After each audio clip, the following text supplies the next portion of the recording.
In the bustling heart of a modern city where neon lights flickered alongside the remnants of ancient magic, Lin lived a life woven from threads of mediocrity.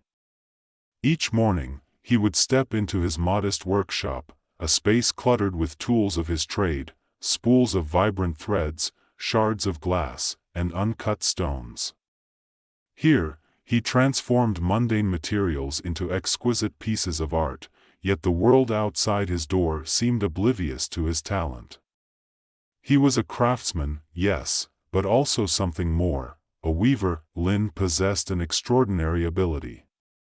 He could manipulate reality itself through intricate weaving techniques that had been passed down through generations, a secret art known to only a few.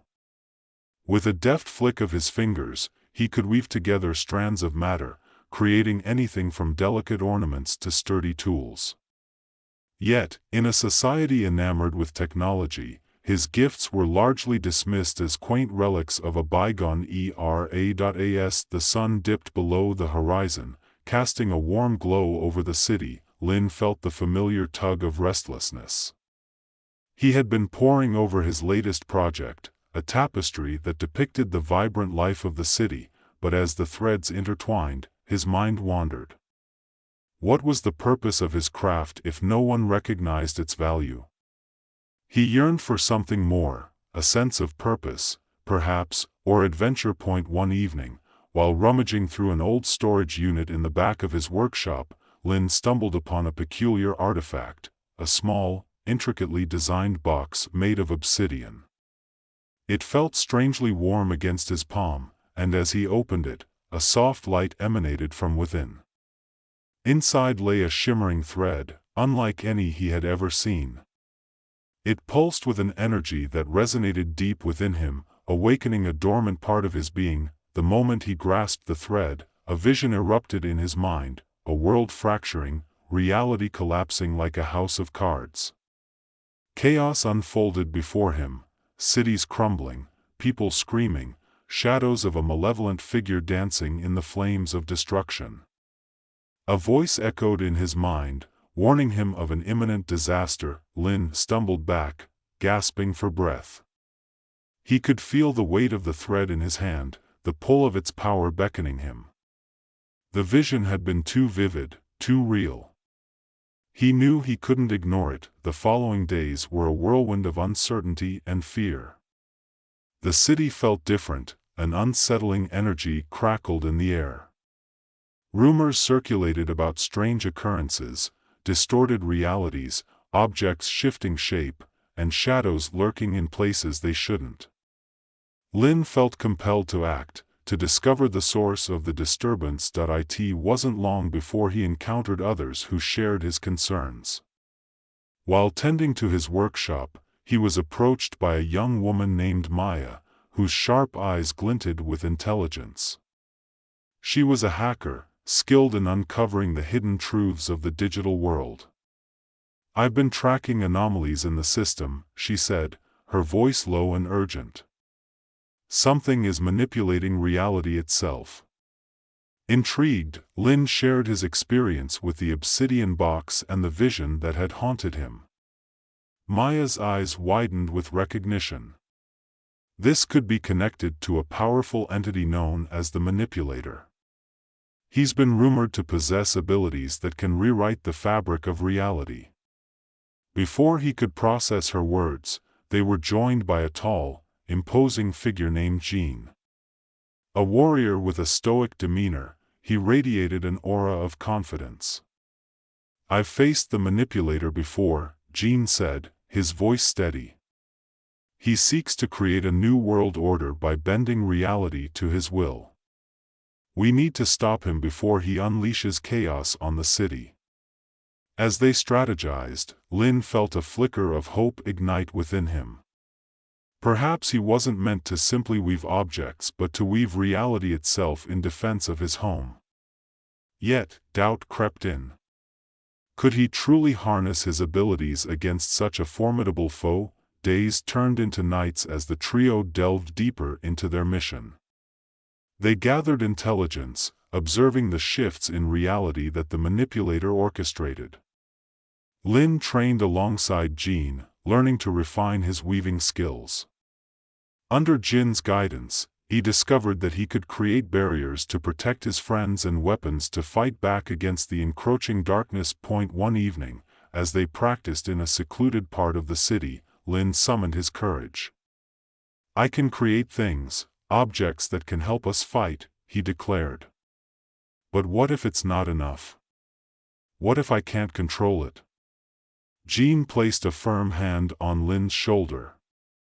"You have to believe in yourself. Your abilities are a gift. The true danger lies in fear. Embrace your power, only then will you be able to weave reality as you see fit." As their training progressed, Lin began to unlock new aspects of his abilities. He learned to weave illusions, creating distractions that could confuse the manipulator's forces. Each day brought a new revelation, a new thread of possibility. However, the stakes grew higher. The manipulator escalated his attacks, wreaking havoc across the city. Buildings twisted and warped as reality itself seemed to unravel. Lin and his allies worked tirelessly to thwart the chaos, but the more they fought back, the more they realized the depth of their adversary's power. One fateful night, the city plunged into darkness. The sky roiled with unnatural storms, and Lin could feel the air thrum with tension. They had discovered that the manipulator planned to unleash a catastrophic event that would collapse the city's reality into a singularity, allowing him to reshape it in his image. "We have to confront him at the Nexus," Maya urged. "It's the heart of his power."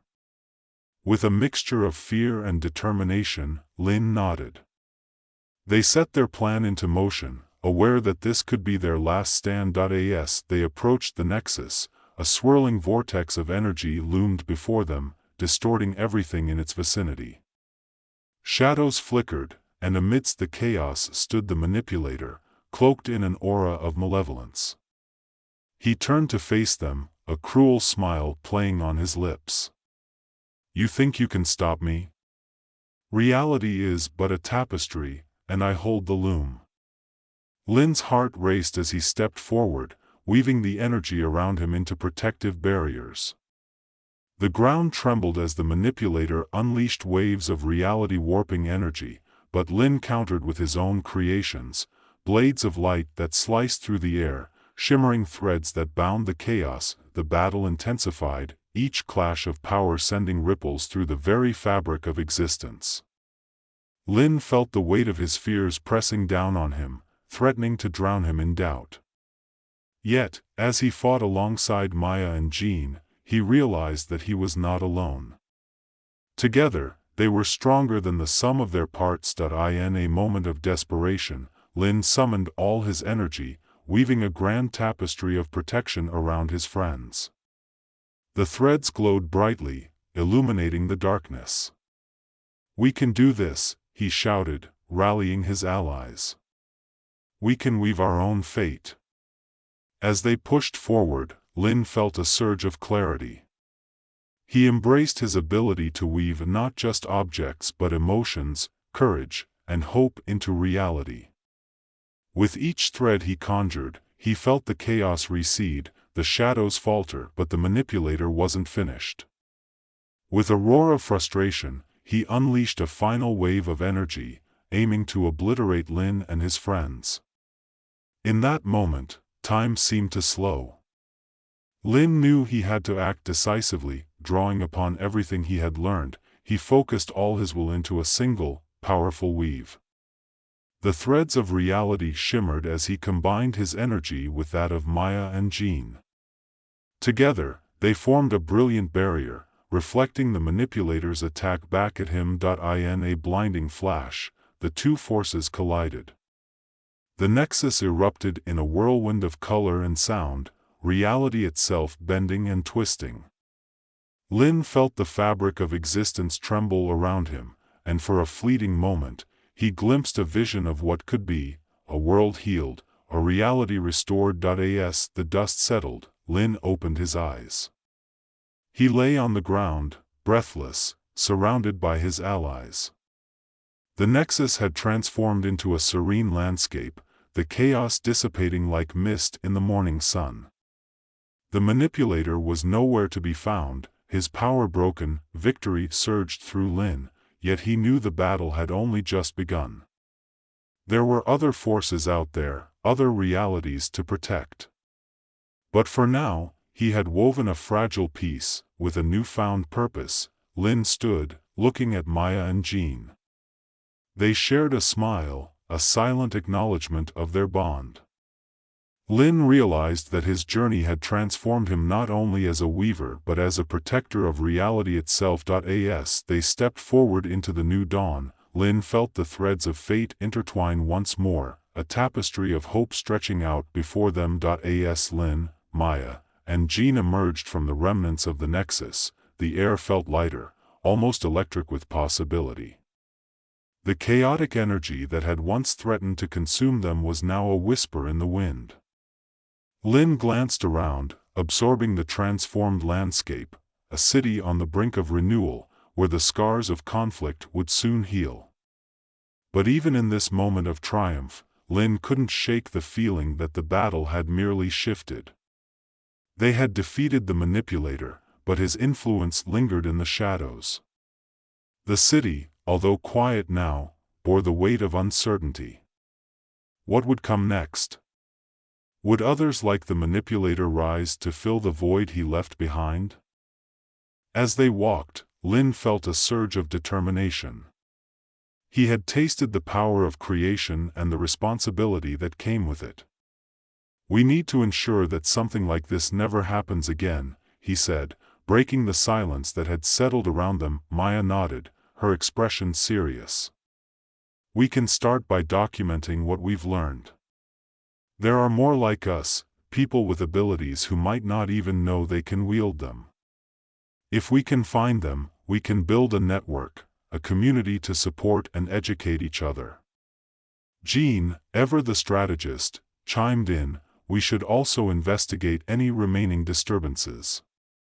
The manipulator had followers. We can't assume that he was working alone. They might still be out there, plotting." The trio moved through the streets, now bathed in the golden light of dawn. Lin felt the energy of the city shift beneath his feet. People began to emerge from their homes, cautiously stepping into the sunlight, relief washing over their faces. It was a new day, and Lin was determined to help them reclaim their lives. They made their way to Lin's workshop, a familiar haven amidst the chaos. As they entered, he felt a sense of grounding. Surrounded by his tools, he began to outline a plan. "Let's create a gathering space," he suggested. "A place where we can teach others about weaving and the responsibilities that come with it." Maya began jotting down ideas, her fingers flying across the tablet she always carried. "We can set up workshops, invite people to learn about their potential.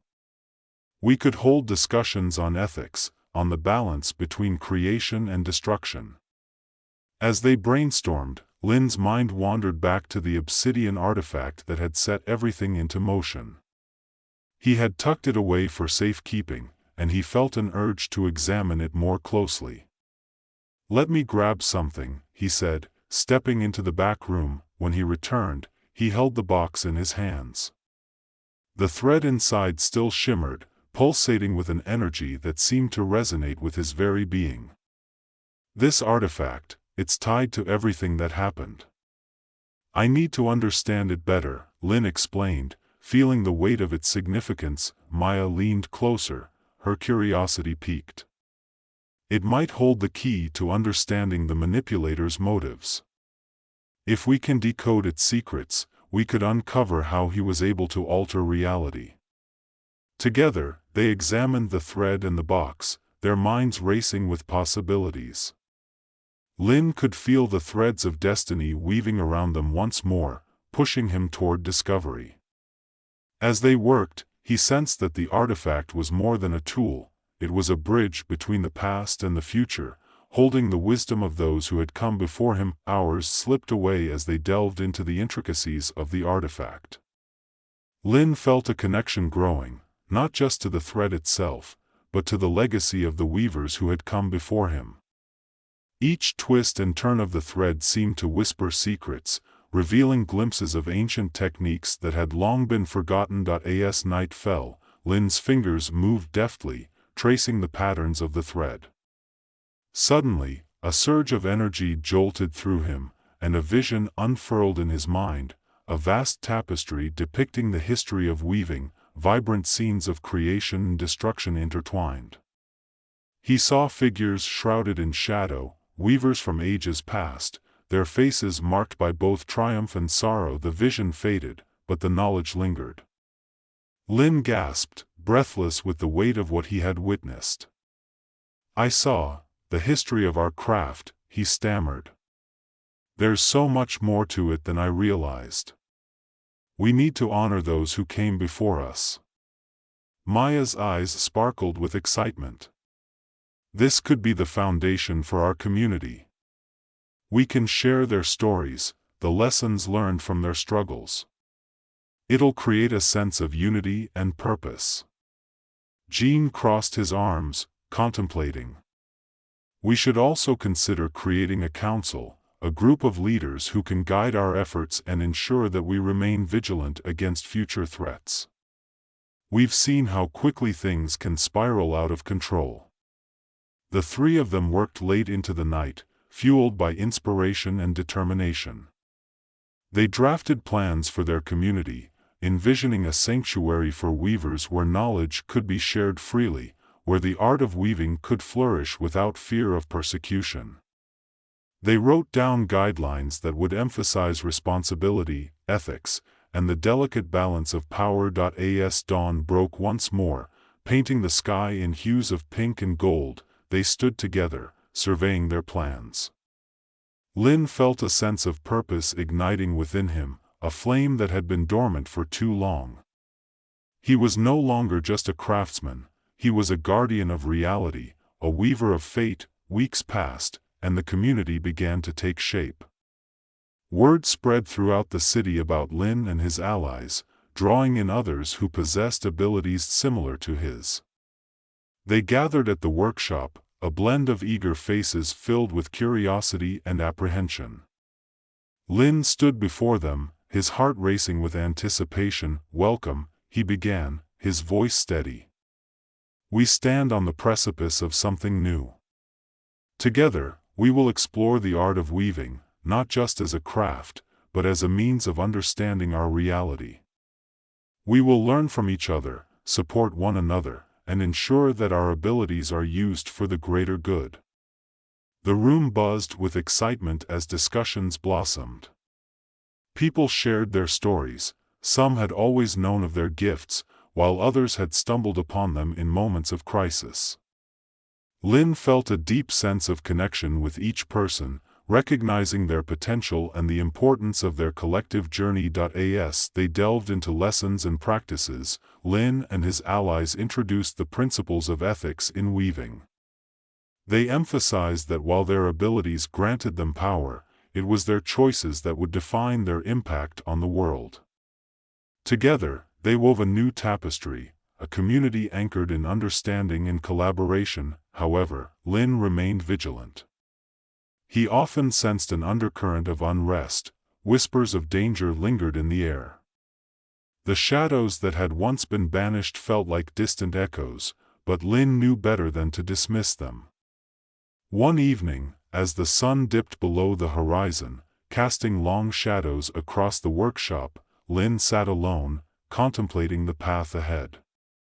The artifact lay on the table before him, its allure still captivating.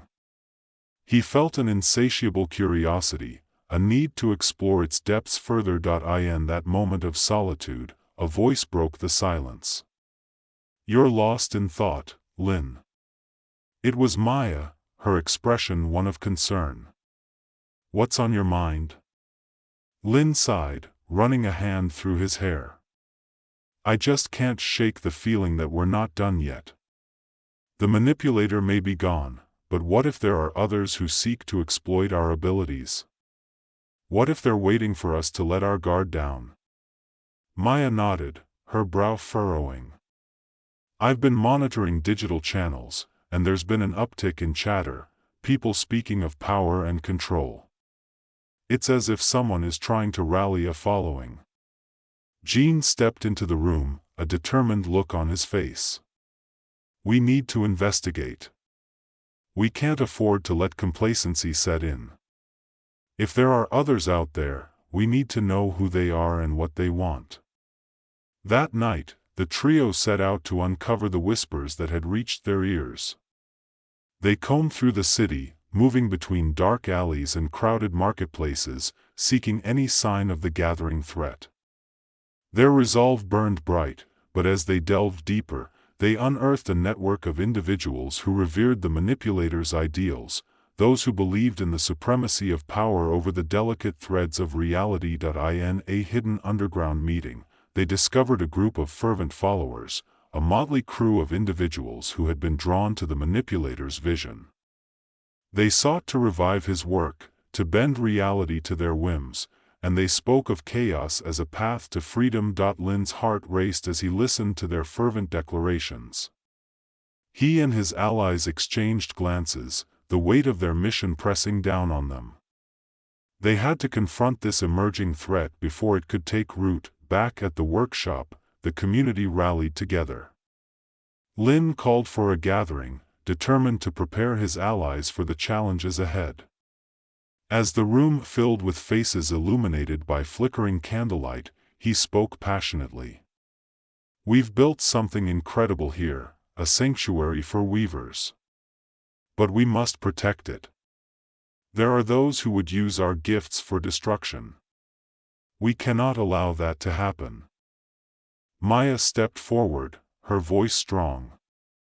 We need to create a plan for defense.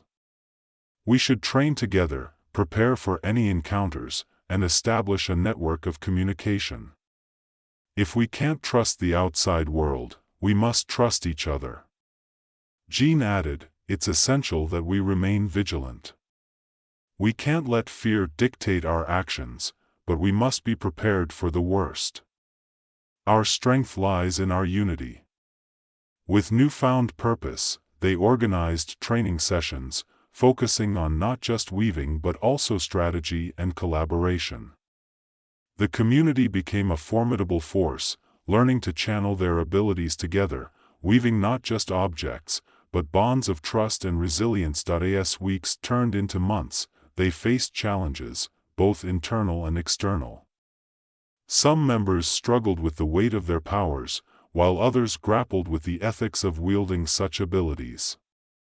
Lin facilitated discussions, encouraging open dialogue, fostering an environment where everyone could voice their concerns, but the threat they had sensed never fully faded. They received reports of skirmishes across the city, confrontations between the followers of the manipulator and those who sought to protect the fragile peace. Lin knew that a reckoning was approaching. One night, as rain poured outside, the trio gathered in the workshop, poring over maps and reports. They had tracked the movements of the followers and discovered their intent to launch a major attack on the city, a demonstration of power meant to sow fear and chaos. This is it, Lin said, his voice steady despite the rising tension. We need to mobilize our community. If we confront them head-on, we can stop this before it escalates. Maya nodded, her determination shining through. We'll need to establish a perimeter, protect the civilians, and confront them with our collective strength. Jin's eyes glinted with resolve. We'll create a diversion, draw them into an open area where we can contain them. Our goal isn't just to defeat them but to show them the consequences of their actions. They need to understand that their ideals of power will not be tolerated. As they finalized their plans, Lin felt the weight of responsibility settle on his shoulders. The threads of fate twisted and turned around him, but he was ready to weave his destiny anew. With each step, he felt the strength of his community behind him, a tapestry of hope and determination. The night of confrontation arrived, the air thick with tension. Lin stood at the forefront of his allies, a united front ready to defend their home. The streets felt charged, whispers of fear mingling with a sense of purpose. They moved as one, weaving a path through the city toward the designated meeting place where the followers had gathered. As they approached, the shadows loomed larger, figures clad in dark cloaks gathered in a tight circle, their energy pulsing with intent. Lin's heart raced, but he felt a surge of resolve. This was their moment, together. Lin shouted, his voice ringing through the air. We stand united against the forces of chaos. We will not allow your vision to tarnish our reality. The followers turned, eyes glinting with a mix of surprise and anger. In that instant, Lin felt the energy shift, a palpable tension rising as both sides prepared for conflict. With a flick of his wrist, Lin wove a barrier of light, illuminating the darkness around them. Maya and Jean flanked him, their expressions fierce. The followers surged forward, chanting the ideals of the manipulator, but Lin stood firm. The clash erupted, a storm of energy and sound. Lin and his allies fought back, weaving barriers and weapons as they pushed against the tide of chaos. The air crackled with power, each spell casting and weave a testament to their training and resolve. In the chaos, Lin caught glimpses of his allies working together, a tapestry of light and shadow. They formed protective circles, redirected energy, and created illusions to confound their enemies. But the followers were relentless, fueled by a blind faith in their cause. As the battle raged on, Lin felt himself drawn into the heart of the conflict. He confronted one of the leaders, a figure shrouded in darkness, whose voice dripped with disdain. You think you can protect this city? You are nothing but a fleeting moment in the grand tapestry of power.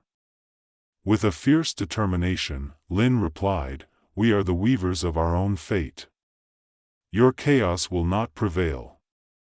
Summoning all his strength, Lin wove a thread of pure energy, channeling it into a powerful strike that shattered the darkness surrounding his opponent. The leader stumbled back, shock etched on their face as the tides began to turn, but just as Lin felt the momentum shift, a surge of energy erupted from the followers. The ground trembled as reality warped around them, a desperate attempt to reclaim their lost power. Lin's heart raced, they needed to act fast, now. Together, he shouted, rallying his allies. With every ounce of their collective energy, they wove a magnificent tapestry, a barrier infused with hope, determination, and the strength of their shared purpose. The wave of energy crashed against the followers' chaotic onslaught, a brilliant explosion of light that lit up the night sky. Lin felt the threads of reality intertwine around him, binding them together in a force that transcended the chaos. As the dust settled, Lin stood breathless, surrounded by his allies. The followers lay defeated, their power shattered. They had faced the darkness and emerged victorious, but Lin knew that this was not merely a battle won, it was a testament to the strength of their community. In the aftermath, they gathered to reflect, the weight of their experience hanging heavily in the air. We've shown them that power without responsibility is a path to destruction, Maya said, her voice strong. But we must remain vigilant. This won't be the last we hear from them. Lin nodded, resolve filling him anew. We will keep building our community, fostering understanding and strength. Together, we'll ensure that our reality remains intact. As they began to clean up the remnants of the confrontation, Lin felt a renewed sense of purpose. The threads of fate had woven them together, creating a tapestry that could withstand any storm. They were more than just individuals with abilities, they were a force for good, guardians of a reality worth protecting. In the days that followed, the community thrived. They held gatherings, sharing stories and knowledge, celebrating their victories while remaining aware of the challenges ahead. Lin found joy in teaching others, guiding them as they discovered their own abilities and potential. The city began to heal, its vibrant energy returning as hope blossomed anew. Lin often looked to the horizon, knowing that the world was vast and filled with both beauty and darkness. But he also knew that as long as they stood united, they could face whatever came next, and in the depths of his heart, Lin understood that the art of weaving was not just about creating, it was about connection, about the threads that bound them all together. It was a craft rooted in responsibility and love, a reminder that their reality was a delicate tapestry worth safeguarding. As the sun set each evening, painting the sky in brilliant colors, Lin felt a sense of peace wash over him. The future was uncertain, but together, they would weave a reality filled with hope, creativity, and purpose.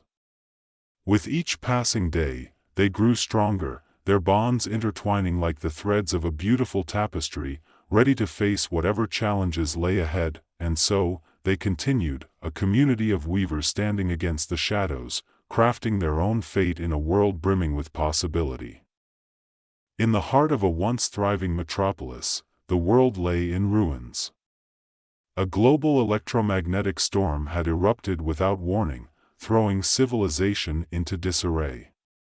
Skyscrapers flickered with dying lights, sirens wailed in the distance, and the air crackled with an eerie tension.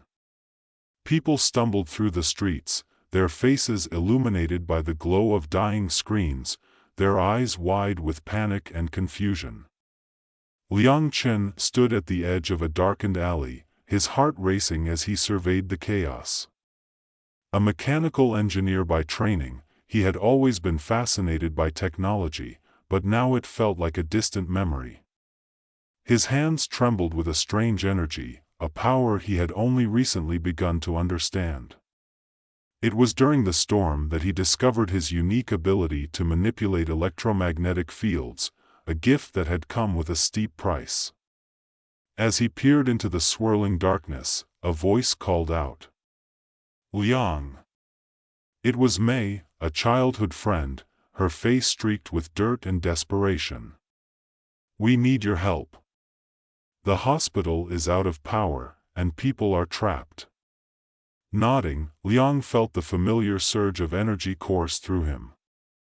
He could control the remnants of electricity still crackling in the environment. "Let's go," he said, determination burning in his chest. They hurried towards the hospital, navigating through the rubble and debris of their once familiar city. Inside the hospital, chaos reigned. Medics struggled to keep patients alive as machines flatlined one after another. Liang took a deep breath, grounding himself. "I can help," he announced, stepping forward. Mei stayed close, her eyes filled with hope focusing on the electrical circuits that lay dormant. Liang reached out with his mind, willing the energy to flow. The lights flickered, then steadied. Machines began to hum back to life, and he felt a rush of relief wash over him. But it was short-lived. The storm outside raged on, and with it, a darker force was awakening. Amid the turmoil, whispers of a figure known only as Sun spread through the streets. A former scientist twisted by the chaos, he had emerged with his own electromagnetic powers, believing he was chosen to lead humanity into a new age, one devoid of technology. He rallied followers who believed in his radical vision, and their numbers were growing. As Liang and Mei worked to stabilize the hospital, a flicker of movement caught Liang's eye. Shadows loomed at the entrance. Sun's followers had arrived, armed with makeshift weapons and a fanatical fervor. A hushed silence fell over the hospital as the intruders entered. "Join us," one of them shouted. "Embrace the storm. Reject the machines that have betrayed you." Liang's heart raced. He knew he couldn't let Sun's ideology spread. "We need to fight back," he whispered to Mei. Together, they prepared to confront the intruders, but their odds were grim. The tension snapped as a scuffle broke out. Liang tapped into his powers, sending a jolt of electricity surging towards their attackers. The lights flickered wildly, creating a chaotic dance of shadows as the followers staggered back, fear etched on their faces. "This is our home," Liang shouted. "We won't let you destroy it." After a desperate struggle, they managed to push the intruders back. But the victory felt hollow. The fight with Sun was far from over. In the days that followed, Liang gathered a small group of survivors.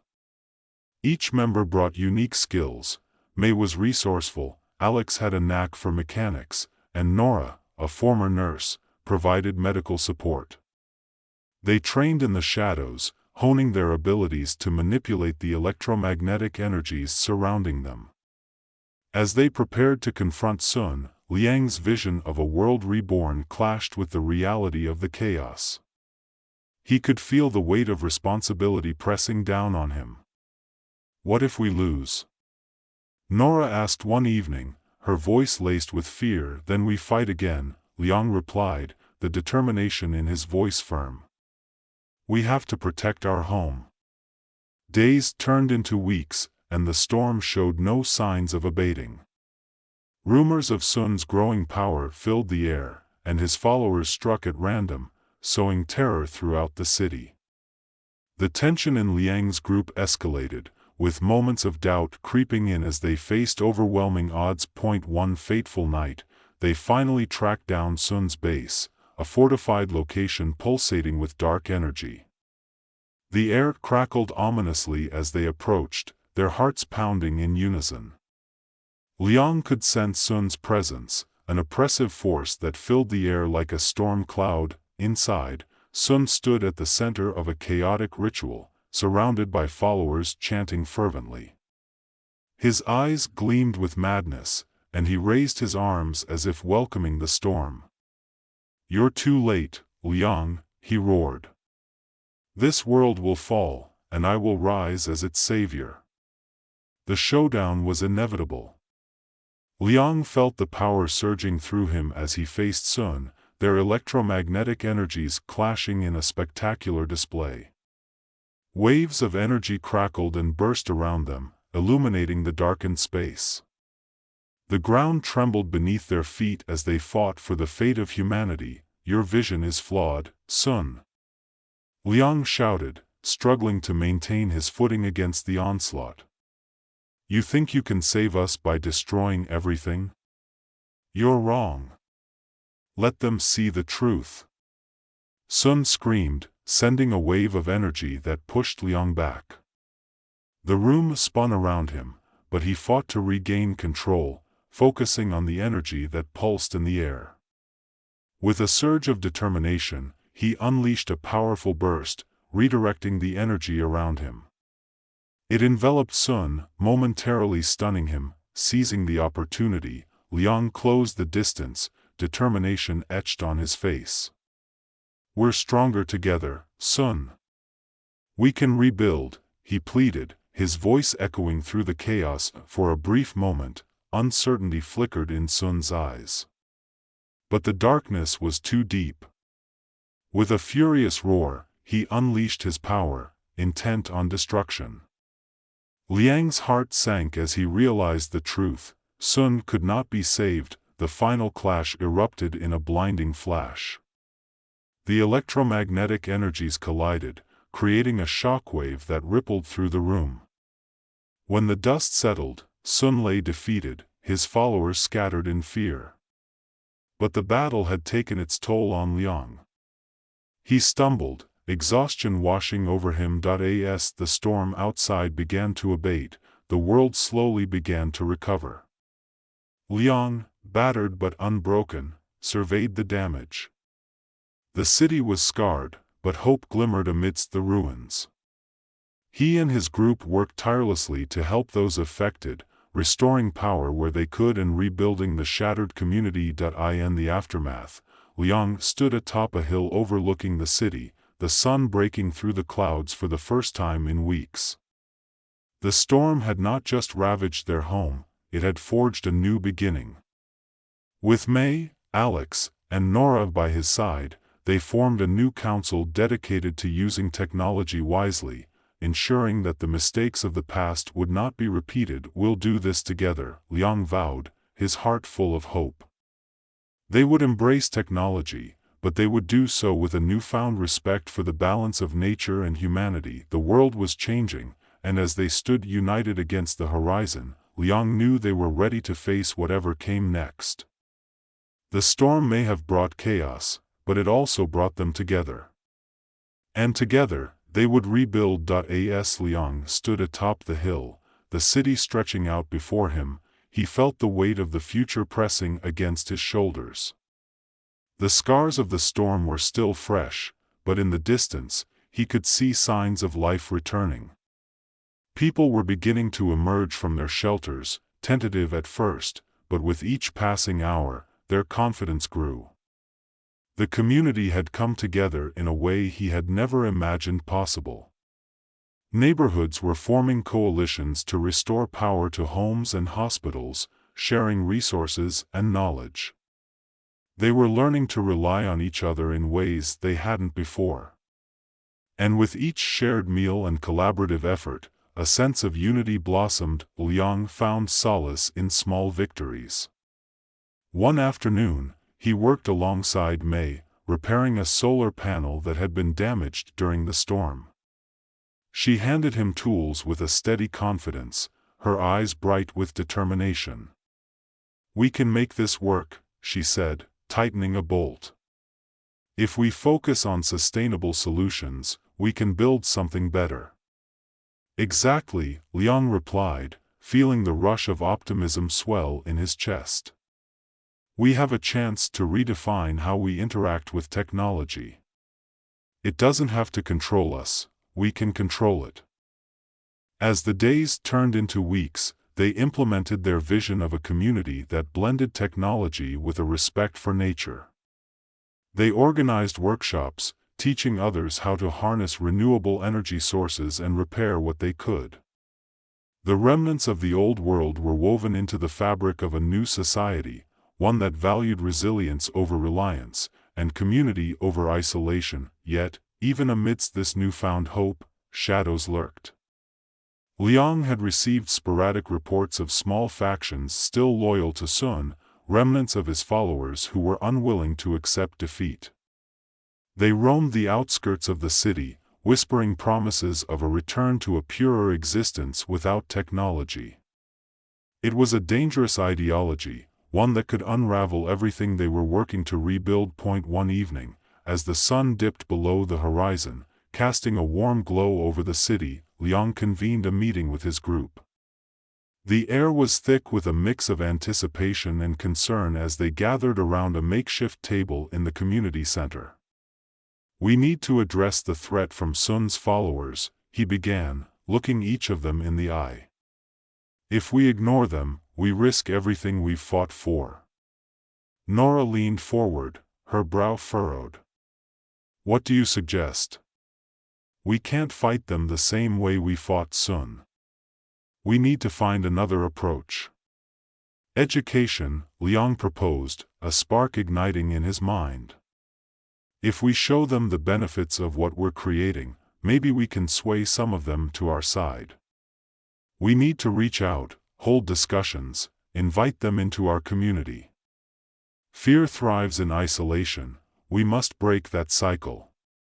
May nodded, her expression thoughtful. "It's risky, but it could work. If we can demonstrate how technology can coexist with our values, we might bring some of them back into the fold." As they finalized their plans, Liang felt a renewed sense of purpose. They would host an open forum, inviting anyone who wanted to attend, regardless of their beliefs.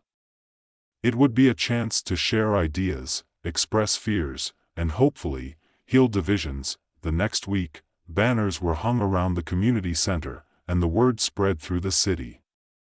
People from all walks of life began to gather, intrigued by the prospect of open dialogue. Liang felt a mix of excitement and anxiety as he prepared to speak.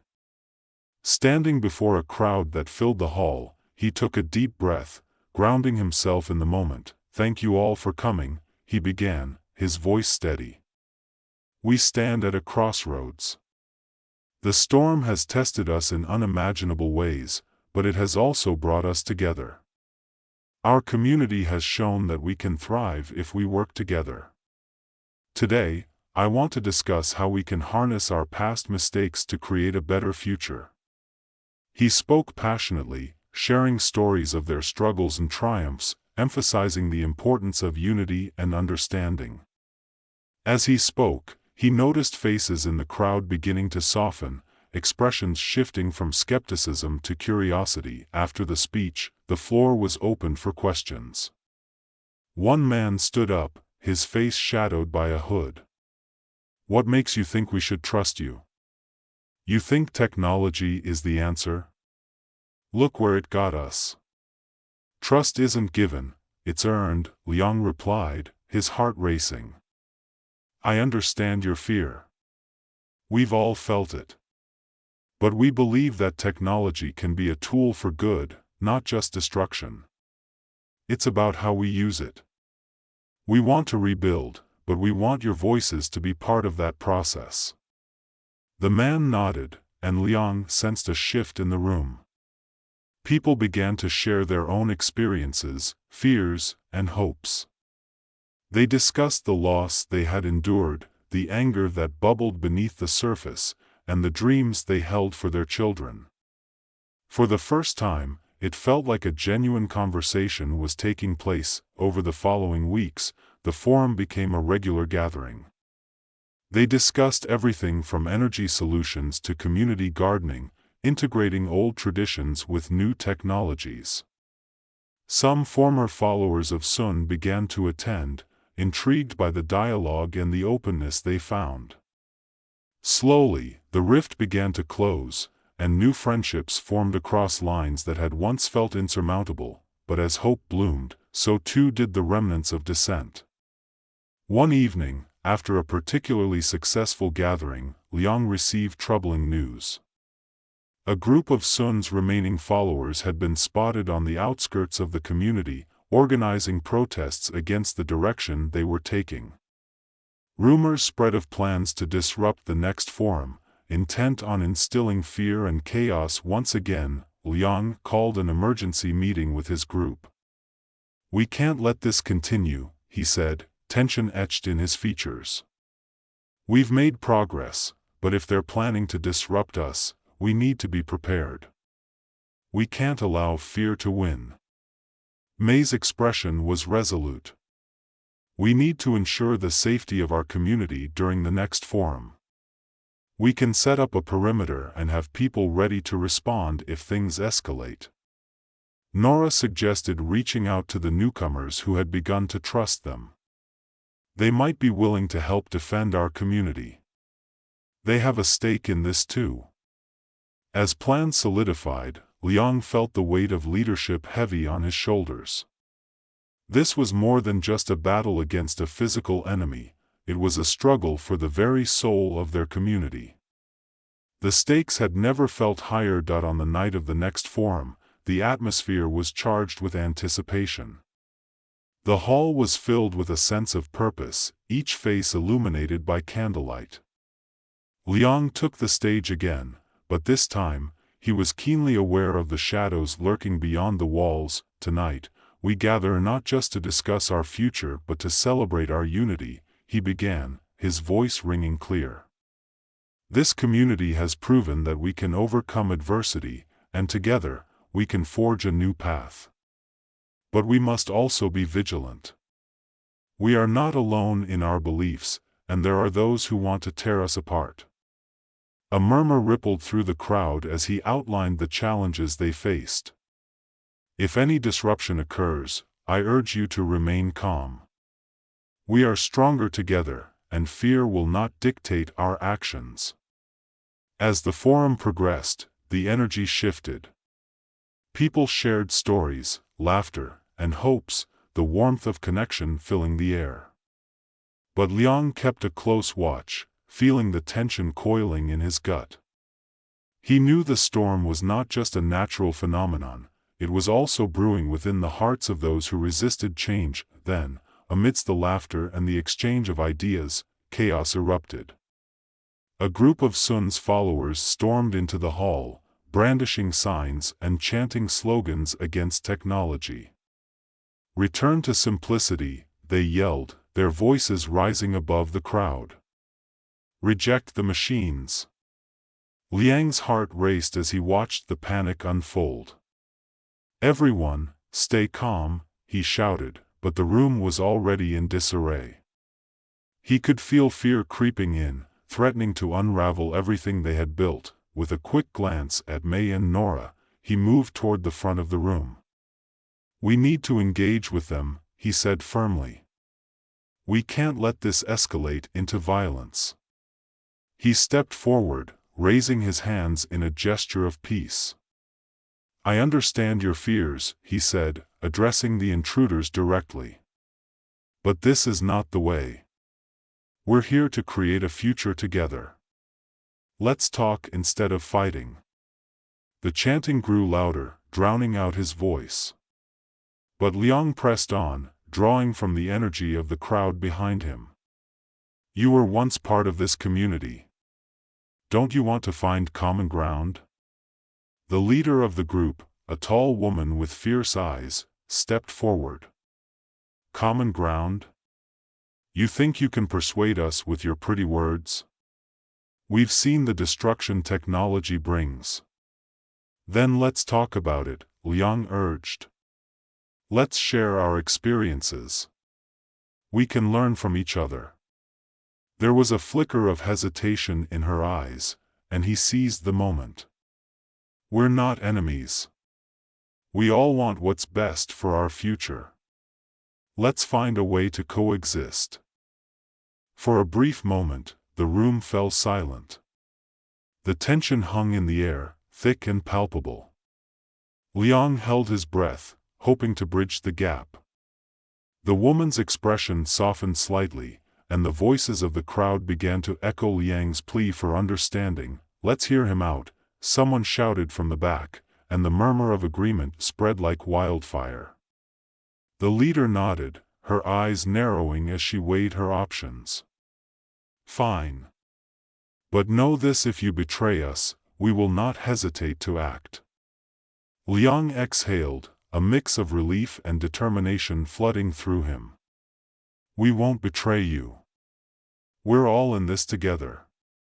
Let's find a path forward." As the evening unfolded, the conversation shifted from hostility to dialogue. People shared their fears, their stories of loss and recovery, and slowly, walls began to crumble. The realization settled over the room: there was more that united them than divided them. As the forum came to a close, Liang looked around at the faces illuminated by hope. The night had transformed into something unexpected, a reminder of the power of connection. They were a community, imperfect and flawed, but willing to grow and change together. In the following weeks, they continued to build on this newfound unity. Liang worked closely with the former followers of Sun, forging alliances and finding common ground. They explored sustainable practices and shared knowledge, blending technology with the simplicity that many craved. Liang could feel the winds of change sweeping through the city. The storm had not only torn them apart, it had also brought them together in a way that would reshape their world. They learned to respect the delicate balance of nature and technology, creating a foundation for a future that would thrive. One evening, as the sun set in a blaze of color, Liang stood with May at the top of the hill, overlooking the city. "Look how far we've come," she said, her voice filled with awe. "We have so much more to do," Liang replied, a smile spreading across his face. "But we're not alone anymore. Together, we can build something truly remarkable." And as the last rays of sunlight faded, he felt a renewed sense of purpose. The future stretched out before them, filled with possibilities. They would face challenges, no doubt, but now they had a community, a family, ready to embrace whatever storms lay ahead. Yang knew they would navigate the complexities of rebuilding, and together, they would find their way. The world was theirs to shape, and with every step forward, they would honor the lessons learned from the past, ensuring that hope would always prevail. In the remnants of a city once vibrant with life, the echoes of past heroics lay buried beneath layers of concrete and ash. Skyscrapers, once symbols of human achievement, now stood as stark reminders of a great battle lost. In the wake of the original Avengers' last stand against an unnamed villain, the world had plunged into chaos. Cities burned, hope dwindled, and the cries of those left behind reverberated in the empty streets.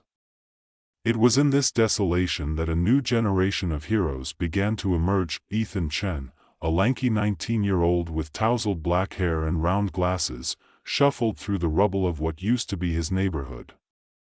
He had always felt different, an outsider in a world that celebrated power and prowess. Ethan was a gifted student of computer science, finding solace in coding and algorithms, far from the glimmering allure of superheroism. But destiny had other plans for him. One fateful afternoon, while tinkering with a prototype in his makeshift home lab, an explosion rattled the walls. Ethan had been experimenting with a device meant to harness energy, an endeavor he hoped could contribute to rebuilding the city. Instead, it unleashed a surge of power that coursed through him, igniting something deep within. As the dust settled, he found himself surrounded by shards of glass and twisted metal, yet something was different. He felt alive, invigorated, as if the world had shifted into sharper focus. In the following days, Ethan discovered his extraordinary ability. He could mimic the powers of anyone nearby, borrowing their strengths for a fleeting moment. The realization both thrilled and terrified him. He had always admired heroes from afar but never thought he would become one. Yet with his new power came uncertainty. Could he live up to the legacy of the greats who had fallen? His mentor, Maya, a resilient woman with a fierce spirit, had once been a sidekick to one of the original Avengers.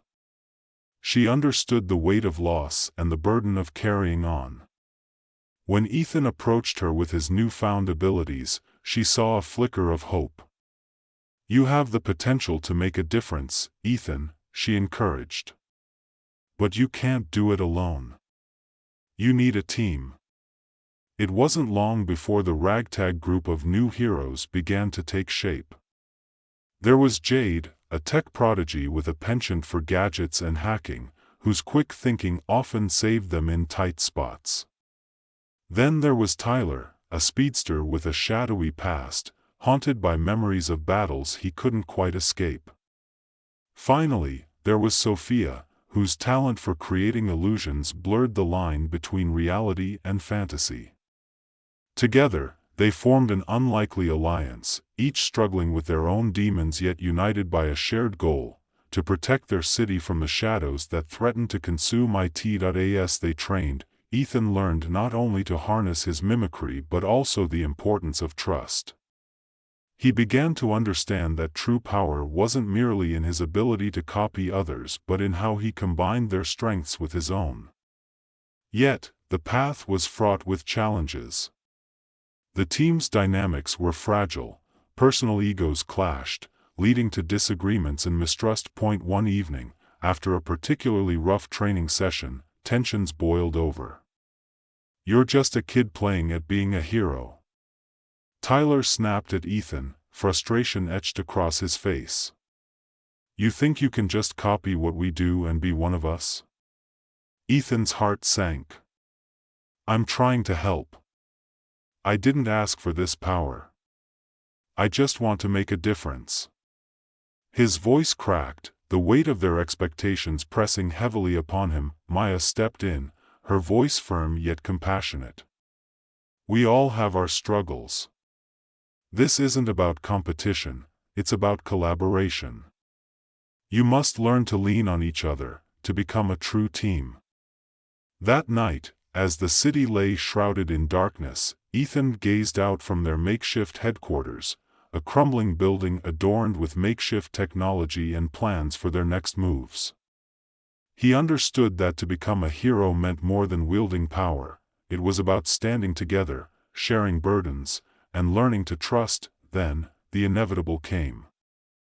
The Shadow, a former ally turned villain, began to rise from the ashes of despair. Once a trusted figure among the original Avengers, he now sought revenge on those who had wronged him. He rallied remnants of the old foes, sowing chaos throughout the city. Ethan and his team learned of his plan through news reports detailing attacks on critical infrastructures, a power grid here, a water supply there. Each assault further entrenched the fear that gripped the city. The day came when the Shadow launched his full-scale attack. Explosions rocked the ground, and the sky filled with dark clouds of smoke as his forces unleashed havoc. Ethan's heart raced. This was it, the moment they had prepared for, yet doubt gnawed at him. Could they truly stand against the legacy of such formidable enemies? Gathering in their base, the team strategized amidst the chaos. "We need to split up," Maya instructed. "We can't let them take out the city's lifelines. We'll divide and conquer." Ethan felt a surge of confidence as he looked at his friends. "I'll mimic whatever abilities I can to support you," he vowed, determination swelling within him. "We'll find a way." The battle that ensued was fierce. Jade hacked into enemy systems, disabling surveillance and turning the villain's own technology against them. Tyler darted through the streets, delivering critical information and swift blows to the enemies in his path. Sophia conjured illusions, misleading foes and creating distractions, allowing her teammates to regroup. As chaos erupted around them, Ethan found himself separated from the group. His heart pounded in his chest as he confronted the Shadow in an abandoned alley, the air thick with tension. The Shadow loomed over him, a figure draped in darkness, laughter echoing ominously. "So, the new generation thinks they can take on the likes of me? You're just a child pretending to be a hero." For a moment, doubt flooded Ethan's mind, but he remembered his teammates and everything they had fought for. Drawing on his abilities, he focused, watching the Shadow's movements closely. With a flick of his wrist, the Shadow unleashed a burst of energy, and in that instant, Ethan reached deep within himself. He mimicked the energy projection, channeling it with a newfound understanding of his own power. A brilliant light erupted as Ethan redirected the energy, catching the Shadow off guard. The villain staggered back, surprise etched on his face. "How? This isn't just mimicry," Ethan shouted, confidence surging. "This is who I am."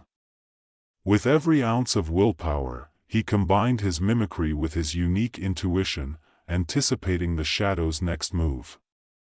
He launched a counterattack that sent the Shadow sprawling, the dark figure defeated. As the dust settled, Ethan rejoined his team, who had also triumphed against their own battles. Together, they stood, battered but unbroken, as the last remnants of the Shadow's forces fled.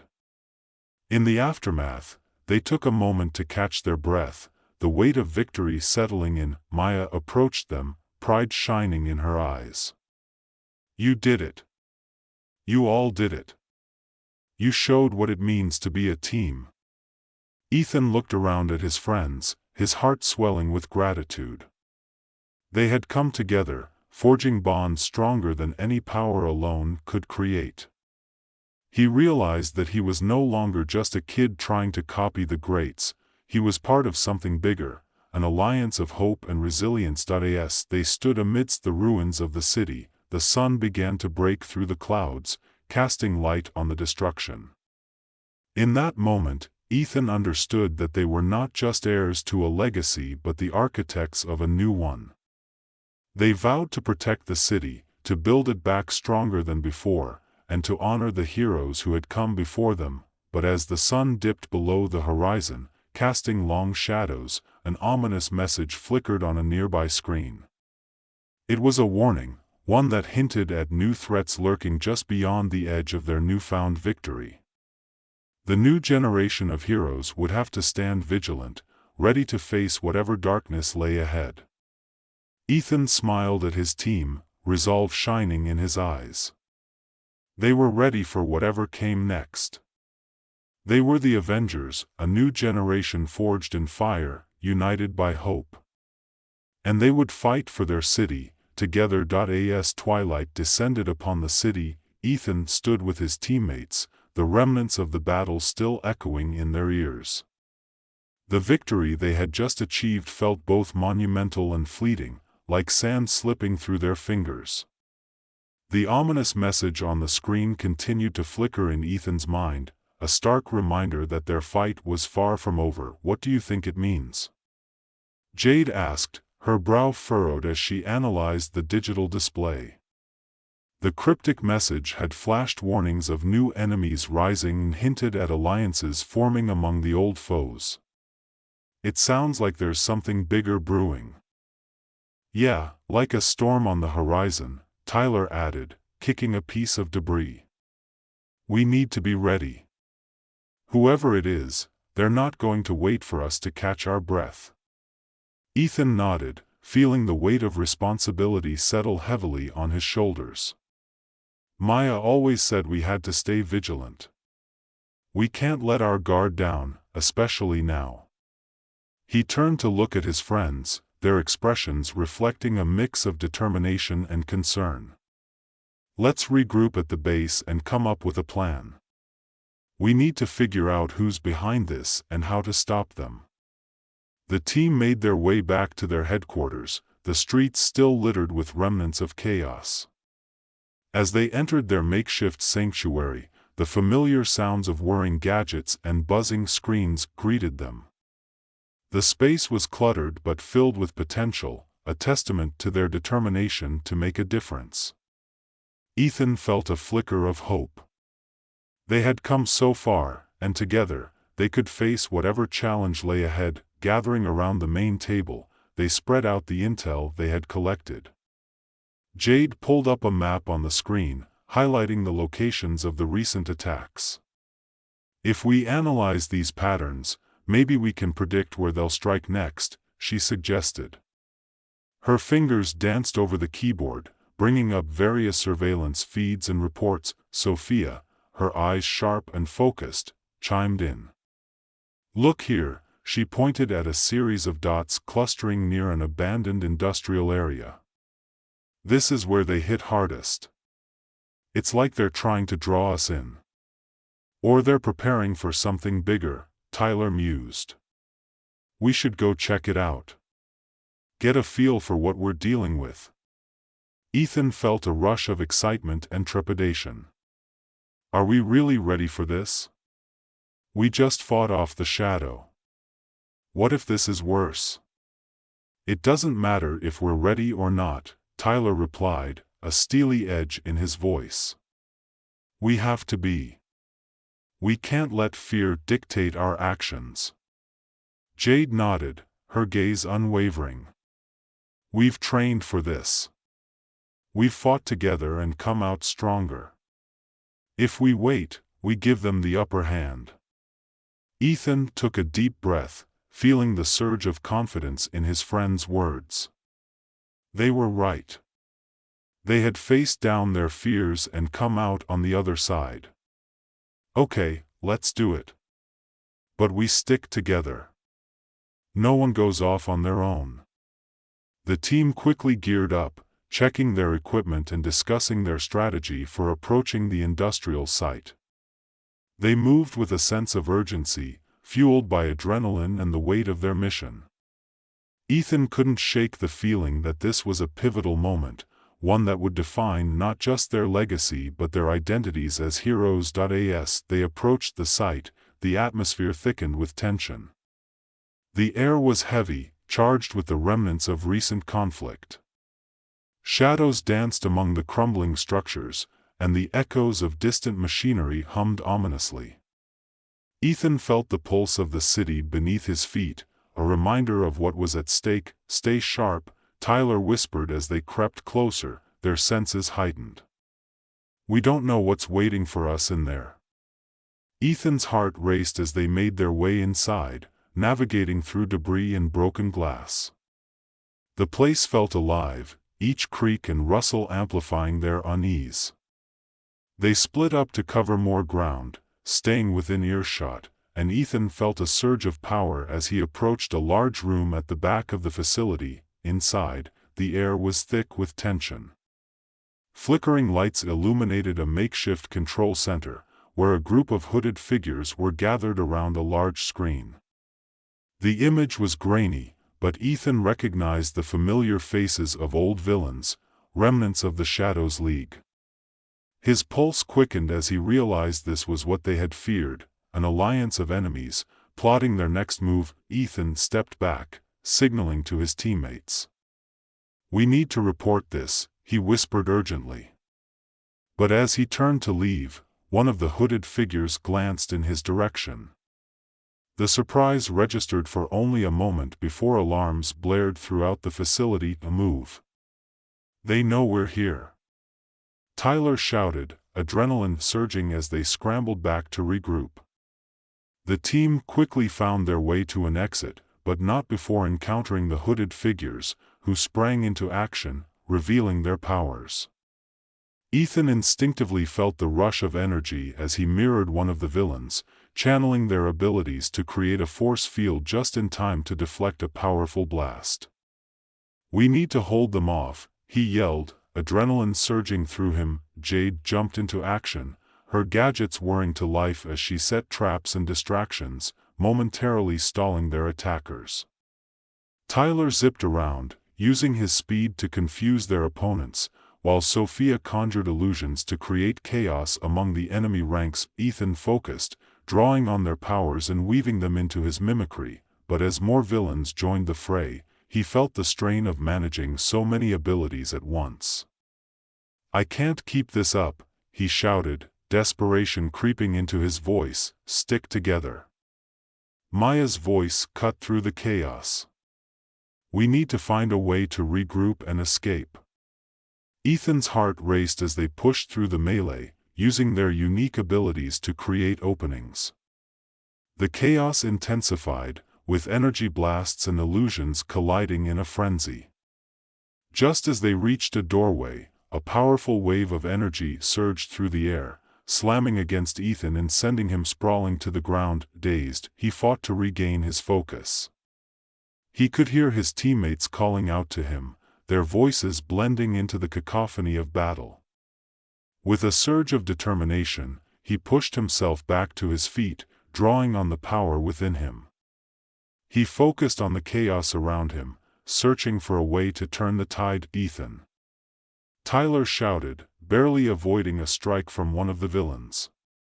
"We need you." Fueled by their urgency, Ethan concentrated, his vision narrowing until all he could see was the energy flowing through the room. He channeled it, letting the abilities of those around him guide him. He reached out, borrowing the strength of his teammates and blending their powers into one concentrated blast. The energy coalesced, shimmering in the air as he aimed it at the villains. "Now!" Ethan yelled, releasing the energy in a burst of light that illuminated the room. The combined force hit the group of attackers, sending them reeling back, stunned. For a moment, silence fell over the chaos, and Ethan stood, panting, the weight of exhaustion settling over him. "Let's go!"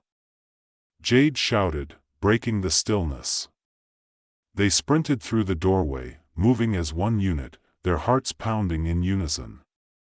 Outside, they rushed to a nearby alley, collapsing against the cool bricks, breathless and exhilarated. They had escaped, but the reality of what they faced loomed over them like a dark cloud. "What just happened back there?" Tyler gasped, leaning against the wall. "That was insane." Ethan wiped sweat from his brow, his heart racing. "I don't know how I did that," he admitted, still trying to process the experience. But it felt different. Like I wasn't just copying, I was actually using my own strength. Maya stepped forward, her expression serious. That's significant, Ethan. It means you're growing into your abilities. But we can't underestimate what's ahead of us. They're forming an alliance, and we need to be prepared for anything. As they gathered their thoughts, the message they had seen earlier echoed in Ethan's mind. They were being drawn into something larger than themselves. They had survived this encounter, but the reality was that they were now on the radar of formidable foes who would stop at nothing to reclaim their power. We need to find out what they're planning, Jade suggested, her mind already racing ahead. If we can get intel on their next move, we might be able to sabotage their efforts. Agreed, Tyler nodded, the adrenaline still coursing through him.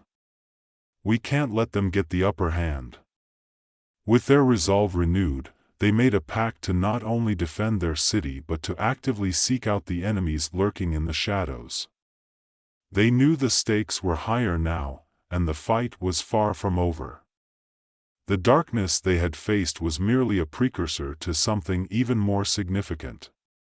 As they headed back to their base, Ethan felt a sense of purpose ignite within him.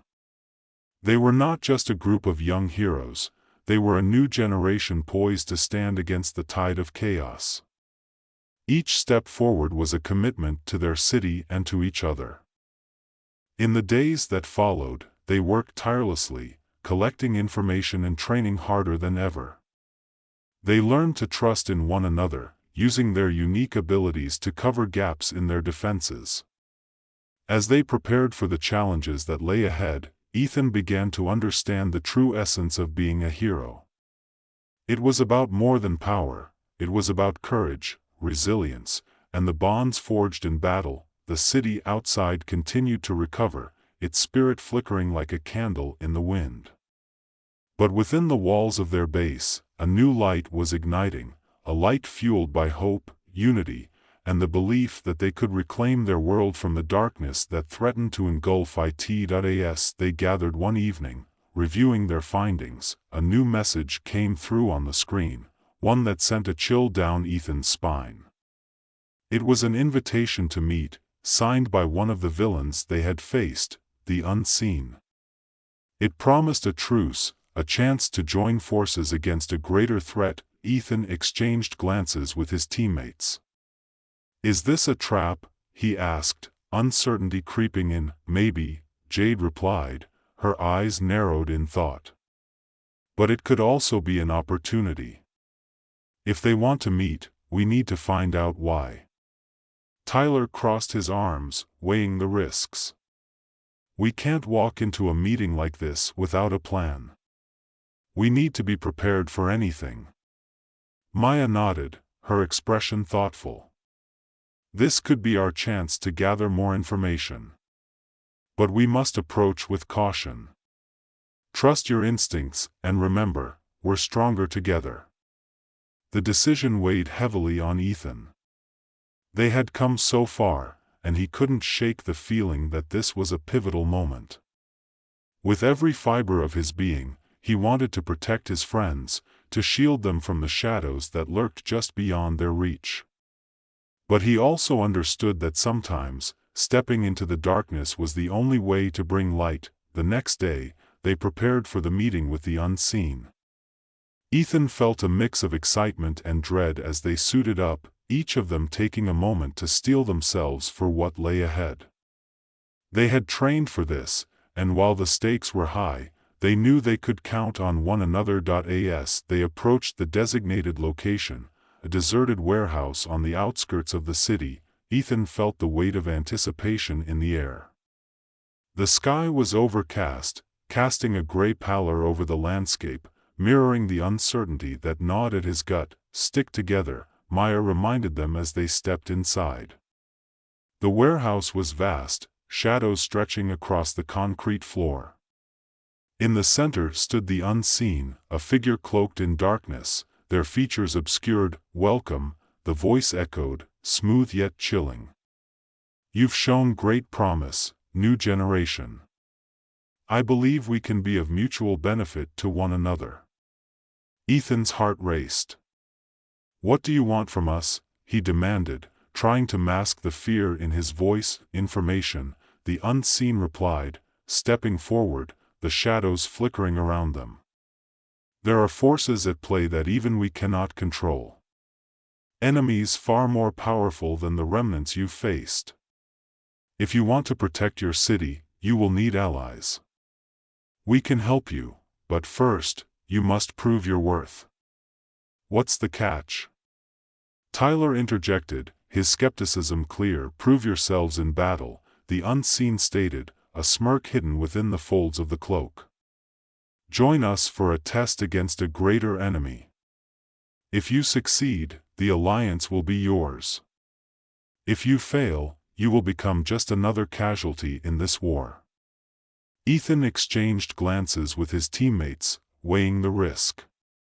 He knew they could not afford to ignore this opportunity, yet the threat of betrayal loomed large. We'll consider your offer, he said, striving to keep his voice steady. Time is of the essence, the unseen replied. I will send you the details. Choose wisely. With that, the figure melted back into the shadows, leaving them alone in the warehouse, the air thick with tension. What do we do now? Jade asked, concern etched on her face. We need to discuss our options, Maya replied, her expression serious. This could be a chance to learn more about our enemies and gain powerful allies. But we must also prepare for the possibility that it's a trap. As they left the warehouse, Ethan's mind whirled. The invitation to join forces was tantalizing yet terrifying. The looming threat they sensed was real, and the stakes had never been higher. He felt the burden of leadership heavy upon him, a weight that both exhilarated and terrified him. Back at their base, they gathered around the table, the atmosphere charged with urgency. This is our chance, Ethan began, his voice steadying. But we have to be smart. We can't let our guard down. We need to use this opportunity to gather as much information as we can. Agreed, Tyler said. We should analyze the intel they provide and see if we can identify the greater threat they mentioned. Plus, we need to strategize our battle tactics, Jade added. If we do this, we need to go in prepared for anything. As they delved into planning, Ethan felt a sense of purpose ignite within him.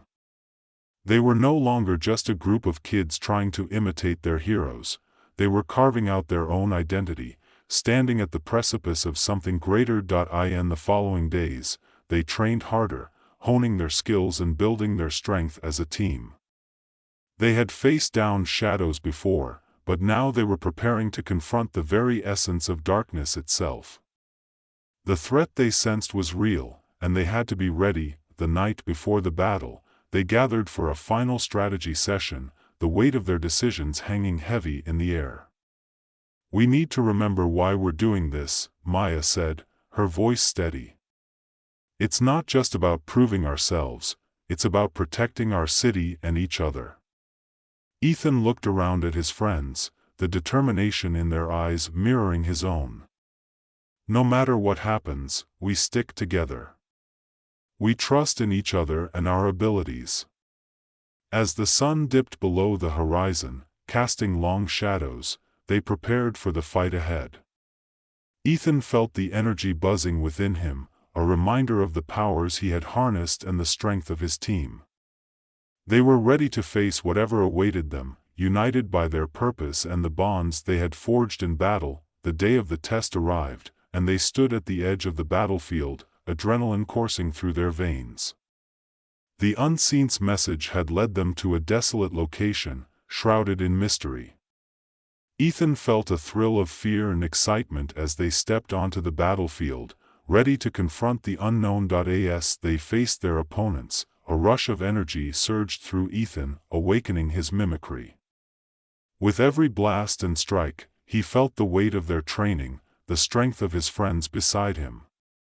Together, they fought fiercely, channeling their abilities into a symphony of power and teamwork. Each moment was a test, a challenge that pushed them to their limits. Yet through it all, Ethan felt a profound sense of belonging. They were a unit, a force to be reckoned with, and together they could overcome anything. In the heat of battle, Ethan tapped into the depths of his mimicry, combining his powers with his teammates in ways he had never imagined.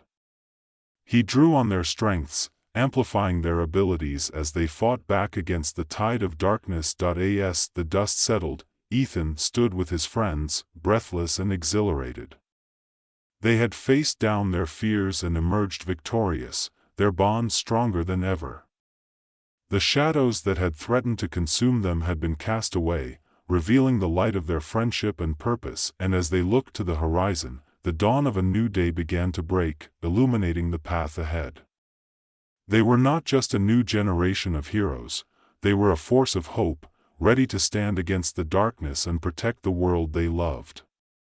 They had proven themselves, and now the future awaited. With the promise of new adventures on the horizon, Ethan felt a sense of excitement coursing through him.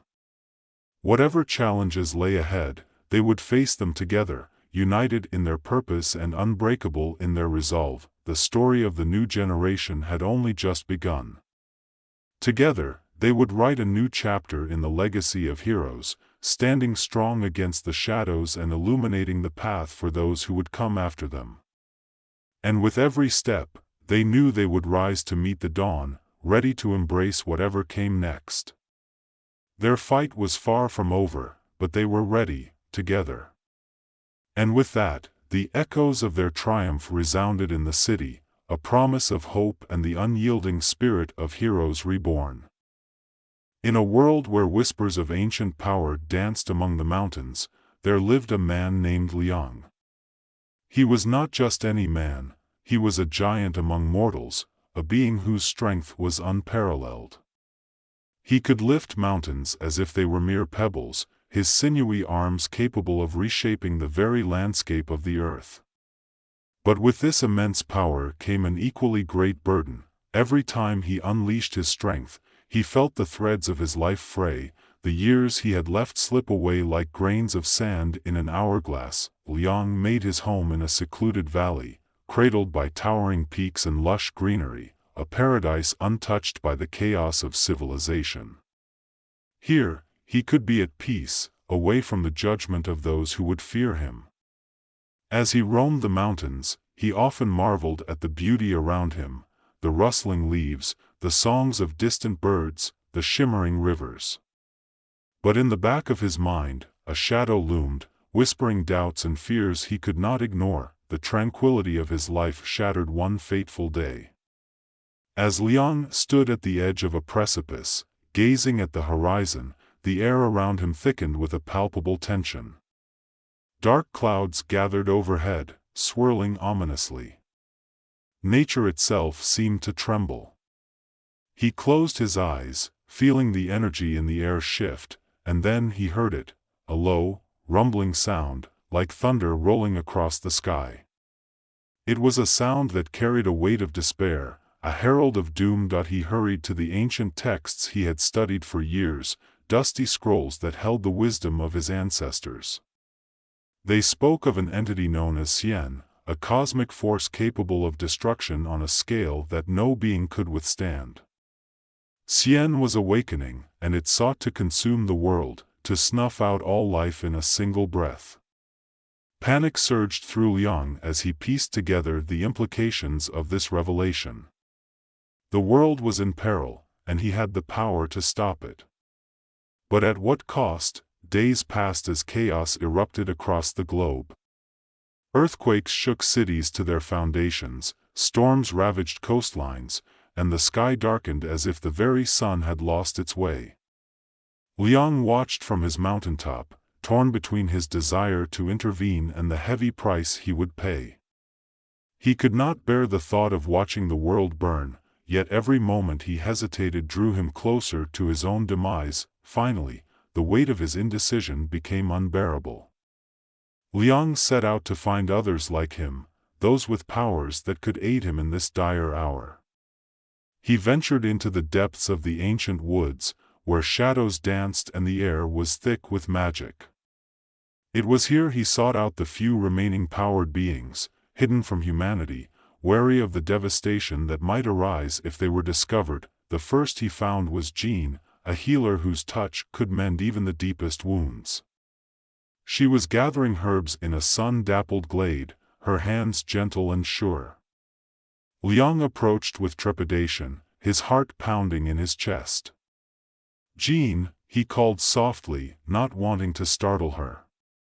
She turned, her eyes wide with recognition and concern. "Liang," she said, stepping closer. "You've come for help, haven't you?" He nodded, feeling the weight of his power pressing down on him. "Xian is coming. We must prepare." Jin's expression darkened, and Liang saw the fear flicker in her eyes. "You know what that means, don't you?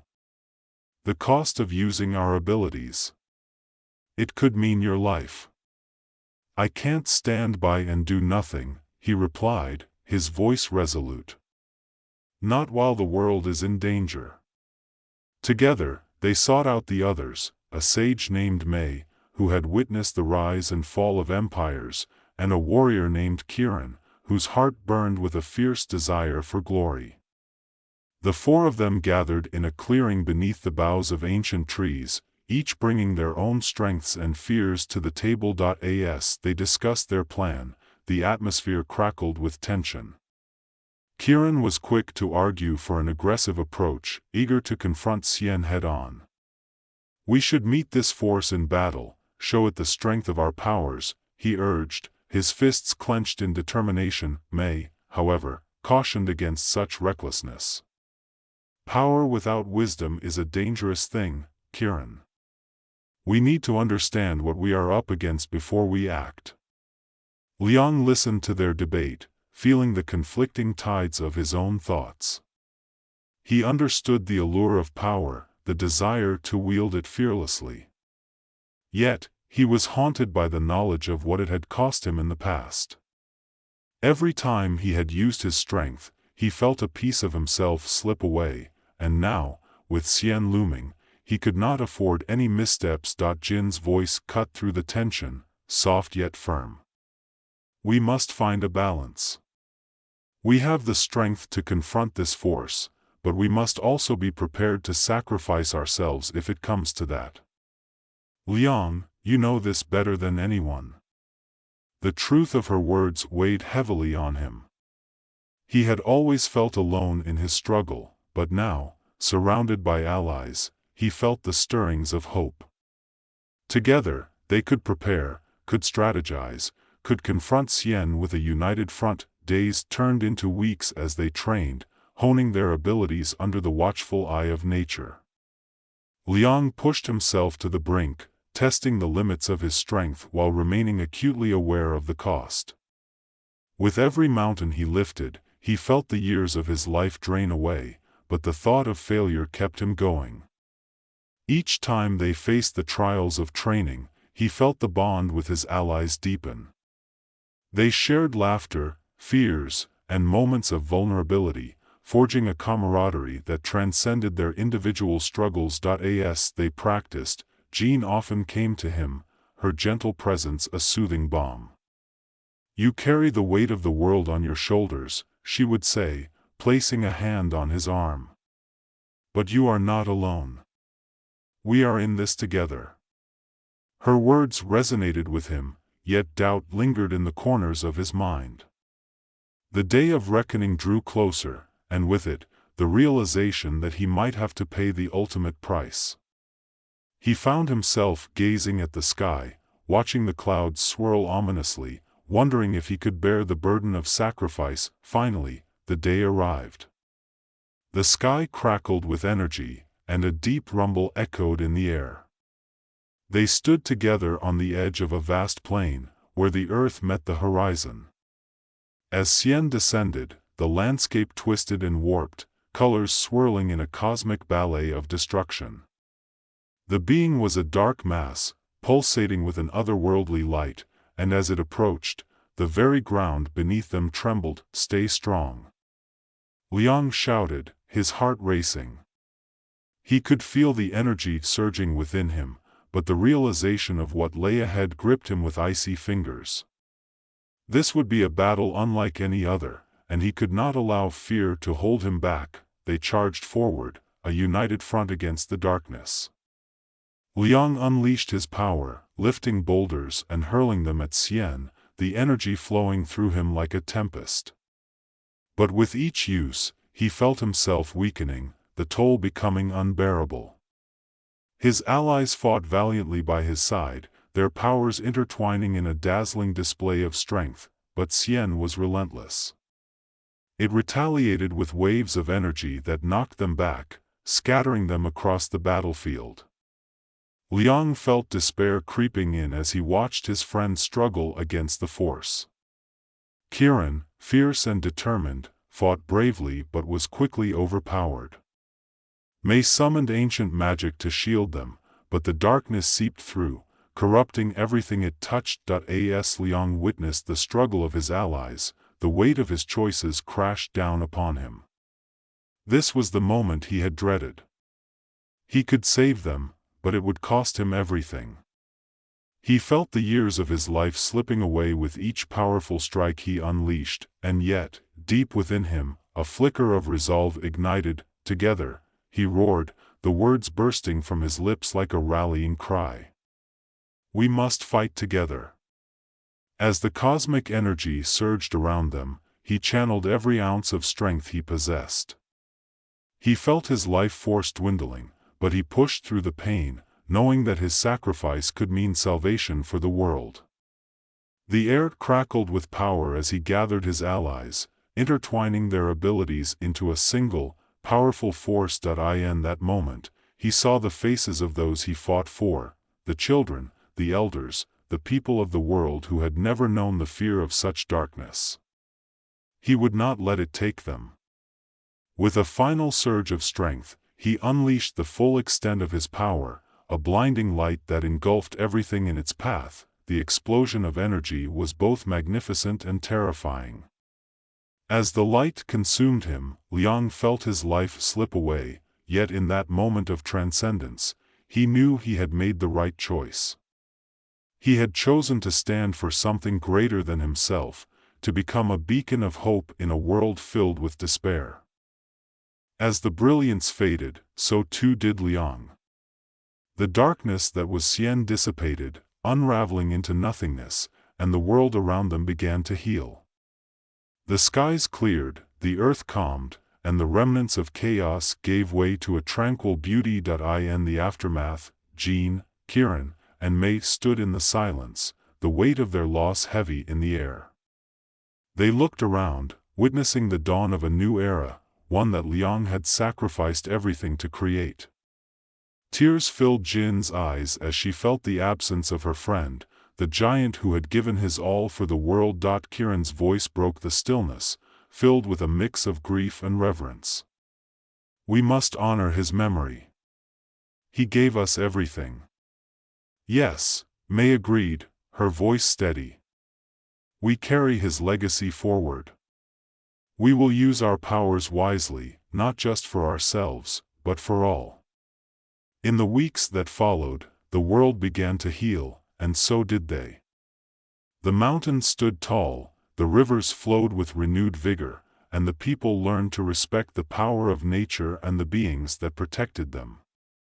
The sacrifice of Liang became a tale woven into the fabric of their lives, a reminder of the strength that lay in unity, in selflessness. Jean often found herself wandering to the peak where Liang had stood, gazing at the horizon. There, she felt his presence, the echo of his spirit guiding her.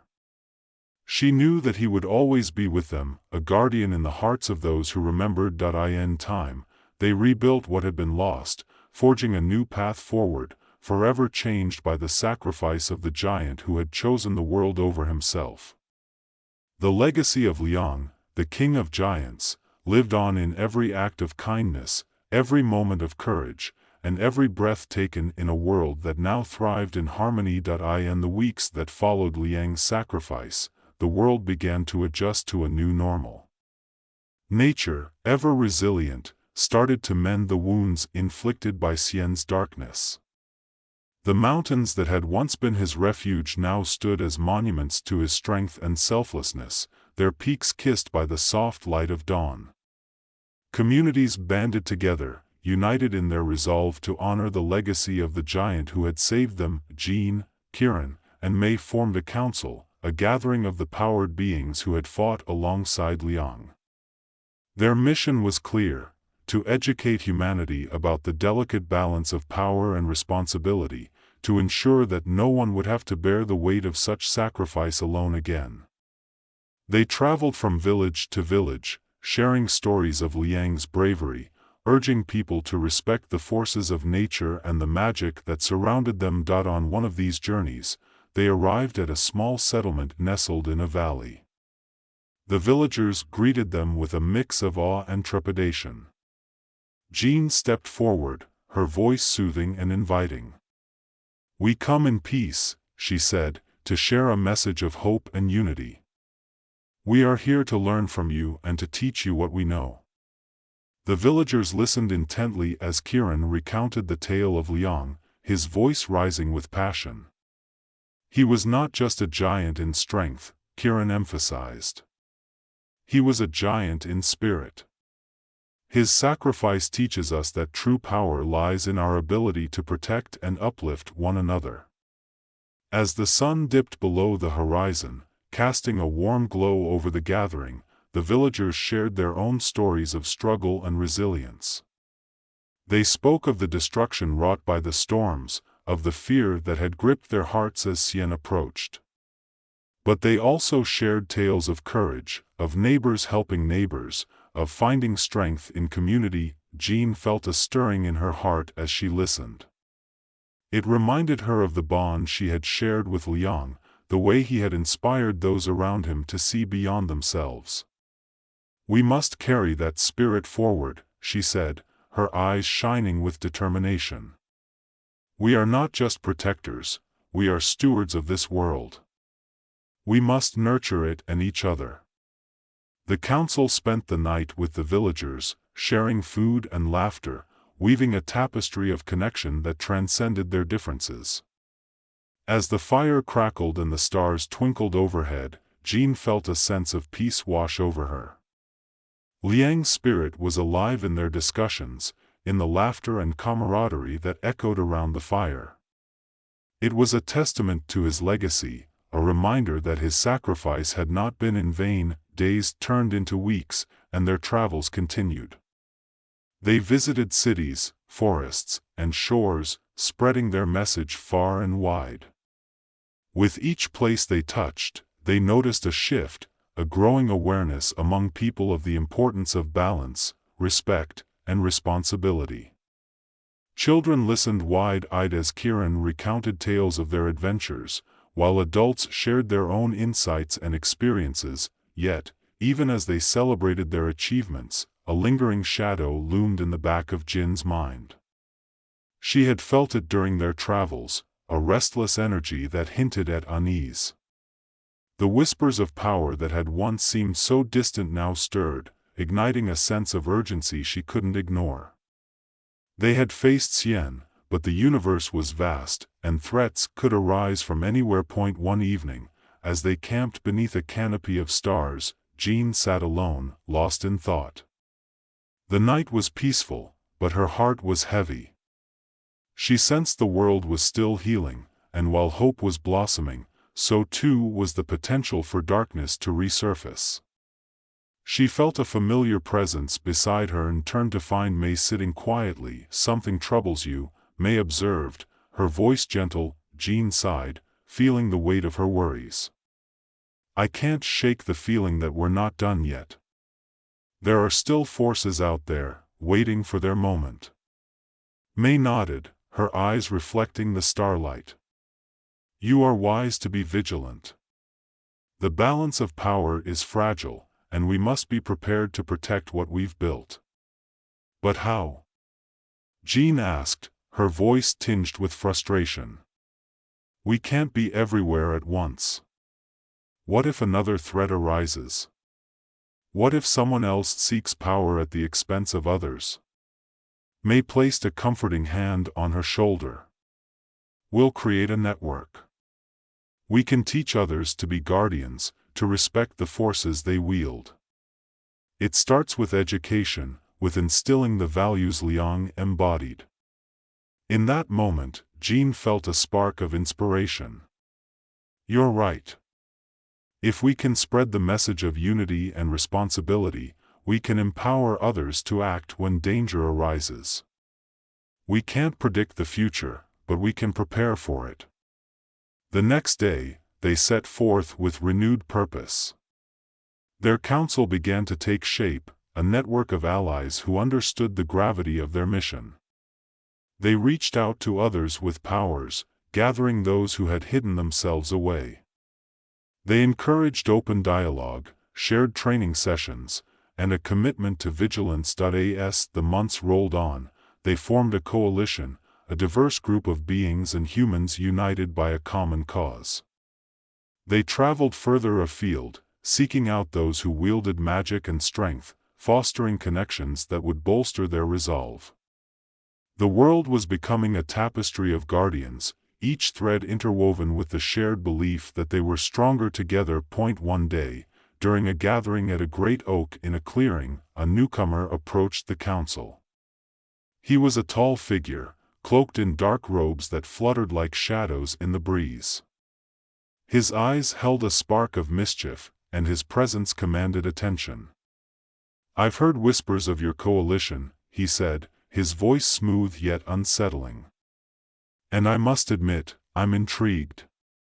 Jean stepped forward, her heart racing. Who are you? She asked, wary but curious. I am Rylan, he introduced himself, a sly smile playing on his lips. I have abilities of my own, and I've been watching you. What do you want? Kieran interjected, protective instincts flaring. Only to offer my assistance, Rylan replied, his tone laced with charm. You seek to unify and strengthen. I, too, wish to see the balance maintained. May eyed him suspiciously. And what do you gain from this? Knowledge, perhaps, he answered, tilting his head as if weighing his words. And power. We live in a world teeming with potential, and it would be a shame to let it go to waste. Jean exchanged glances with her allies. The atmosphere thickened with tension as they considered Rylan's offer. What do you really want, Rylan? She asked, her voice steady despite the unease creeping into her chest. Straight to the point, he chuckled, a hint of admiration in his eyes. Very well. I seek an alliance, a partnership. The world is changing, and those who don't adapt will be left behind. I can help you strengthen your coalition, bring others to your cause. But I ask for a place among you, to be heard and valued. The council members shared uncertain looks. It was a tempting offer, but something about Rylan's demeanor sent warning signals through Jin's mind. She could sense an undercurrent of ambition, a desire for influence that felt insidious. Before we consider your offer, Jean said carefully, we need to understand your true intentions. Trust is not given lightly. Wise of you, Rylan conceded, his eyes glinting with interest. But understand this, the world is vast, and threats are not always what they seem. You may find my insights invaluable, should you choose to accept. Over the next few days, Rylan remained near the council, sharing stories of his own journeys, of forces he had encountered, and of battles he had fought. His tales were riveting, filled with dark intrigue and narrow escapes, and they captivated many of the council members. But Jean remained skeptical, cautious of the charm that cloaked his true motivations. As they prepared for a larger gathering to welcome new members to their coalition, Jean decided to confront Rylan privately. She found him leaning against a tree, his expression contemplative, as if he were weighing the world itself. "Why do you really want to join us?" she asked, cutting through the silence. That he looked up, his smile disarming. "Because, dear Jean, power is best served with allies. I have seen the darkness that lurks beyond the horizon, and I want to be on the right side of history." "Or on the side that best serves your own interests," she countered, unwavering in her scrutiny. Ryland's demeanor shifted, a flicker of annoyance crossing his face. "You think I'm seeking to manipulate you? I'm simply offering an opportunity. A chance to be part of something greater." "Greater?" she echoed. "Or just more chaotic? You speak of darkness, but what if you are that very darkness in disguise?" "Perhaps," he admitted, a smirk returning to his lips. "But then, we all wear masks in this world. I'm merely proposing we work together, and that includes being honest about our ambitions." Jean took a step back, evaluating him. "If we were to accept you, it would be on our terms. We are not interested in power for power's sake." "Then consider this my invitation to evolve," he said smoothly. "What you have created is remarkable, but the world is changing rapidly. Adapting to those changes requires more than just ideals, it requires strength and cunning." Before she could respond, Kieran approached, sensing the tension. "Is everything all right here?" he asked, his protective instincts flaring again. "Just a friendly discussion," Ryland said, his tone light and unbothered. "I was sharing my insights with Jean. It's always good to exchange ideas." Kieran narrowed his eyes at Ryland, clearly unimpressed. "We'll need time to consider your proposal." "Of course," Ryland replied, his expression unyielding. "I wouldn't expect anything less." As the days passed, Jean felt the pressure mounting. Ryland's presence was both a curiosity and a threat, stirring up divisions within the coalition. Some were drawn to his charisma and tales, while others echoed Jin's concerns, wary of the potential for deception. During a council meeting, the air crackled with tension. "We should embrace his offer," one of the members argued, enthusiasm shining in their eyes. "His knowledge could bolster our strength." "Or lead us into a trap," Jean interjected, her voice steady. "We cannot lose sight of our purpose. We stand for unity, not ambition." As discussions swirled, May raised her hand, demanding silence. "We must not rush into this. Ryland's charm can be deceiving. We need to remain true to our values, and that means being cautious about whom we trust." Kieran, caught in the midst of the debate, finally spoke up. "If we decide to move forward, we need to set boundaries. If Ryland is truly sincere, he will respect them." The council agreed to maintain a careful distance from Ryland while continuing their outreach efforts. They planned another gathering, this time inviting individuals who were strong in both spirit and heart, people who understood the weight of responsibility. As they prepared, Jean felt a mixture of anticipation and dread. The world was healing, but it was also fragile, and she feared that Ryland's presence might tip the balance. She resolved to remain vigilant, to protect what they had built together, no matter the cost. On the day of the gathering, the clearing was abuzz with energy. People from distant lands traveled to witness the council's efforts, each bringing their own stories, their own powers, and their own hopes for a brighter future. Jean stood at the front, heart racing with excitement, ready to share the spirit of unity that had blossomed from Liang's sacrifice. As they began to speak, Ryland lingered on the edges, watching with an intensity that unsettled her. His presence felt like a storm brewing in the distance, a reminder that darkness could come in many forms. "Welcome." Jean greeted the crowd, her voice carrying over the rustling leaves. We gather today not just to celebrate our power, but to embrace our shared responsibility. Together, we can shape a world where strength is wielded with compassion, where we uplift one another rather than seek dominance. The crowd responded with cheers, their spirits high. Jean continued, sharing the story of Liang, weaving a tapestry of bravery and sacrifice that resonated deeply with everyone present.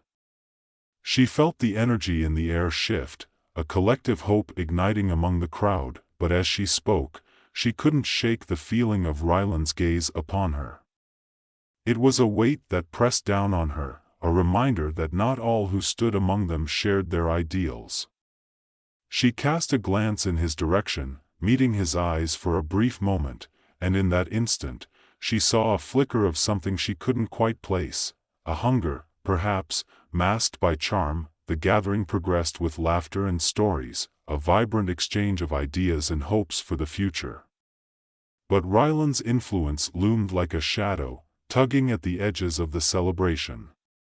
As the sun dipped below the horizon, casting the clearing in a golden hue, Jean felt a ripple of unease. After the gathering, as the crowd began to disperse, Ryland approached Jean, his demeanor casual yet predatory.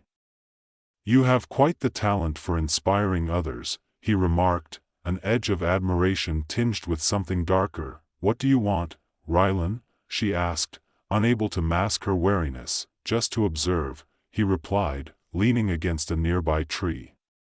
"Your message is powerful, but it is also naive. People crave more than just ideals, they crave results. I can help you achieve that." Jean crossed her arms, resisting the urge to step back. "We are not interested in shortcuts. We believe in genuine change." "Ah, but genuine change often requires a bit of ruthlessness," he countered, a glimmer of challenge in his eyes. "What if I told you that there are forces out there, even darker than Cien, gathering strength? Would you still cling to your ideals, or would you be willing to do what it takes to protect your people?" Her heart raced, but she stood firm. "We will protect our people, but not at the cost of our values. That is the lesson we learned from Liang." Ryland smiled, a hint of mischief dancing in his eyes. "You're more like him than you realize. But remember, the world is not as simple as you hope. Sometimes, survival demands a different kind of strength." Jean turned away, refusing to engage further. She had heard enough. The taste of unease lingered in her mouth, and she felt the weight of her responsibility intensifying.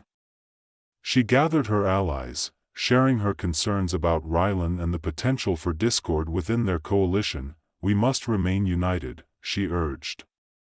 "If we allow ambition to cloud our judgment, we risk everything Liang fought for." As the days unfolded, they continued their outreach, but Ryland's influence crept in like a shadow, stirring unease among the council. Some began to admire him, drawn in by his charisma and stories of power. Jean felt the fracture grow, a rift between those who clung to their values and those who saw Ryland as a means to an end. Determined to confront this fracture, Jean called for an urgent meeting, inviting everyone to discuss the potential direction of their coalition.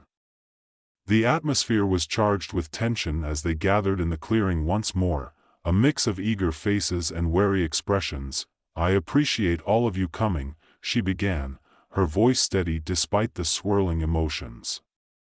"We stand at a crossroads. Our coalition is strong, but Ryland's presence has caused divisions. We need to decide what path we will take." Kieran stood beside her, his brow furrowed. "We've accomplished so much together, but we can't ignore the allure of power. Ryland offers us opportunities that we might not find elsewhere." "And at what cost?" Jean interjected. "We've seen the consequences of unchecked ambition. If we abandon our principles, we risk becoming the very thing we stand against." Voices rose in the crowd, opinions clashing as uncertainty rippled through the group. Some argued in favor of Ryland's vision, while others echoed Jin's warnings. The tension reached a boiling point, and for a moment, Jin feared the coalition would splinter. Then May raised her hand, her calm voice cutting through the discord. "Let's not forget why we came together in the first place. We fought for balance, for protection, and for the legacy of Liang. If we lose sight of that, we will not only fail ourselves, but we will fail him." Her words struck a chord, and the atmosphere shifted. Jean felt a renewed sense of purpose, the weight of uncertainty beginning to lift. "We must define our values clearly," she said, her voice rising above the murmurs. "We will not allow ambition to overshadow our mission. We stand for unity, responsibility, and the protection of our world." Gradually, the crowd began to settle, and agreement echoed in their nods and murmurs. Together, they reaffirmed their commitment to the values that had brought them together. They would not be swayed by the seductive call of power. Instead, they would strengthen their resolve to foster genuine connection and growth. As the meeting concluded, Jean felt a sense of relief wash over her. The coalition had withstood the test, and they had emerged stronger, united in their purpose. Yet, in the back of her mind, Ryland's words echoed like an ominous warning. The world was indeed vast, and shadows still loomed on the horizon. Days turned into weeks, and the coalition continued to grow. More powered beings joined their ranks, each adding their own stories, talents, and insights. They trained together, learning from one another, strengthening their bonds and expanding their reach. The sense of community flourished, and Jean felt a renewed sense of hope for the future. But just as they began to settle into a rhythm, a new threat emerged. Reports trickled in from the far reaches of the world, strange disturbances in nature, dark forces rising, echoes of something sinister gathering strength. Jean felt her heart race as she listened to the tales, the weight of responsibility heavy upon her. "We need to investigate," she declared, determination fueling her resolve. "We can't ignore these warnings. If there's a threat, we must confront it head-on." As they set out on their journey, Jean felt a mix of anxiety and anticipation. They traveled through dense forests and across rugged mountains, following the signs of disturbance. Each step took them deeper into the heart of an unsettling mystery, and with each passing day, the sense of urgency grew. Finally, they arrived at a village that had been ravaged by strange storms. The villagers spoke of dark figures seen at the edge of the forest, whispers of power that seemed to twist the very fabric of nature. Jean felt a chill run down her spine. This was more than mere disturbance, it was a manifestation of something dark and powerful. As they prepared to investigate, Ryland appeared at their side, a glint of curiosity in his eyes. "I see you're diving into the heart of the storm," he remarked, an edge of amusement in his tone. Jean shot him a glare, her patience wearing thin. "This is not a game, Ryland. People are suffering." "Of course," he replied, unfazed. "But sometimes suffering is the catalyst for change. You'll see." They pressed on, entering the forest that surrounded the village. The air was thick with tension, and the trees loomed like sentinels, shadows dancing in the fading light. As they ventured deeper, the signs of disturbance became more pronounced. Trees twisted unnaturally, the ground cracked as if in pain. Suddenly, a low growl echoed through the trees, reverberating in the silence. Jin's heart raced as she turned to her allies. "Stay close," she instructed, her senses heightened. "We don't know what we're dealing with." In the clearing ahead, they spotted figures moving between the trees, dark shapes that seemed to ripple with energy. As they drew closer, the truth revealed itself, a gathering of beings, each radiating a menacing power that sent a wave of dread coursing through Jean. "Who are they?" Kieran whispered, his voice barely audible. "Looks like we've found our threat," May replied, her eyes narrowing. "We need to approach with caution." Ryland stepped forward, an unsettling grin on his face. "Allow me," he said, striding into the clearing as if he were wading through a calm sea. "Wait." Jean called, but it was too late. Ryland moved with an audacity that left her breathless. He approached the dark figures, confidence radiating from him like a beacon. "Ah, fellow seekers of power," he exclaimed, his tone almost playful. "What an interesting gathering we have here." The dark figures turned, revealing twisted features and eyes that glinted with malice. Jean felt her blood run cold as she realized the true nature of this gathering.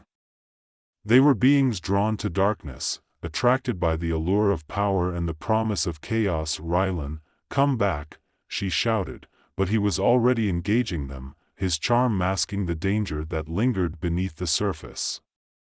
Jin's heart raced as she watched the confrontation unfold, a mixture of fear and anger bubbling within her. One of the dark figures stepped forward, a smirk playing on its lips. "What do we have here?" "A curious little group, led by a foolish dreamer." "Foolish?" Ryland retorted, his voice smooth. "I'm merely exploring the possibilities. After all, power is best when it is shared, don't you agree?" Jin's heart sank as she realized Ryland was flirting with danger, potentially sealing their fate with his reckless words. "Ryland, we need to retreat," she urged, desperation creeping into her voice, but Ryland ignored her, clearly reveling in the exchange. "I can see the allure of what you seek," he continued, eyes glimmering with mischief. "You've gathered quite the following. Perhaps we can strike a deal." The dark figures exchanged glances, their expressions shifting from curiosity to amusement. "And what would you offer?" one asked, voice dripping with mockery. "Knowledge, power, and a chance to redefine the balance," Ryland said, his words seductive. "Together, we can forge a new path." Jean felt a surge of panic. "Ryland, this isn't the way," she shouted, but her voice was lost in the growing tension. The leader of the dark figures stepped closer, eyes narrowing. "Your offer is tempting, but we've no need for traitors among us." In an instant, chaos erupted. The dark figures lunged, shadows twisting and forming into grotesque shapes, while Ryland sprang back, realizing too late the trap he had walked into.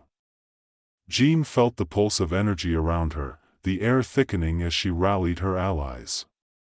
"Defend yourselves," she cried, her heart pounding. As the battle began, Jean fought with everything she had, drawing on the strength of her allies. Kieran and May stood by her side, their powers intertwining, creating a barrier against the dark onslaught.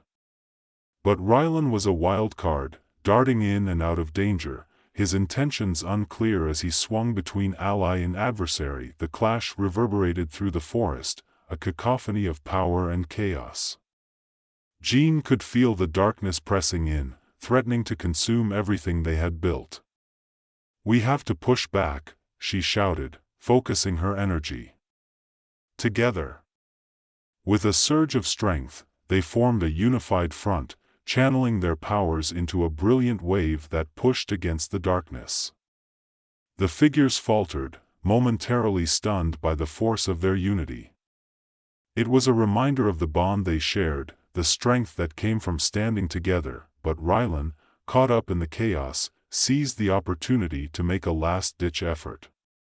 He stepped forward, channeling his own energy, and in that moment, Jean realized he was attempting to bargain with the dark figures, trying to negotiate their escape. "No," she cried out, horror filling her voice. "This isn't what we stand for."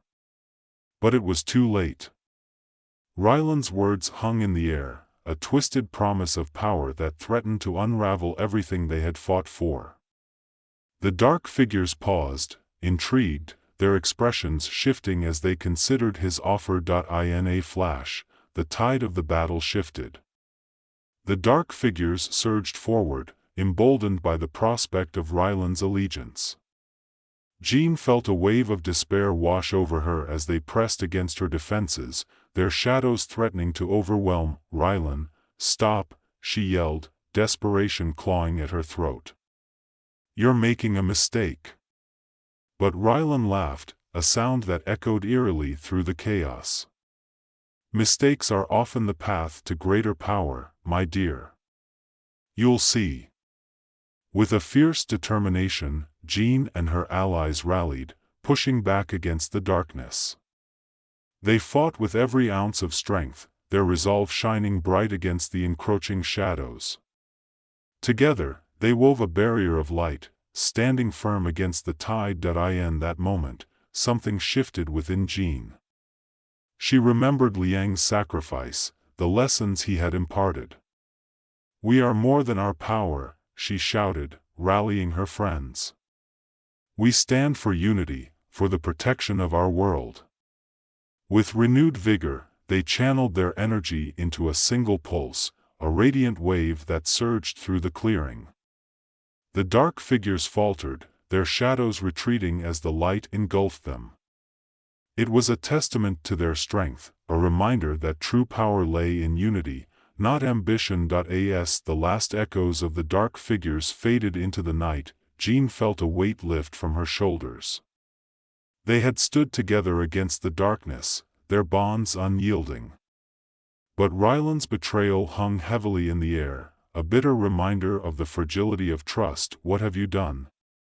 Kieran turned to Ryland, anger simmering in his voice. "You almost led us to destruction." Ryland shrugged, an air of nonchalance clinging to him. "I was merely exploring options. Sometimes, the only way to understand power is to confront it head-on." "You put us all at risk," Jean said, stepping closer, her voice low but firm. "We cannot afford to let ambition cloud our judgment." "But isn't ambition what drives us?" Ryland replied, a hint of challenge in his tone. "What if power is the only way to ensure our survival?" Jean shook her head, anger simmering beneath the surface. "We've seen what happens when power is wielded without responsibility. We are not conquerors, we are guardians. Our purpose is to protect, not dominate." Ryland's expression shifted, a flicker of something darker crossing his features. "You're naive, Jean. The world is not as simple as you wish it to be. I thought you were better than that." With those words, he turned away, slipping into the shadows of the forest, leaving the council members standing in stunned silence. Jean felt a chill run down her spine, a sense of foreboding that lingered in the air. "What do we do now?" May asked, her voice steady but filled with concern. "We regroup," Jean replied, determination fueling her resolve. "We need to fortify our defenses and remain vigilant. Ryland may have underestimated us, but we can't afford to underestimate him." As they made their way back to the village, the weight of Ryland's betrayal hung heavily on Jin's heart. The shadows of doubt crept in, whispering reminders of the danger that lurked just beyond their vision. They had faced darkness before, but this time felt different. The world was changing, and they needed to adapt. In the days that followed, they poured their energy into fortifying their coalition.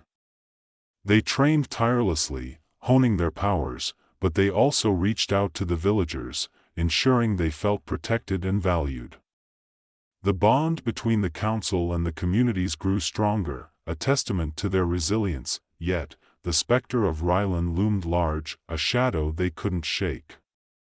Jean felt a constant unease, a sense that the darkness he had flirted with was not far behind. Whispers of disturbances continued to circulate, strange happenings that hinted at a brewing storm. One night, as the council gathered to discuss their next steps, a messenger arrived, breathless and frantic. "It's Rylan," the messenger gasped. "He's rallying a force, a dark alliance. He seeks to unite those drawn to power." Jean felt her heart drop. "We have to stop him," she said, her voice steady despite the turmoil inside her. "If he's gathering strength, we cannot allow it to grow." With urgency, they began strategizing, determined to confront Rylan and the darkness he was courting. But deep down, Jean felt a pang of regret. Rylan had once been an ally, a potential source of strength, but now he stood as a looming threat, a reminder of how easily trust could be shattered. As they prepared for the inevitable confrontation, Jean reflected on the lessons they had learned through their journey. It was not just about power, it was about unity, responsibility, and the strength that came from standing together against the darkness. With resolve, they set out to confront Rylan, ready to protect their coalition and the values they held dear. The path ahead was uncertain, but Jean knew one thing: they would face the shadows together, drawing strength from one another as they fought for the future they believed in. In the sprawling urban landscape of New Haven City, darkness enveloped the streets, creeping through alleyways and filling the air with an unsettling tension. The glow of neon lights flickered, casting distorted shadows on the faces of passers-by who hurried along, wary of the increasing criminal activity that had gripped their lives.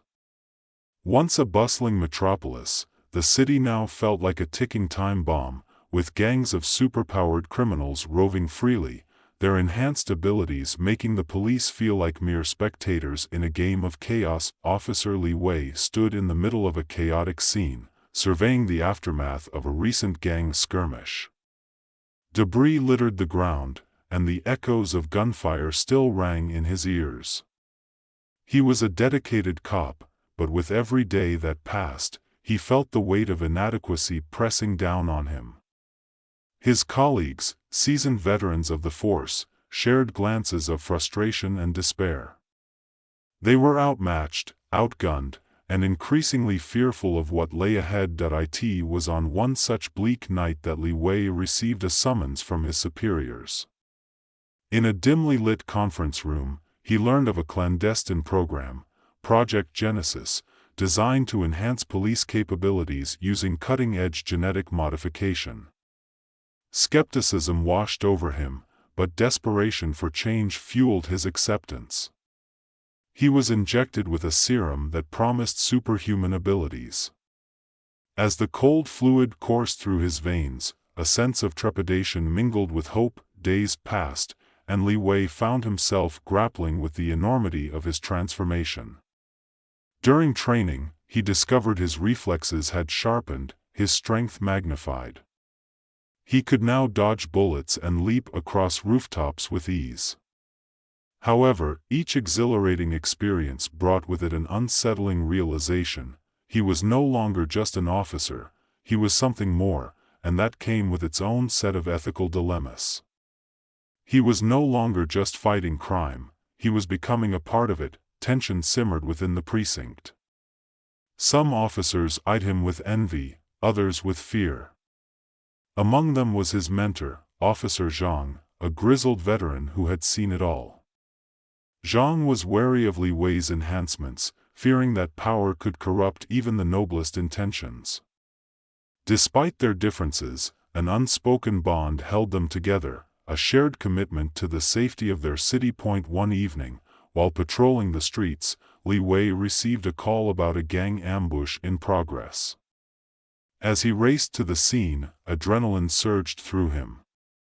He arrived just in time to see the Red Fangs, one of the most feared gangs, engaged in a brutal skirmish.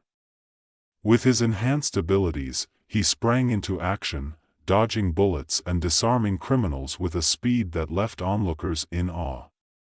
The battle was fierce, and despite his prowess, the chaos left him rattled. He caught a glimpse of a familiar face in the fray, one of his childhood friends, now turned criminal. After the confrontation, as Li Wei processed what he had witnessed, his thoughts drifted to the deeper issues plaguing their city. He began investigating the rise of enhanced criminals, uncovering a sinister connection to the very corporation behind Project Genesis. The corporation, he learned, was not only experimenting with police enhancements but was also providing similar enhancements to criminals, manipulating both sides for profit and control. In his quest for answers, Li Wei reached out to Zhang Mei, an underground journalist whose reports had exposed the corporation's dark dealings. Their partnership blossomed, fueled by a shared determination to unveil the truth. Mei's fierce spirit and relentless drive resonated with Li Wei, igniting a spark of hope amidst the chaos. Together, they dug deeper into the corporation's operations, uncovering evidence of illegal genetic experiments conducted in hidden labs throughout the city. As their investigation unfolded, Li Wei faced moral conflicts. The power he had gained came at a cost, one that blurred the lines between hero and villain. He witnessed firsthand the consequences of his actions, how the city had become a battleground for those wielding power recklessly. And yet, in the quiet moments, he found himself drawn to Mei, their connection growing as they faced danger together. The night of reckoning arrived when they discovered a major deal taking place, a transaction that would turn the tide of power in the city. With evidence in hand, they infiltrated the corporation's headquarters, a towering structure looming over the city like a sentinel. The air was thick with tension as they navigated through security systems, their hearts racing with each step, but danger lurked around every corner. As they reached the main lab, they were met with resistance, corporate agents and enhanced criminals ready to protect their empire. A fierce battle erupted, the sound of fists meeting flesh and the crackle of energy filling the air. Li Wei's abilities surged, allowing him to fight with a ferocity that shocked even himself. But as he unleashed his power, he struggled with the realization of what he had become. In the midst of the chaos, he spotted Zhang, who had come to back him up, but was quickly overwhelmed. A split-second decision hung heavy in the air. Li Wei could save his mentor or capture the lead criminal responsible for the corporation's abuses. With anguish clawing at his heart, he chose to save Zhang, making a desperate leap across the room, pulling him out of harm's way. The moment left him vulnerable, and in the fray, the lead criminal escaped, their plan foiled. But the fight far from over. The aftermath of the battle was bittersweet. The corporation's operations were exposed, but the damage had been done. Li Wei returned to the precinct, greeted with a mix of admiration and distrust from his colleagues. Zhang's injury weighed heavily on him, a constant reminder of the risks they faced. The public demanded answers, and as the dust settled, Li Wei found himself at a crossroads. With Mei by his side, he dedicated himself to rebuilding trust within the force. He advocated for responsible use of enhanced abilities, emphasizing the importance of ethics in law enforcement. The city began to heal, but the scars of the past lingered. Li Wei recognized that while he had gained power, the true strength lay in his commitment to protect his community, not just through might but through integrity and justice. As he stood on a rooftop overlooking New Haven City, the sun setting behind the skyline, he felt a renewed sense of purpose. He was a cop, an officer of the law, and while the road ahead would be fraught with challenges, he was determined to walk it with honor. With Mei beside him, the future held the promise of change, a beacon of hope amidst the lingering shadows. In a world where power could corrupt, Li Wei chose to fight for a brighter tomorrow, one where humanity reigned supreme over superhumanity. Under the fading light of the setting sun, Li Wei stood tall on the rooftop, the city sprawling beneath him like a living organism, pulsating with life, chaos, and a yearning for redemption. His heart still raced from the events of the night before. Zhang's injury had not just been a physical blow, it had shaken the foundation of his resolve. He had chosen to save his mentor, but the cost of that decision haunted him. The criminal mastermind had slipped through their fingers, and the thought gnawed at him. What if that choice had cost them everything? Li Wei turned away from the ledge, pulling himself back to the present. He had a city to protect and citizens to reassure. The precinct buzzed with activity as he stepped inside, his fellow officers exchanging wary glances. Whispers of his recent exploits filled the air, a mix of admiration and apprehension. Some regarded him as a beacon of hope, while others viewed him as a dangerous anomaly, a cop with powers that could just as easily lead to tyranny. "Officer Li," came a voice from behind. It was Captain Liu, the precinct head, his face stern yet thoughtful. "We need to talk about the fallout from last night." "Captain," Li Wei replied, his voice steady. "I know I let the lead criminal slip away, but we exposed their operations. We can build on that." Liu sighed, rubbing the back of his neck. "That's true, but the public is restless. They don't understand what's happening, and fear is spreading.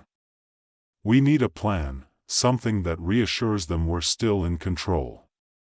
Li Wei nodded, the weight of responsibility settling heavily on his shoulders. "We should hold a press conference. Share the information we've gathered. Let them know we're taking action against the corporation." "Do you think that's wise?" Liu asked, skepticism etched on his features. "Your enhancements make you a target, and the corporation won't take this lying down." "They'll come after me anyway," Li Wei replied, determination igniting his voice.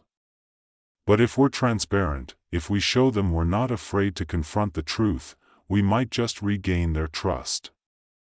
Captain Liu considered this, then gave a reluctant nod. "Fine. But you'll have to tread carefully. You're not just representing yourself anymore, you're the face of the department." As Li Wei prepared for the press conference, he felt the familiar rush of adrenaline mingling with anxiety. Zhang Mei joined him in the briefing room, her expression a mixture of admiration and concern. "You're really going to do this?" she asked, her brow furrowed. "I have to," he replied. "It's the only way to regain control of the narrative.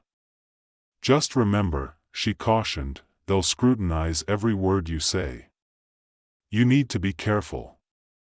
The corporation is watching, and they won't hesitate to strike back." "I know," he said, meeting her gaze. "But I can't let fear dictate our actions. This city deserves to know the truth." As the time approached, Li Wei felt the weight of expectation pressing down on him. The room filled with reporters, their cameras flashing like fireflies in the dusk. He stood at the podium, the bright lights blinding him momentarily. Clearing his throat, he began, "Ladies and gentlemen, thank you for being here today. I'm Officer Li Wei, and I want to talk to you about the challenges our city faces and the steps we're taking to address them." He outlined the events that had transpired, emphasizing the corporation's role in the rise of superpowered crime.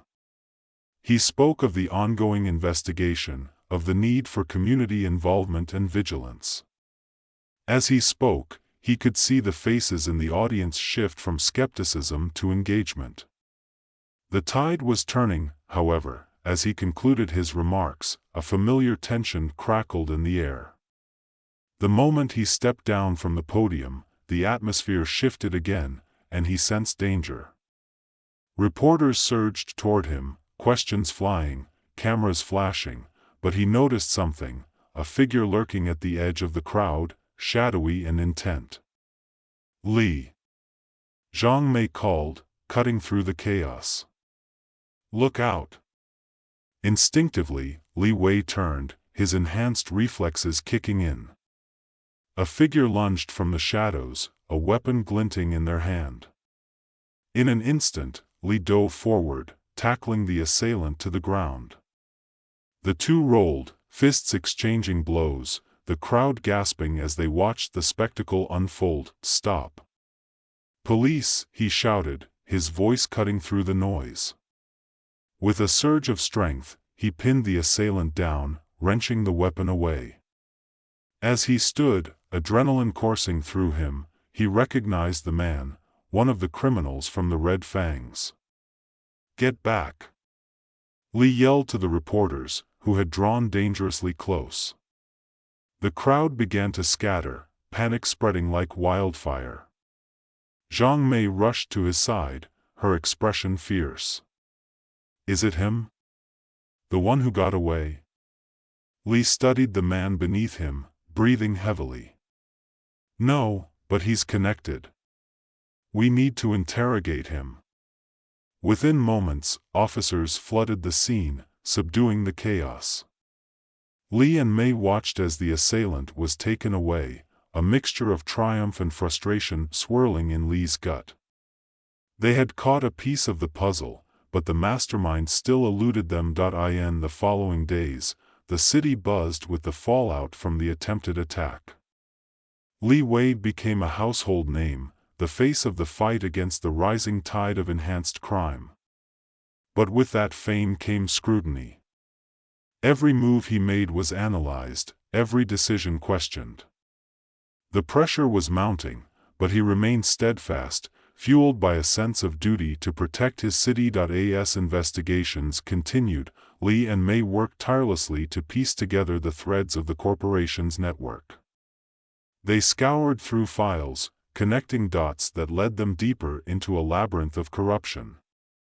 Each discovery brought new dangers.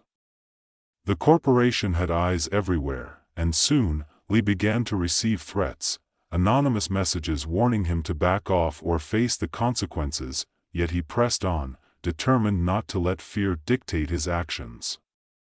One night, while poring over documents in the precinct, he stumbled upon a hidden report detailing an upcoming meeting between the corporation's leaders and their criminal associates.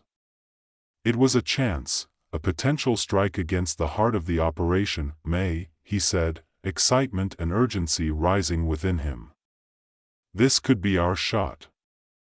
If we can get evidence of this meeting, we can expose them all." "Are you sure it's safe?" she asked, concern flickering in her eyes. "They'll be on high alert after what happened at the conference." "We have to try," he insisted. "I can handle myself." With Mei at his side, they devised a plan to infiltrate the meeting. Disguised and armed with hidden cameras, they positioned themselves outside a nondescript warehouse on the outskirts of the city. The night air was thick with tension as they waited, hearts pounding in sync with the ticking clock. Hours passed before the first figures arrived, their silhouettes casting long shadows under the dim lights. Lee's breath quickened as he recognized the faces of both the corporate executives and the enhanced criminals. The meeting was more critical than they had anticipated, discussing not just deals but the future of crime in New Haven City. As the discussion intensified, Lee whispered to Mei, "We need to get closer. We can't miss a word of this." Stealthily, they moved through the shadows, inching closer to the entrance. But just as they were about to break into the open, a sound shattered the stillness, a door creaking, footsteps approaching. "Get down," Lee hissed, pulling Mei behind a stack of crates. They held their breath, hearts racing as the figures passed, unaware of their presence. In that moment of tension, Lee felt the weight of his choices. Every decision had led him here, to this precipice of danger and truth. He glanced at Mei, who met his gaze, her expression unwavering. They were in this together. Once the coast was clear, they crept closer, settling behind a wall where they could hear every word. The conversation was dark and twisted, detailing plans for a city-wide takeover using enhanced criminals as pawns.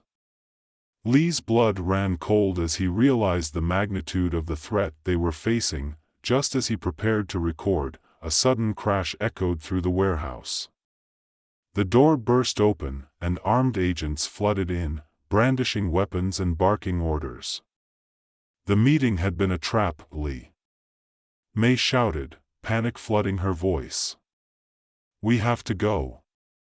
With adrenaline surging, they sprinted back, the chaos unfolding behind them as shots rang out.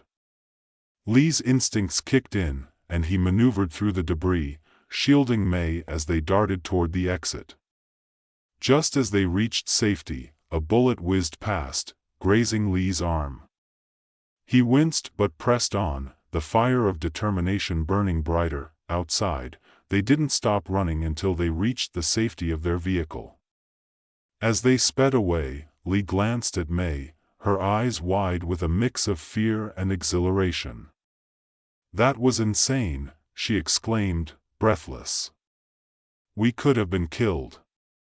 But we got the evidence, Lee replied, his voice steady despite the adrenaline coursing through him. Now we can expose them for good.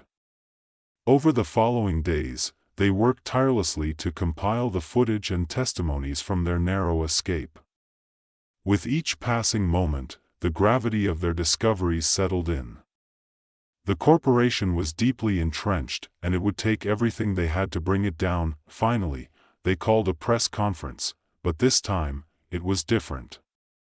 They had tangible evidence, a clear narrative that painted the corporation as the true villain in the story of New Haven City.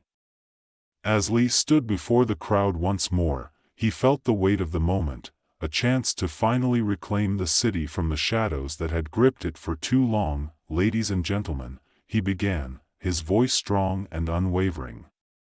Today, we stand at a crossroads. The fight against crime has become a fight against corruption, a battle not just for our city's safety, but for its very soul. He detailed the evidence, the connections, the plans that had been laid bare before the public.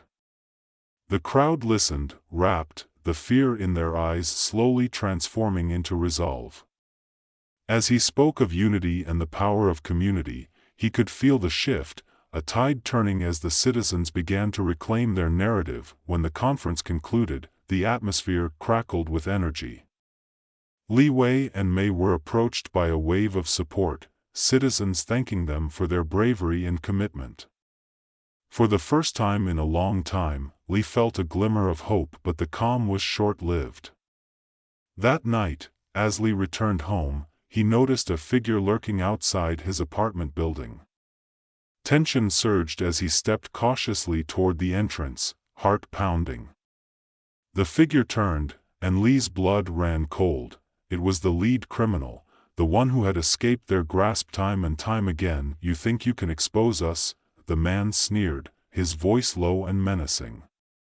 You've only just begun to understand the power you're dealing with. Before Lee could react, the criminal lunged, and a brutal fight erupted on the dimly lit street. Lee's instincts kicked in, but the criminal was faster, stronger, fueled by desperation. They exchanged blows, the sounds of the scuffle echoing through the night, but Lee was determined not to lose this fight.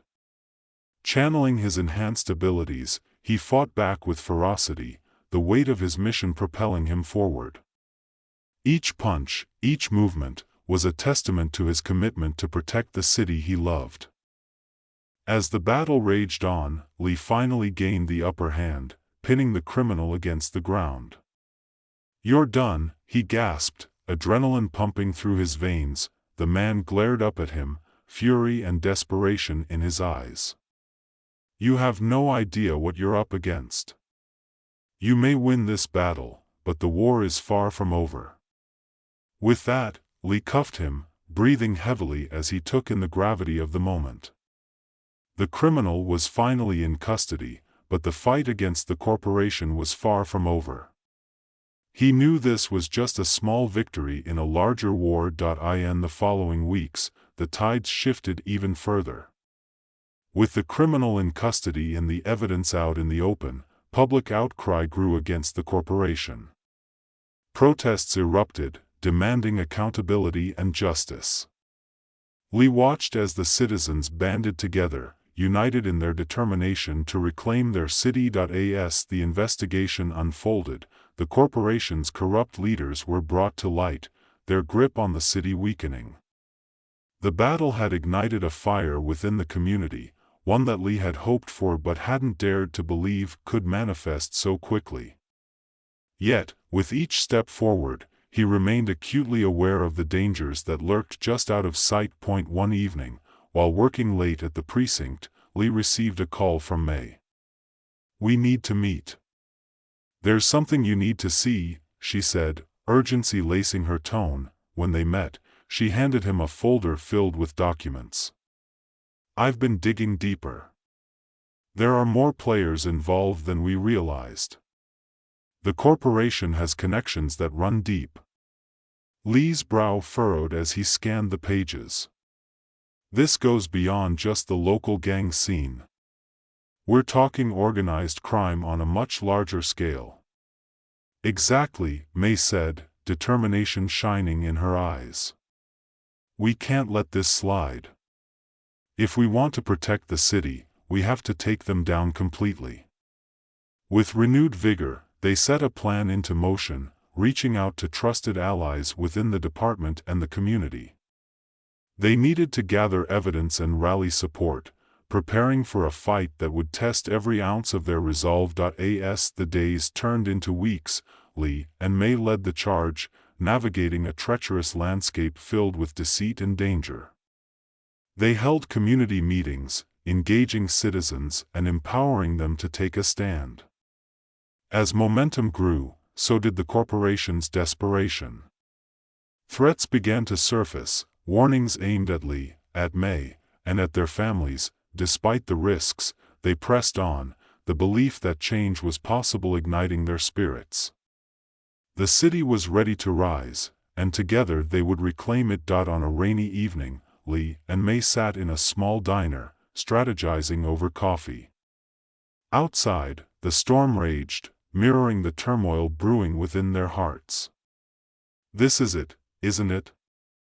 May said softly, her fingers tracing the rim of her cup. "We're close to a breaking point." "Yeah," Lee replied, staring out at the downpour. "But we have to be careful. We can't underestimate them." Just then, a commotion erupted outside. Lee's instincts flared, and he leaped to his feet, pushing through the door. The rain drummed against him as he surveyed the scene.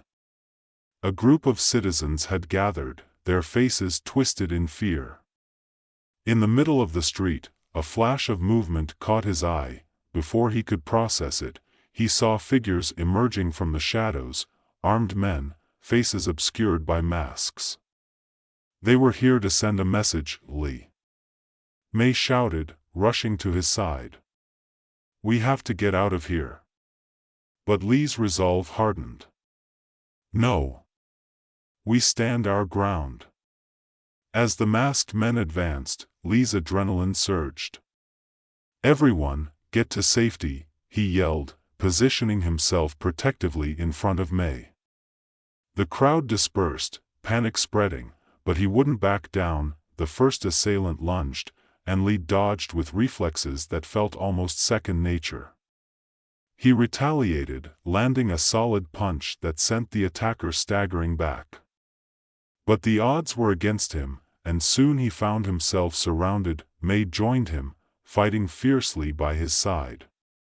Together, they were a whirlwind of energy, deflecting blows and striking back with precision. Yet, as they pushed back, it became clear that they were outnumbered. The attackers were relentless, driven by a fearsome determination to silence them. Just when it seemed they were about to be overwhelmed, the sirens wailed in the distance.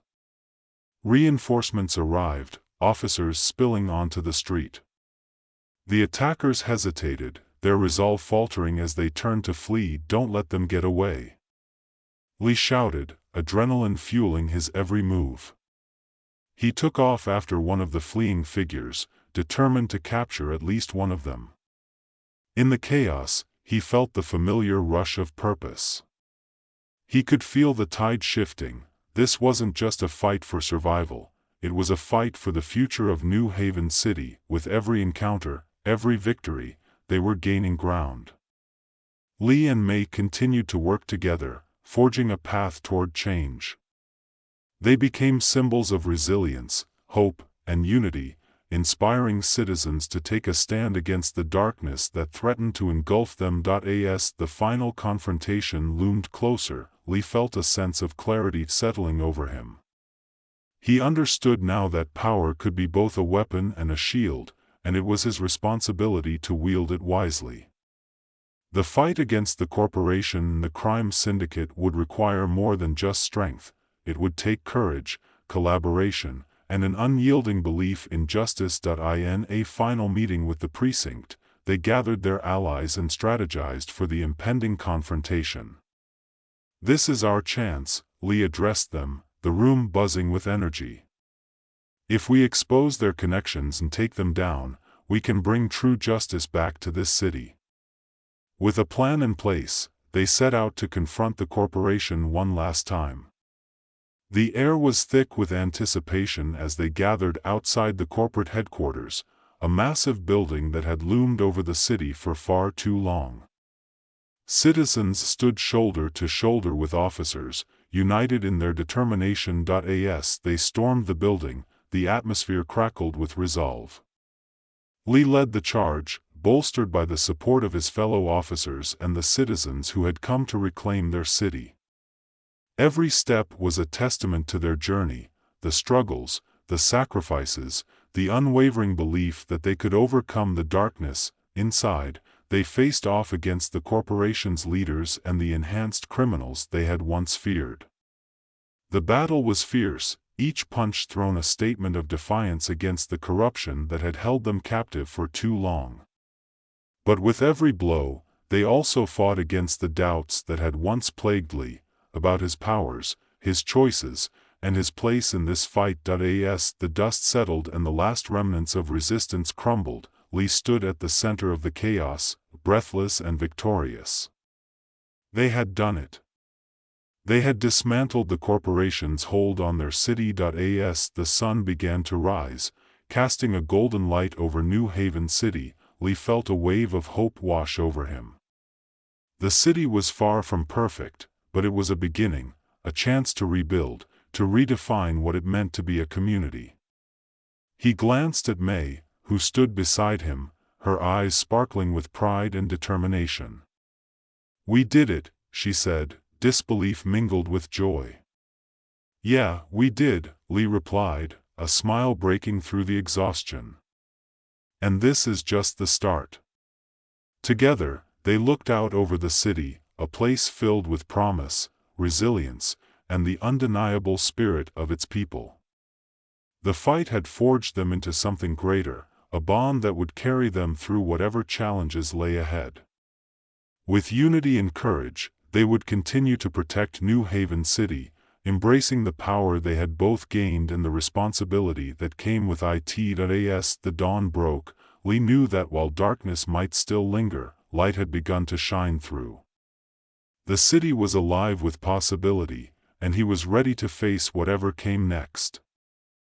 In the dim light of a recovery room, Alex Chen lay still, his body a patchwork of scars and metal. The sterile smell of antiseptic filled the air, mingling with the faint hum of machinery.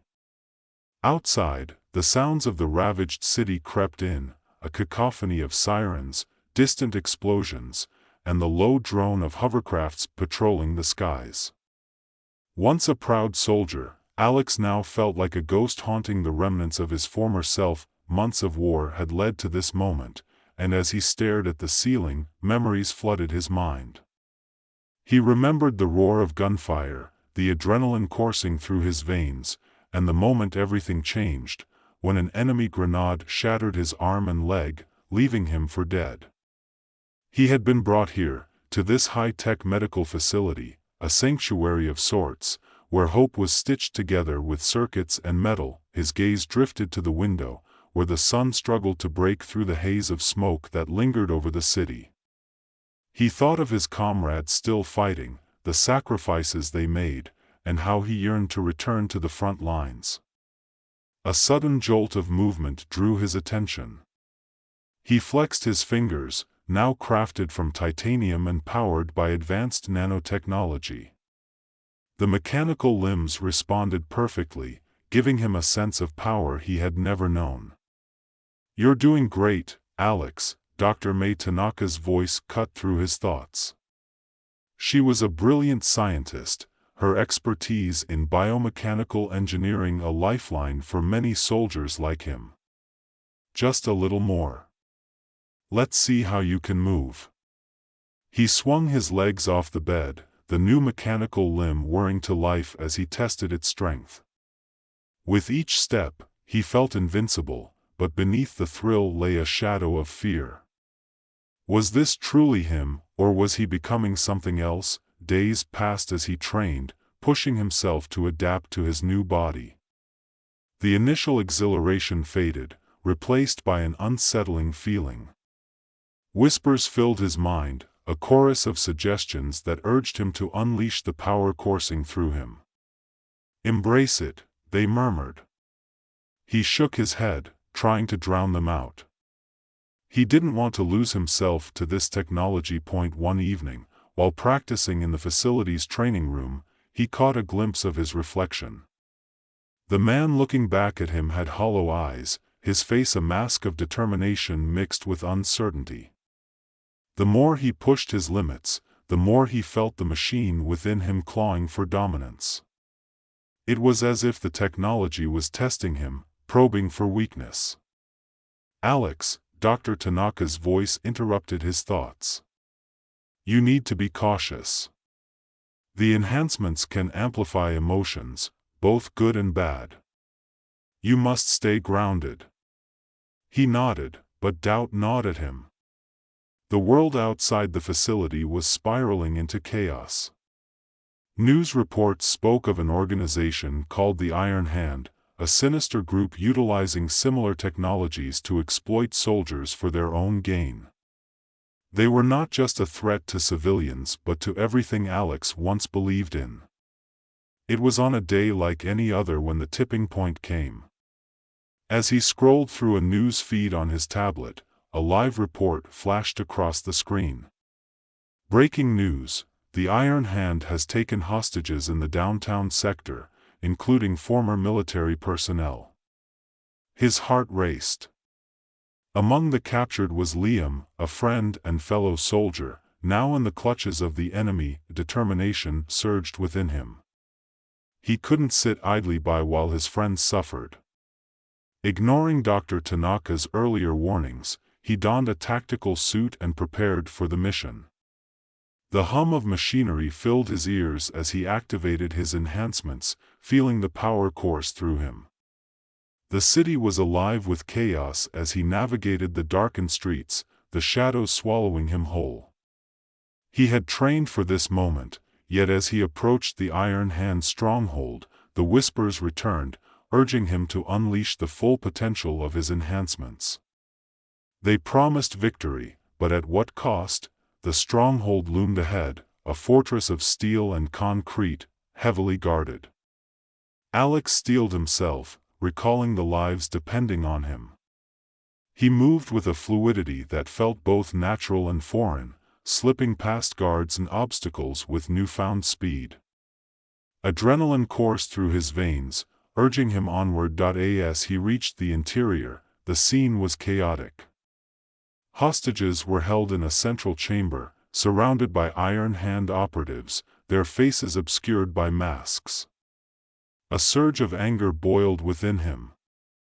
With a roar, he charged in, the enhanced limbs propelling him forward with incredible speed. The first guard fell before he even saw Alex. The mechanical fist connected with bone, and the man crumpled like a rag doll. Alex felt the rush of victory, but alongside it came a darker thrill, a hunger for more. He fought through the room, incapacitating enemies with an efficiency that surprised even him. Each strike fueled the whispers, growing louder, demanding he embrace the machine within him, but just as quickly as his power surged, he lost control. In a moment of blind rage, he swung at an approaching guard, his fist colliding with a wall instead. The impact shook the room, dust and debris raining down. The guards hesitated, fear flickering in their eyes. Alex realized he was losing himself to the machine's instinct, the dark impulses it fed on. In that instant, he caught a glimpse of the hostages, their eyes wide with terror. He froze, the realization hitting him like a punch to the gut. He was supposed to save them, not become the monster he was fighting against. With effort, he pulled back, shaking his head as if to clear the fog. "I'm here to help," he shouted, desperation creeping into his voice. The remaining guards, sensing his moment of vulnerability, lunged at him. In a flash of instincts and training, Alex managed to evade them, but not without damage. One of the guards managed to cut across his mechanical arm, sparking and short-circuiting the system momentarily. The pain jolted him back to reality, grounding him as he fought against the chaos inside. Finally, in a surge of clarity, he turned his attention to the hostages. "Get down," he yelled as he moved to shield them from the fighting. The battle raged around him, but for the first time, he felt the weight of his actions, the potential consequences of losing control. He fought with purpose, driven not just by vengeance but by a desire to protect. The dark whispers faded, replaced by a singular focus. One by one, he subdued the remaining guards, each victory reigniting a spark of his humanity. When the last guard fell, he rushed to the hostages, quickly freeing them from their binds. Among them, he found Liam, battered but alive.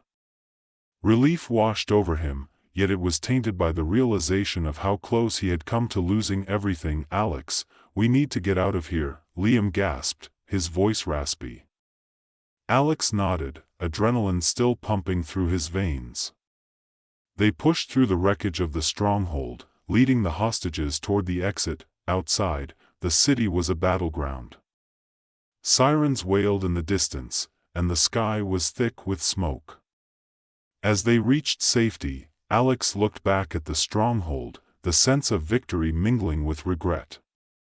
He had fought to reclaim his humanity, but at what cost? Back at the facility, the adrenaline faded, replaced by an overwhelming sense of dread. Dr. Tanaka met him in the hallway, her expression a mixture of concern and relief. "You're back," she breathed, glancing at the shaken hostages. "What happened?" "I lost control," he admitted, his voice trembling. "I almost became what I was fighting against." Dr. Tanaka studied him closely, the weight of his admission hanging in the air. "You must learn to balance your abilities, Alex. Embrace the strength they give you, but don't let them define you." He nodded, the truth of her words resonating within him. The battle was far from over, the Iron Hand was still out there, and he had more to learn about himself and the power he wielded. In the following days, Alex trained harder than ever, driven by a newfound sense of purpose. He sought out Kira, a civilian activist he had met during his recovery, who was passionate about fighting against the Iron Hand's tyranny. They shared stories, their connection growing deeper as they strategized on how to bring the organization down once and for all. Kira challenged his views on technology, emphasizing the importance of using it responsibly. "It's not just about strength, Alex," she said one evening, her eyes bright with determination. "It's about protecting those who can't protect themselves. You have a responsibility now." Her words ignited a fire within him. He was more than just a soldier or a weapon, he could be a protector.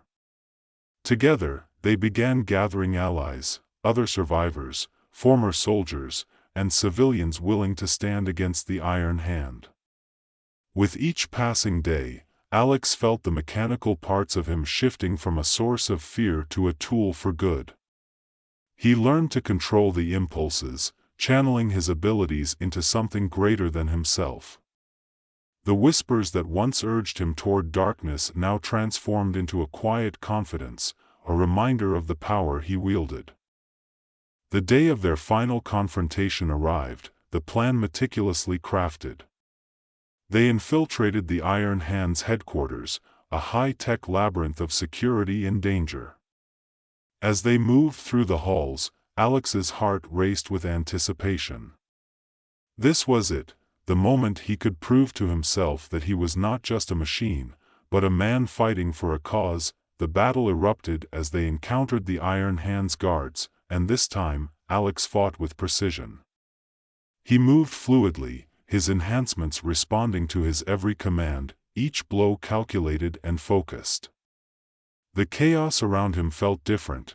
There was no darkness, only purpose. As they pushed deeper into the headquarters, they finally reached the command center. There, the leader of the Iron Hand awaited them, a figure cloaked in shadows, surrounded by screens displaying their nefarious operations. "Welcome, soldier," the leader sneered, recognizing Alex immediately. "You think you can stop us? You're one of us now, a weapon for the highest bidder." Anger flared within Alex. "I am not a weapon. I fight for those who can't fight for themselves." With a roar, he charged forward, the final showdown erupting into a fierce battle. The leader matched him blow for blow, but Alex fought with the strength of his convictions.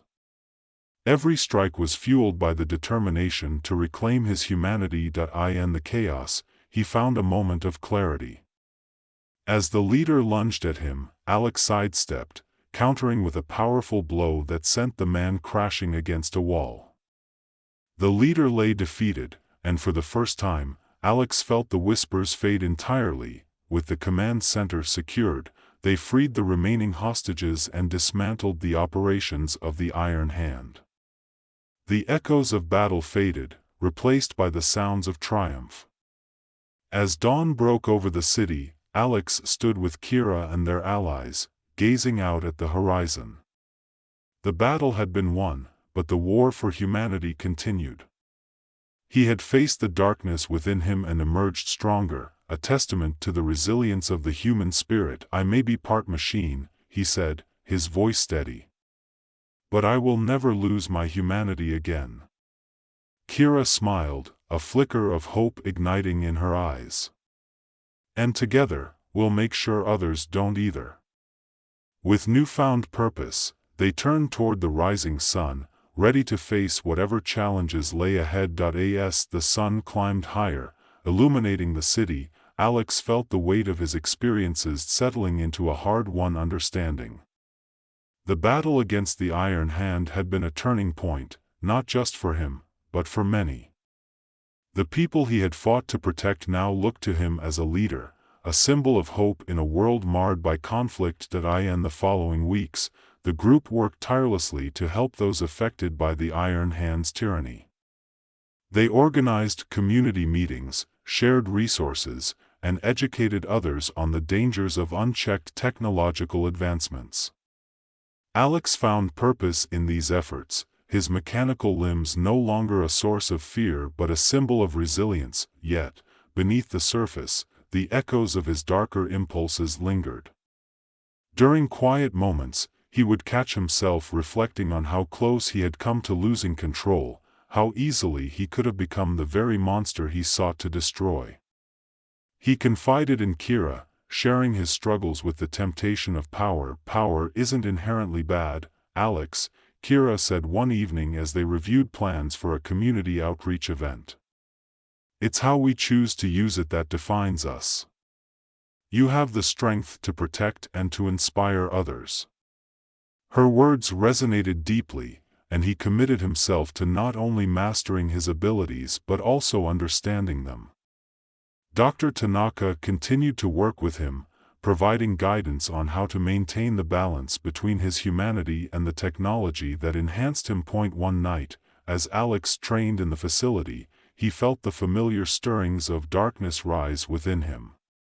He paused, closing his eyes and centering himself. "You're part of me," he whispered to the machine within. "But you don't control me." The whispers quieted, and he could almost hear a response, a soft acknowledgement that he was, indeed, in control. He finished his training with renewed vigor, feeling the connection between his human heart and mechanical limbs grow stronger. As the months passed, the city began to heal. The Iron Hand's influence waned, and communities began to rebuild. Yet, rumors of a remnant faction surfaced, whispers of a leader who survived the fall, vowing revenge.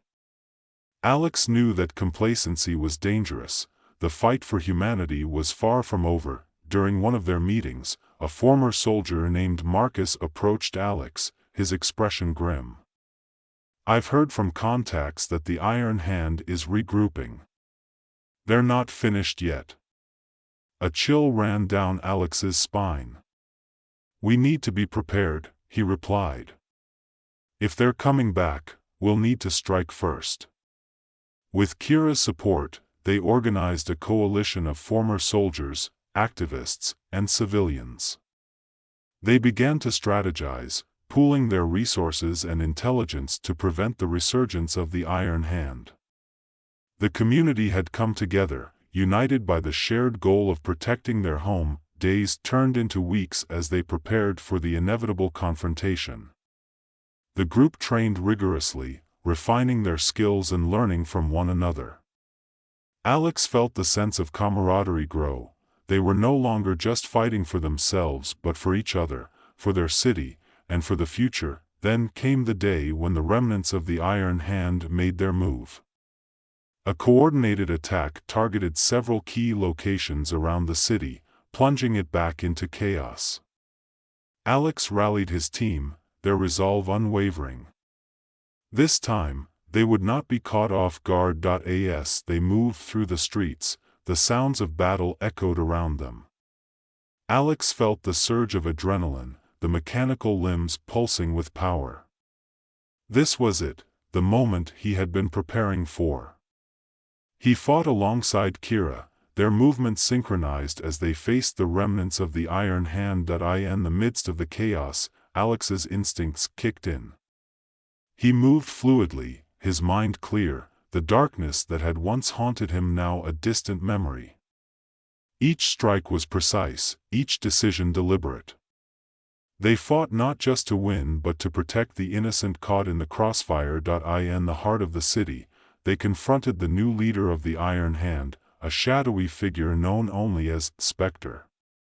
The air crackled with tension as they faced off, the remnants of the old organization rallying behind their new leader. "Did you really think you could defeat us?" Spectre taunted, a cruel smile playing on his lips. "We're just getting started." With a roar, Alex charged, the power of his enhancements coursing through him. He met Spectre in a fierce clash, their movements a blur as they exchanged blows. The battle raged around them, but Alex focused on the fight ahead, determined to put an end to the threat once and for all. Spectre was fast, skilled in combat, but Alex was fueled by a fire that burned deep within him, a commitment to protect his city, his people, and his newfound family.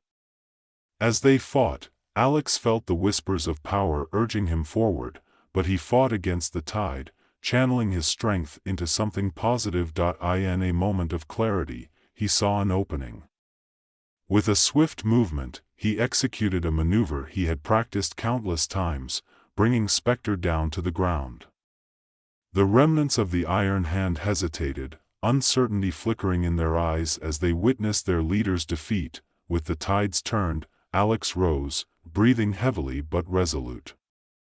"This ends now," he declared, the authority in his voice echoing through the chaos. "You have a choice: walk away and abandon this path, or face the consequences." The remnants looked at one another, fear creeping into their ranks. One by one, they began to lower their weapons, realizing that the time for darkness had passed. As the dust settled, Alex turned to his team, their faces a mixture of exhaustion and exhilaration. They had faced the darkness together and emerged victorious. The Iron Hand would no longer terrorize their city. In the aftermath, as they tended to the wounded and began the process of rebuilding, Alex felt a sense of peace wash over him. The battle had been hard fought, but it had brought the community closer together.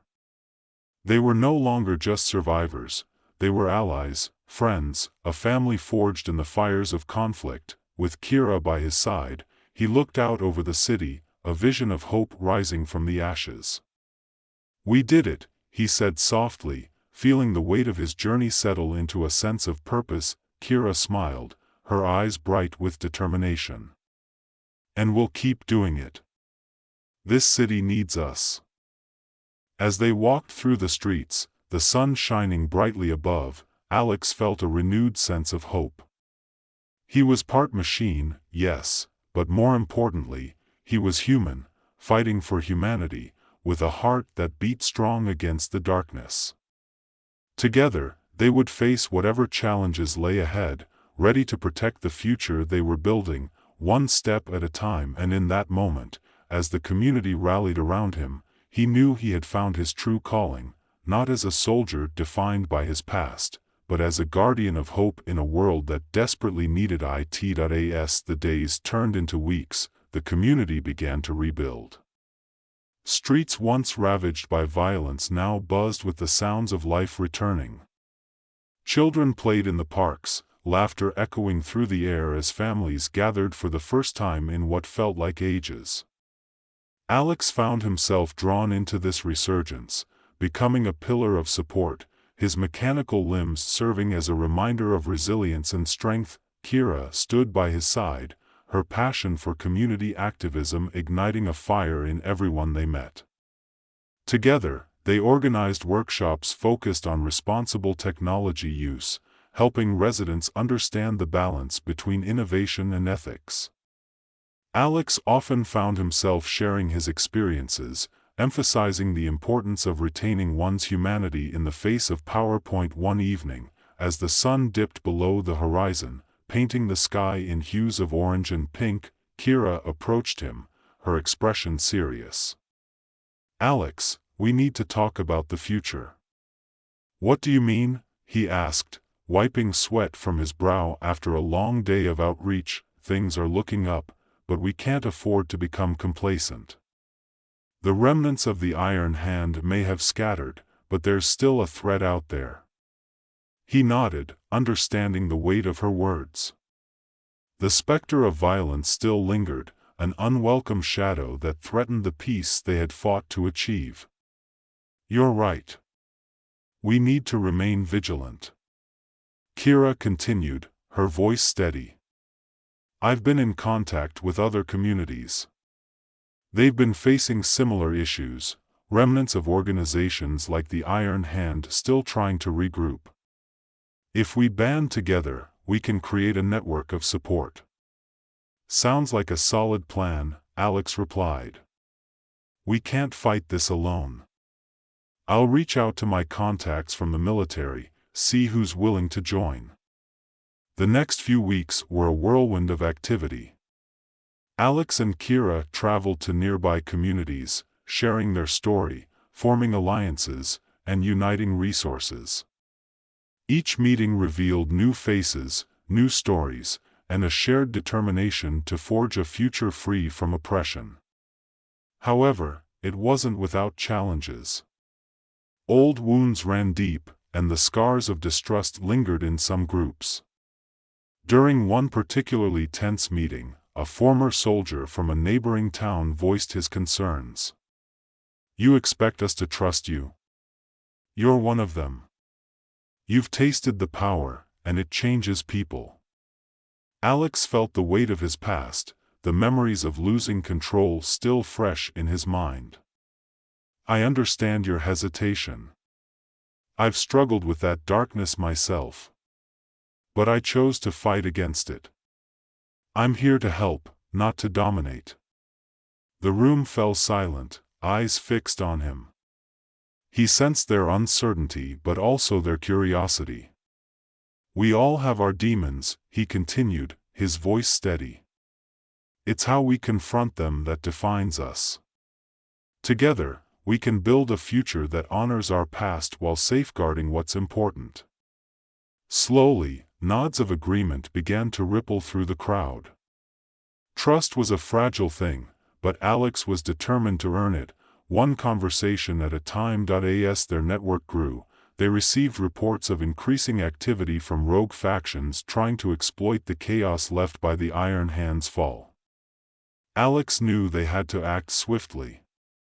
With Kira's help, they coordinated a response plan, mobilizing teams to gather intelligence and monitor suspicious movements in their regions. One night, after a long day of strategizing, Alex and Kira found themselves on a rooftop overlooking the city. The stars twinkled above, casting a serene glow. "Look at how far we've come," Kira said, her voice a mix of awe and pride. "It's incredible." "It is," Alex agreed, though a lingering unease tugged at him. "But I can't shake the feeling that we're not out of the woods yet. We're still vulnerable." She turned to him, her eyes softening. "We're stronger together, Alex. And you're not alone in this. I believe in what we're building." As they stood together, a shared silence enveloped them, one filled with hope and the weight of responsibility. But beneath it all, there was a bond forming, something deeper than friendship, forged through shared battles and the desire to protect what mattered most. Weeks turned into months, and the coalition continued to strengthen. Alex trained alongside former soldiers, honing his skills, ensuring he would never again lose control. Each sparring session became a lesson not just in combat, but in trust, trusting his partners, trusting himself. One fateful evening, as they gathered to discuss recent reports of a rogue faction mobilizing near the outskirts of the city, an urgent call came through. A familiar face appeared on the screen, Marcus, his expression tight with urgency. "Alex. We've spotted movements from a group that looks like the Iron Hand. They're gathering weapons and personnel at an abandoned factory. We need to act now." "Let's move," Alex said, adrenaline surging. He glanced at Kira, who nodded, determination lighting her features. Within minutes, they had assembled a team of trusted allies, their mission clear. As they approached the factory, the weight of the moment settled heavily on Alex's shoulders. This was not just about stopping a threat, it was about proving to himself and to others that he had the strength to protect what they had built together. The factory loomed before them, a hulking mass of rust and shadows. They moved in formation, Alex leading the charge. The air was thick with tension, every sense heightened. As they breached the entrance, the cacophony of machinery and muffled voices reached their ears. They had caught them off guard, and the initial ambush was swift. Alex fought with a focus he had not felt in a long time. Each movement was fluid, a dance between power and restraint. He struck down enemies, the mechanical enhancements responding to his every command, yet always mindful of the line he had to walk. In the midst of the chaos, he spotted a figure, the leader of this rogue faction, a man clad in dark armor, reminiscent of Spectre. The recognition sent a chill down his spine. This was a remnant of the past he had hoped to leave behind. With renewed determination, Alex pushed forward, confronting the leader. "You don't have to do this," he shouted over the sounds of battle. "You can choose a different path." The man laughed, a harsh, bitter sound. "You think you can change me? You're just a puppet of technology, Alex. Just like the others." The word struck a chord, and Alex felt a flash of anger rise within him. "I am not a puppet. I control my fate, and I control this technology. You're the one who is lost." With a surge of energy, he charged, their bodies colliding in a fierce exchange of blows. It was a struggle, one that mirrored the battle within him, fighting against the darker impulses while striving to uphold the light. As they grappled, Alex felt the whispers return, tempting him to unleash his full power. But he pushed back, focusing on the conviction that had guided him through the darkest moments. With a final, determined strike, he disarmed the leader, sending him sprawling to the ground. Breathless, Alex stood over him, the weight of the moment pressing down. You can choose to fight for something greater than yourself. Join us, and help rebuild what's been lost. The leader's eyes flickered with uncertainty, a crack in the facade. You think they'll accept me? After everything? Redemption is possible for all of us, Alex said, extending a hand. Join us, and show that it's never too late to choose a different path. After a long pause, the leader hesitantly took his hand, and in that moment, something shifted. The battle around them began to fade, replaced by a collective sigh of relief as their allies subdued the remaining threats. As the dust settled, Alex looked around at his team, their faces reflecting disbelief mixed with cautious optimism. They had not just fought against the darkness, they had also begun to reclaim a lost soul. In the aftermath, they held a debriefing, discussing the ramifications of what had happened.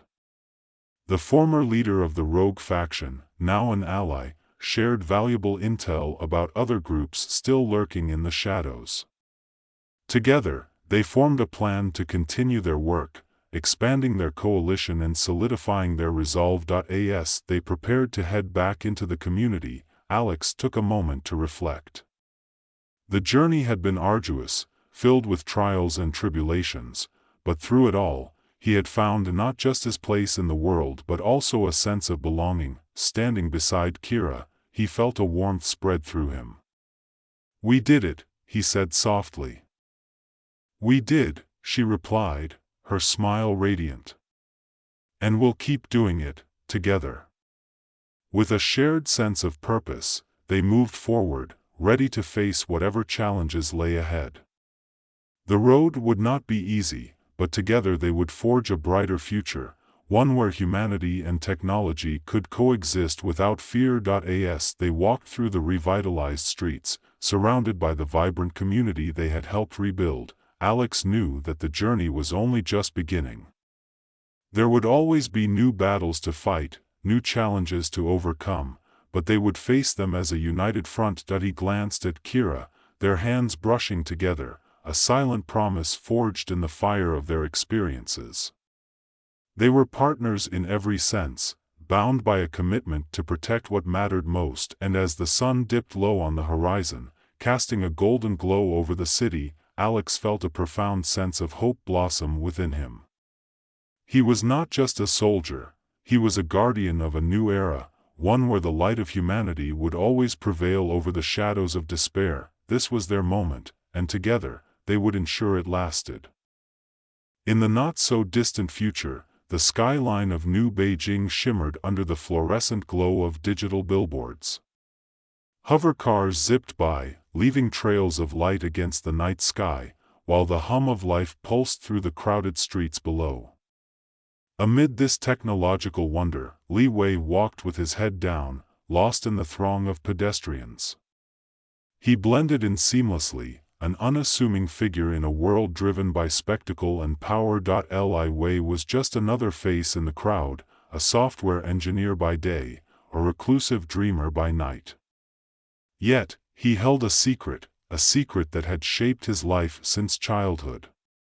He possessed the ability to read minds and manipulate thoughts, a gift that felt more like a curse. After a childhood incident where his powers spiraled out of control, leading to a moment he could never forget, he vowed to keep his abilities hidden. Fear of his own strength kept him in the shadows, allowing him to live a quiet life filled with routine and isolation, but the world was changing.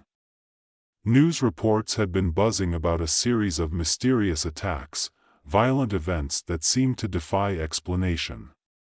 Groups of individuals with similar powers emerged from the dark, striking fear into the heart of the government.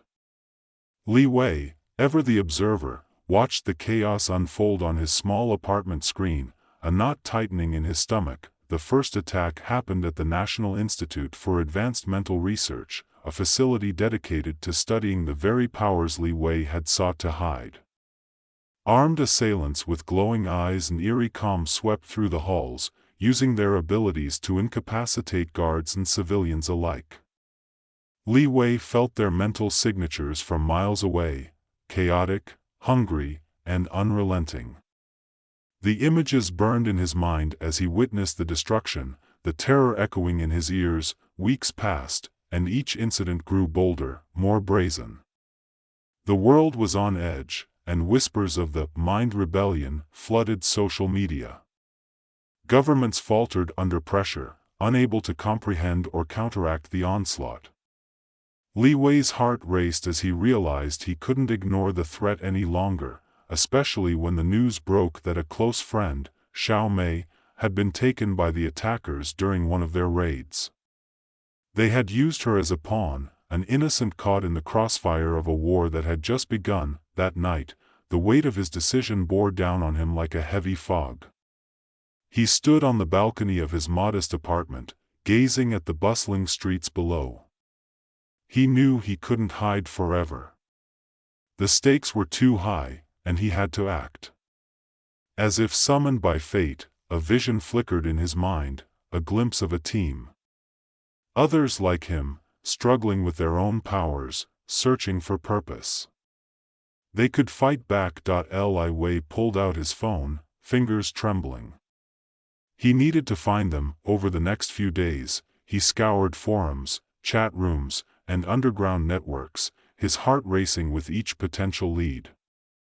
Each name he found sent chills down his spine, people who had either embraced their powers or had been forced into hiding. He discovered Rena, a fierce woman known for her telepathic prowess, who had evaded government capture for years. Then there was Jean, a former military strategist with the ability to manipulate emotions, whose experiences had left him disillusioned. Lastly, he found Tao, a brilliant hacker with minor telekinetic skills, who used his talents to help those oppressed by the system. It took all of Li Wei's courage to reach out, but as he crafted his messages, he felt the weight of purpose. He shared his vision of forming a team to combat the mind rebellion, to protect the innocent and reclaim their freedom. The responses varied, from skepticism to outright rejection, but eventually, a flicker of hope ignited. One by one, they agreed to meet. The first gathering took place in a dimly lit cafe, tucked away from prying eyes. Li Wei arrived early, heart pounding, rehearsing his speech in his mind. When the others arrived, each wore a mask of uncertainty, eyes darting as they scanned the room. Rena was the first to speak, her voice a blend of curiosity and defiance. "So, you think we can stop them?" Li Wei met her gaze, feeling a surge of determination. "I know we can. Together, we have the strength to fight back. We need to train, to strategize. They're powerful, but we can outsmart them." Jean leaned back, arms crossed. "And if we fail? If they find us first?" The room fell silent, the weight of his words hanging in the air. "That's a risk we have to take," Li Wei replied. "We can't sit back and let them control our lives any longer. We've been living in fear for too long." Tao, who had been quiet, finally spoke up. "What's the plan then? We can't just charge in without knowing what we're up against." Li Wei nodded, acknowledging the challenge ahead. "We gather intel first. We need to understand their operations, their weaknesses. Then we train to hone our abilities. If we can infiltrate their ranks, we can turn the tide." As they discussed tactics, strategies began to take shape. Rena would focus on enhancing her telepathic skills to gather information, while Jean would devise emotional manipulation techniques to confuse their enemies. Tao's tech skills would be critical in hacking into secure systems, providing them with crucial intelligence. And Li Wei, as the orchestrator, would teach them how to harness their powers in unison. Days turned into weeks as they met regularly, forging bonds that felt like family. They trained in abandoned warehouses, utilizing their abilities in ways they had never imagined. Rena became adept at reading thoughts, guiding the group with insights gleaned from their surroundings. Jin's emotional manipulation helped them understand how to disorient their opponents during practice runs. Tao's hacking skills opened doors to hidden information, laying bare the strategies of the Mind Rebellion, but Li Wei struggled with his own demons. Each time he tapped into his powers, memories of that fateful day flooded back: fear, guilt, pain. He found it difficult to maintain focus during training sessions, haunted by the shadows of his past. One night, after a grueling practice, Rena approached him. "You're holding back, Li Wei. You need to let go of your fear." Her words resonated deeply, sparking a flicker of resolve within him. "I can't," he confessed, voice trembling. "What if I lose control again?" "Then we'll be there to catch you," she said, her expression unwavering. "You're not alone anymore. Trust us." Her encouragement became the catalyst for his change. With each passing day, he learned to embrace his abilities, slowly breaking down the walls he had built around himself. He realized that true strength lay not in isolation, but in connection, bonds forged through shared struggles and aspirations. As they trained, news of the Mind Rebellion continued to dominate headlines, fueling their determination. The enemy's tactics grew bolder, with reports of mind control used on key political figures, plunging nations into chaos. It became clear that time was running out. Li Wei and his team knew they had to act before the world descended into darkness. The night they planned to infiltrate the Mind Rebellion's stronghold, the air was thick with tension. They gathered in a secluded location, reviewing their strategy one last time. Li Wei felt the weight of responsibility pressing down on him, a reminder of the stakes they faced. He looked at each member of his team, their faces illuminated by the dim light of their makeshift headquarters. "Tonight, we fight not just for ourselves, but for everyone who has suffered at their hands," he said, his voice steady. "We're the first line of defense against this darkness. Trust in each other, and we will succeed." With that, they set out into the night, hearts racing and minds sharpened, ready to confront the enemy that had long loomed over their lives. As they approached the heart of the city, the atmosphere shifted, heavy with anticipation and adrenaline. The night felt alive with possibility, each sound amplified: the distant thrum of hover cars, the rustle of leaves in the cool breeze, the rapid beating of their hearts. Li Wei led the way, his mind attuned to the environment, ready to sense any lurking dangers. The coordinates they had uncovered pointed to an abandoned factory, a facade for the Mind Rebellion's operations. Under the cover of darkness, they slipped through a gap in the chain-link fence, their silhouettes merging with the shadows. The factory loomed ahead, its broken windows like dark eyes watching their approach. Rena, her senses heightened, reached out mentally, searching for any signs of movement within. "There are thoughts inside," she whispered, her brows furrowing. "Confusion, anger. They're preparing for something." Li Wei nodded, feeling the electric tension in the air. "We'll split into pairs. Rena and Jean, you take the upper floors. Tao and I will head down to the basement. We need to gather intel and find out what they're planning." With a silent agreement, they moved as one, the weight of their mission anchoring their resolve. Rena and Jean ascended a rusted fire escape, while Li Wei and Tao crept toward the dark maw of the factory's entrance. The air grew colder, thick with dust and the remnants of industry long forgotten. As they descended into the bowels of the building, Li Wei felt the familiar tug of his abilities, the hum of minds brushing against his "stay sharp," he murmured to Tao, who nodded, eyes darting around the dimly lit space. They made their way deeper, passing through crumbling hallways, the sound of their footsteps muffled by years of neglect. Suddenly, the eerie silence shattered. A loud crash echoed from above, followed by frantic shouting. Rena's voice pierced through the chaos, "Li Wei. We're compromised." Instinctively, Li Wei felt the panic rise within him, but he forced it down, focusing on the task at hand. "Quick. We need to find a way to regroup," he urged Tao, leading them toward a series of doors that looked promising. They slipped through one and found themselves in a small control room, illuminated by the glow of flickering monitors. Li Wei approached the screens, heart racing as he scanned the information displayed. "Here," he said, pointing at the data streaming across one of the monitors. "They're planning a mass demonstration. They want to showcase their control over prominent leaders in the city, broadcast it live to incite fear and chaos." Tao's eyes widened. If they go through with this, it could destabilize everything. Li Wei nodded, his mind racing. "We have to stop it. But we need to warn Rena and Jean." Just then, a voice crackled over the intercom, deep and mocking. "Welcome, little warriors. You think you can disrupt our plans? You're just pawns in a game you don't understand."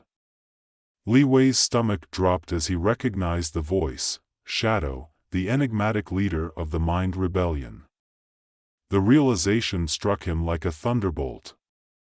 They were trapped, exposed. "Get ready," Li Wei whispered as he turned to Tao. "We need to create a diversion." Tao glanced at the control panel. "I might be able to access their security feeds. If I can loop the cameras, it will buy us some time." He began typing rapidly, his fingers flying across the keyboard. While Tao worked, Li Wei concentrated, reaching out with his mind to sense where Rena and Jean were. He felt their fear, their struggle against overwhelming odds. "Stay strong," he murmured, trying to project calm through the mental link. The tension in the air thickened as alarms blared, red lights flashing in the darkness. "They know we're here," Tao exclaimed, sweat beading on his forehead. Almost there, with a sudden surge, the monitors flickered to life, and the cameras began to loop. "Got it. We have a few minutes," he said, breathing a sigh of relief. "Let's go," Li Wei urged, moving swiftly back through the door. They needed to regroup before the enemy realized what had happened. As they navigated the hallways, they heard shouts echoing behind them, the sounds of footsteps closing in. Finally, they reached the stairwell where Rena and Jean had been, the tension palpable in the air. Rena emerged from the shadows, her face taut with determination. "They're sending more guards up. We need to move." "Did you get the intel?" Li Wei asked, urgency in his tone. Rena nodded, pulling out a small drive. "We recorded everything, plans, names, locations. It's not much time, but we can use it to expose them." "Good. We need to get out," Jean said, glancing nervously over his shoulder. "More are coming." "Follow me," Li Wei instructed, leading the group toward the back exit. They moved quickly, adrenaline propelling them forward, but as they reached the door, it burst open, revealing a group of armed men, their eyes glowing with a menacing light. "Too late," Shadow's voice echoed through the hall, cold and taunting. "You've wandered right into my trap." Without thinking, Li Wei tapped into his powers, sending a wave of calm through the group. "Stay focused. We can do this." He felt their fear mingling with determination, a flicker of hope igniting in their minds. Rena unleashed a barrage of psychic energy, sending two of the attackers staggering back, while Jean manipulated the emotions of another, turning his fear into confusion.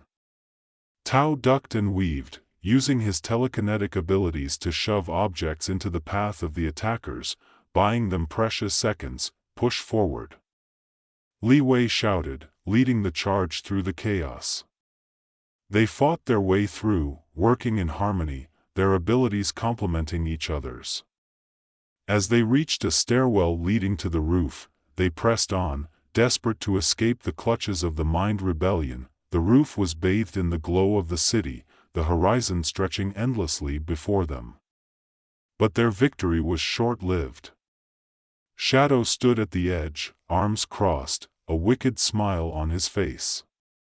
You think you can escape? This city belongs to me now. Li Wei's heart raced as he faced the man who had haunted his thoughts for weeks. This isn't over, Shadow. We won't let you win. Shadow laughed, a sound devoid of warmth. You're so naive. You don't understand the power we wield. I could control you with a thought. With a fierce determination, Li Wei reached deep within himself, channeling every ounce of strength he had gained from his team. I won't let you control me, he yelled, unleashing a wave of mental energy that collided with Shadow's force, a clash of wills echoing through the night. As their powers collided, the world around them seemed to freeze, time suspended in a moment of conflict. Li Wei saw flashes of Shadow's memories, pain, betrayal, isolation. In that instant, he realized the man was not merely a villain but a product of his own fear and suffering. Stop this! Li Wei shouted, pushing through the barrier of Shadow's mind. You don't have to be this way. We can find another path. For a heartbeat, uncertainty flickered in Shadow's eyes, but the moment was fleeting. Fool! You think you can save me? You're just a boy playing at heroism. With renewed ferocity, Shadow retaliated, a surge of energy erupting from him like a storm. Li Wei braced himself, feeling the weight of his team beside him. Together, he called out, drawing on Rena, Jean, and Tao's strength. As they united their powers, a brilliant light enveloped them, pushing back against Shadow's darkness. It was a tidal wave of hope, a testament to their bonds forged in struggle. The force surged forward, crashing against Shadow and shattering his defenses. No!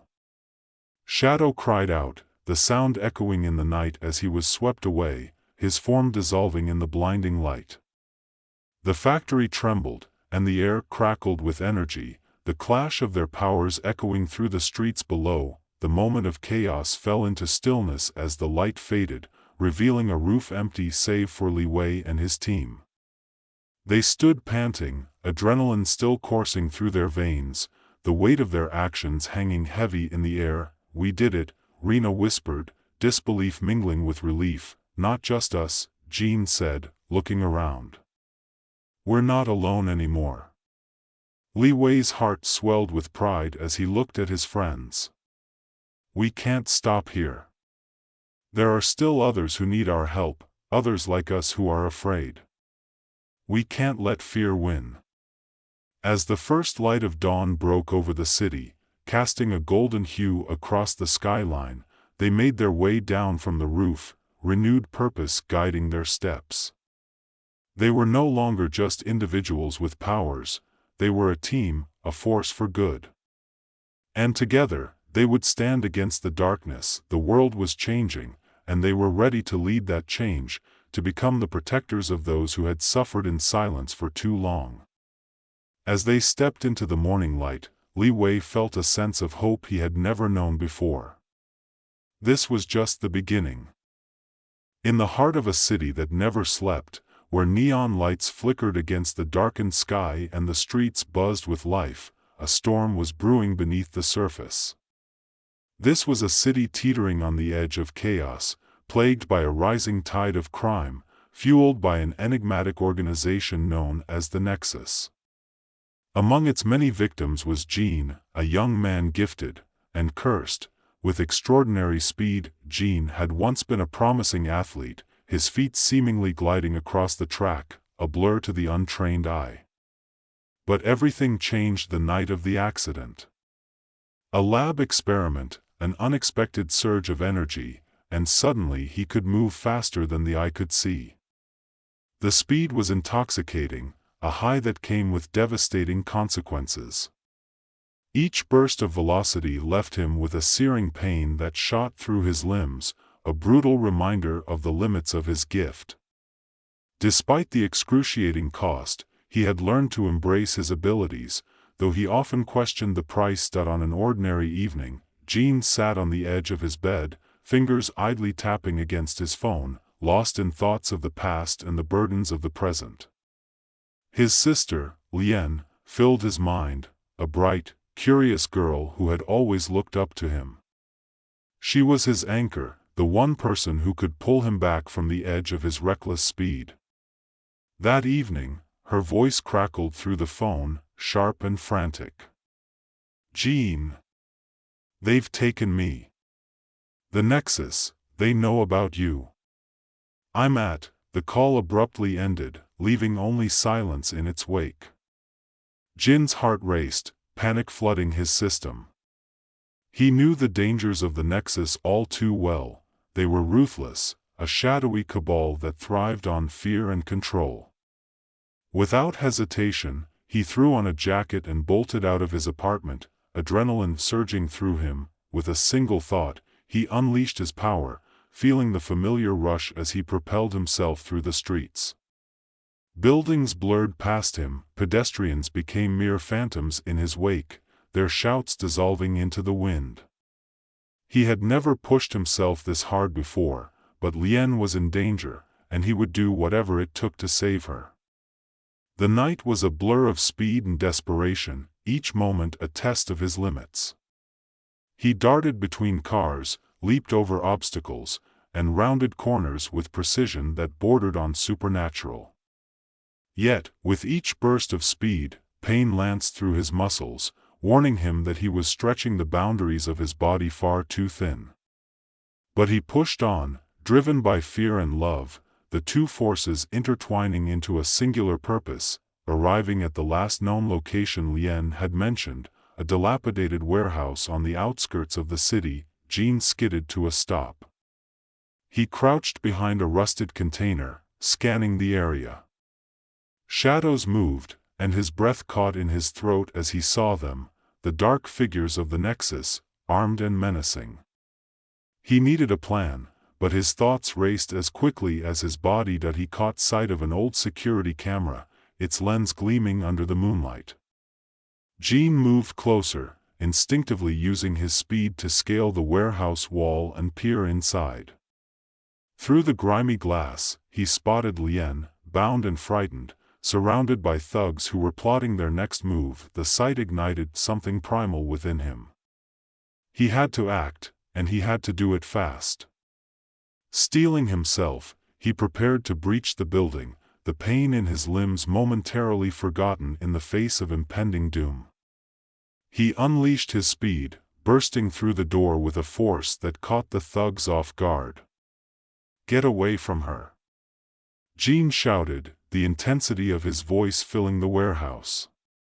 The surprise turned to chaos as he darted among them, a whirlwind of fists and feet. Each strike felt like fire racing through his body, but he didn't falter. He was fighting for Lien that I in the frenzy. He caught a glimpse of Victor, the ruthless leader of the Nexus, lurking in the shadows.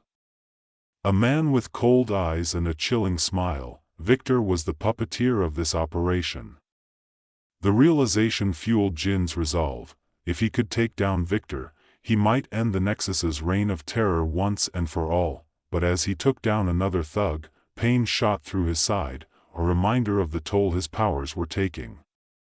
He staggered for a moment, and Victor seized the opportunity to confront him directly. "Ah, the infamous speedster," Victor taunted, his voice smooth as silk.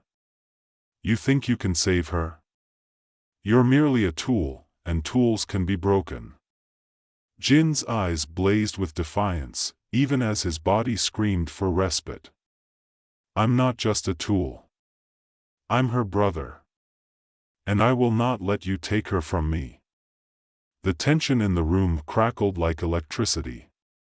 With a roar, Jin surged forward, using every ounce of strength left within him. He charged at Victor, but the pain escalated, blurring his vision. He reached for Victor, but everything turned to darkness as he fell to the floor, the world fading around him. When he regained consciousness, he was in a dimly lit room, a sterile hospital smell wafting through the air. Confused and disoriented, he tried to move but was met with searing pain. Lien sat beside him, her eyes wide with fear and relief. Jin. You're awake, she exclaimed, rushing to his side. What happened? He croaked, his voice raspy. You collapsed after confronting Victor. I thought I'd lost you, Lien whispered, tears brimming in her eyes. Jin closed his eyes, memories flooding back. He had failed. The Nexus was still out there, and Victor remained a threat. But the battle was not over. They had uncovered enough information to fight back, to take the fight to the Nexus. With Lien's presence grounding him, he felt a surge of determination. This time, he wouldn't just rely on his speed. He would need strategy, allies, and perhaps a new understanding of his limits. After days of recovery, Jin found himself back on the streets, the city pulsing with life. He sought out Maya, a brilliant hacker and a close friend, who had helped him gather intel before. They met in a small cafe, the smell of coffee mingling with the ambient noise of chatter. Maya, I need your help, Jin began, his voice low and urgent. The Nexus is planning something big, and I have to stop them. Maya looked up, concern etched across her face. You're in no shape to fight, Jin. You need to take it easy. I can't. They have Lien, and they're dangerous. I have to push myself, he insisted, the weight of his responsibility pressing down on him. With a sigh, Maya agreed to help. Fine, but we need a plan. We can't just rush in blindly this time. Over the next few days, they gathered information, carefully mapping out the Nexus's operations. Each time Jin pushed himself to train, he felt the familiar ache in his body but also the growing sense of purpose.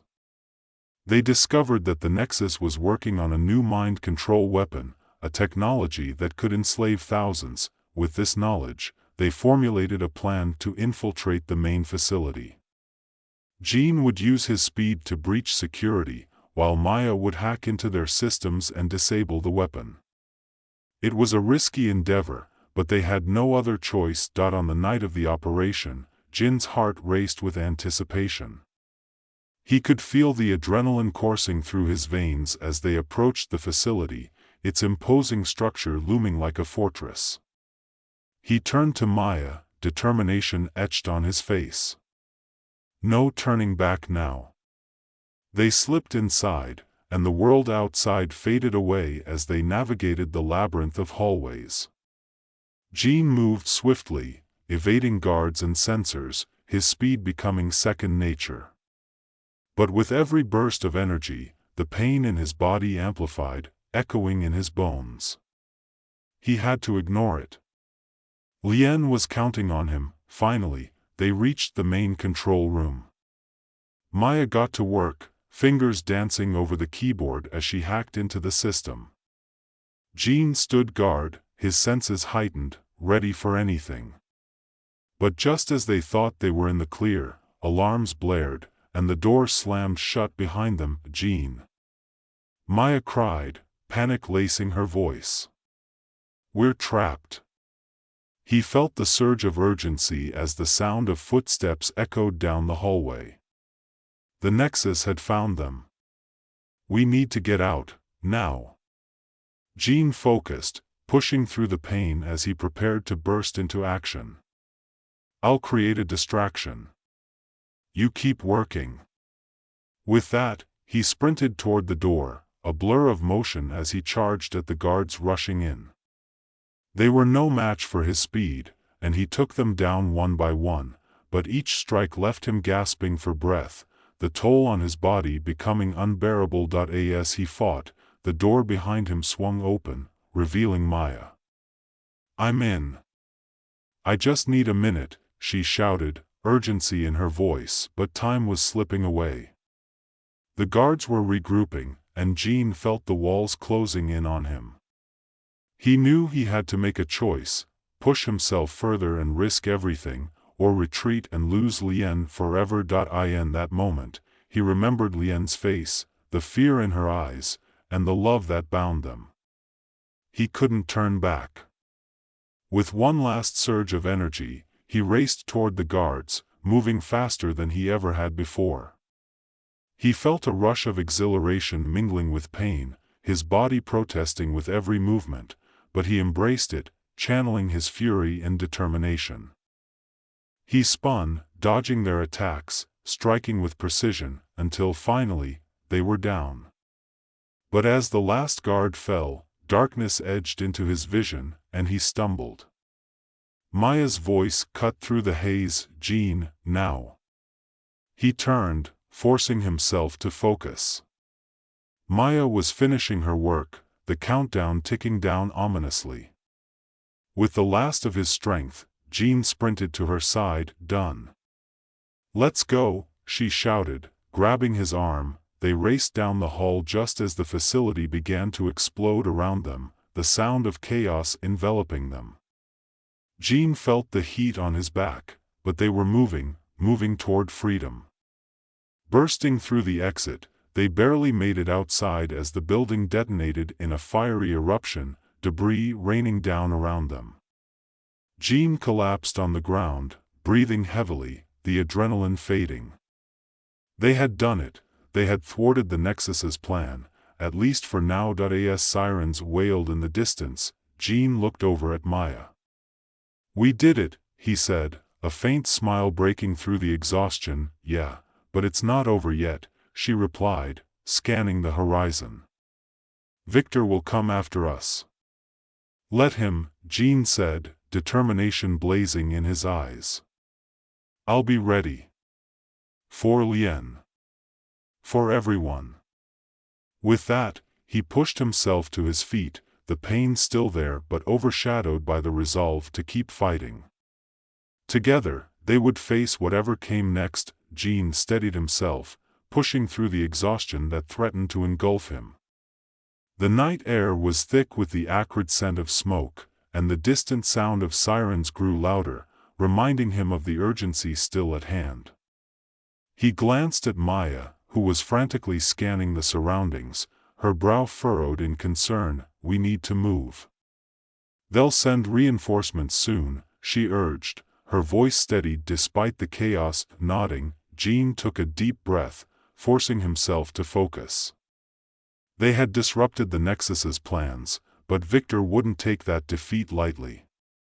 As they ducked into the nearest alley, the shadows swallowed them whole, providing a temporary refuge. The adrenaline was still coursing through Jin's veins, but the toll on his body was becoming increasingly apparent.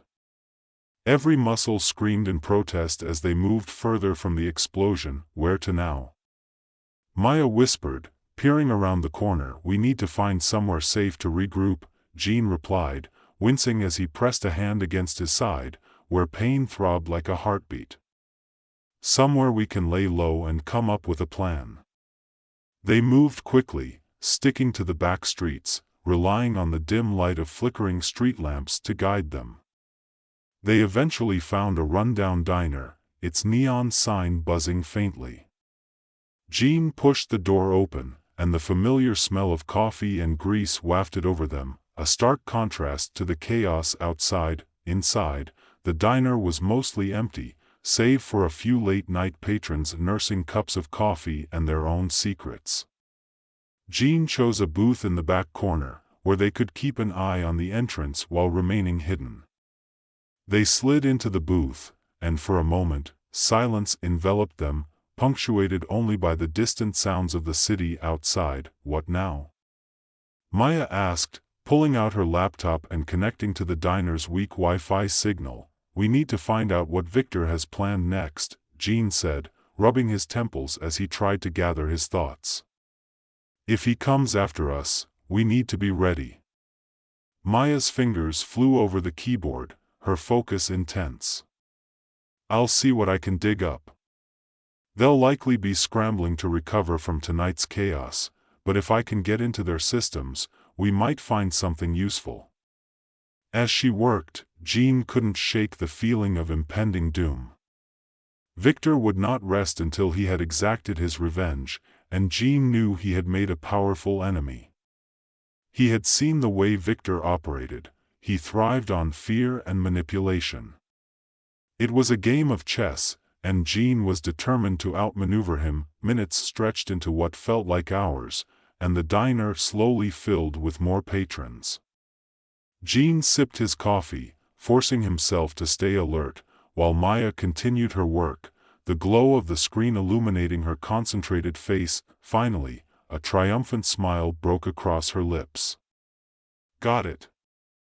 They've got a safe house not far from here, an abandoned warehouse on the outskirts of the city. Looks like they're regrouping there." Jean leaned in, his heart racing. "Do you think they're planning to move against us?" "Possibly. If they're bringing in more manpower, they might be preparing for a counterstrike. We need to get there before they do," Maya said, her tone serious, with a renewed sense of purpose. They finished their coffee and slipped out of the diner, careful not to attract attention. The streets felt different now, charged with a sense of impending confrontation. Jin's mind raced as they made their way toward the warehouse, each step echoing with the weight of their mission. As they approached the location, Jin felt the familiar thrum of energy build within him. He glanced at Maya. "Stay close. If things get out of hand, I need you to get out. I won't let anything happen to you." "Don't worry about me," she replied, a fierce determination in her eyes. "Just focus on saving Lien and stopping Victor." The warehouse loomed ahead, dark and foreboding, but Jean could see faint lights flickering inside. They moved stealthily, slipping through a gap in the side wall. The interior was a maze of crates and equipment, remnants of past operations. Shadows danced across the walls, and the air was thick with tension. Jean took a deep breath, channeling his energy as they crept further inside. They needed to gather information, find Lien, and confront Victor, but the silence felt heavy, almost oppressive. He focused on the sounds around him, muffled voices, the occasional clatter of metal, and the distant hum of machinery. As they rounded a corner, they caught sight of a group of men gathered around a table, maps and blueprints sprawled out before them. Jin's heart raced. This was it, the nerve center of the Nexus. "Maya, can you get close enough to listen in?" he whispered. "Yeah, but it'll be tricky," she replied, eyes scanning the area for a better vantage point. They found a stack of crates that provided some cover. Maya climbed up quietly, positioning herself to overhear the conversation. Jean crouched low, focusing on the men, their voices becoming clearer. "Victor wants the new weapon operational by tomorrow," one man said, his voice gruff. "If we can control the city's infrastructure, we'll have total power." Another chimed in, "But what about the speedster? He won't stop coming after us." "The kid is a liability," the first man snapped. "We need to deal with him before he disrupts our plans again." Jin's blood ran cold. They were discussing him, and the implications were clear. They intended to eliminate him before he could make another move. But the mention of the weapon struck a chord deep within him. He couldn't let it be unleashed. "Maya, still perched on the crates, focused on her laptop. I'm scanning for any security systems. If I can access their network, we can sabotage the weapon, she murmured, her voice barely above a whisper. Do it, Jean urged, watching the men as they continued their discussion. They were outlining an attack on the city, a plan that could lead to widespread chaos. Just then, one of the men looked up, scanning the area as if sensing something was off. Jin's heart raced as he gestured for Maya to hurry. They couldn't be discovered now. He felt the weight of time pressing down on him. Maya, he hissed, urgency lacing his tone. I'm in. Give me a second, she whispered back, fingers flying across the keyboard. Jin's heart thudded as he watched the men, the tension in the air thickening. If they didn't move soon, everything they had worked for would be lost. Suddenly, Maya gasped. Jean, they're activating the weapon now. We need to stop them. Let's go. Jean shouted, adrenaline surging as he bolted from their hiding spot, moving faster than the eye could see.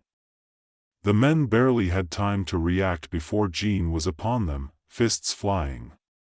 He fought with a ferocity born from desperation, taking down the nearest thug before they realized what was happening. But even as he fought, pain shot through his body. Each movement felt like a battle against his own limits, but he couldn't afford to back down. Maya quickly followed, her laptop in hand. I'll try to disable it from here, she shouted, but her voice was drowned out by the chaos of the fight. Jean continued to fight, a whirlwind of speed and determination, but he felt the weight of his body beginning to drag him down. Each punch landed was followed by an overwhelming wave of pain. He was pushing himself beyond reason, and it was starting to take its toll. Just as he thought he was gaining the upper hand, a familiar voice sliced through the noise. You think you can stop me, Jean? Jean turned to see Victor standing at the far end of the warehouse, a calm smile on his face, even as chaos erupted around him. You should have stayed out of this. Jean felt a surge of anger at the sight of Victor. You won't get away with this. Victor chuckled, his voice dripping with disdain.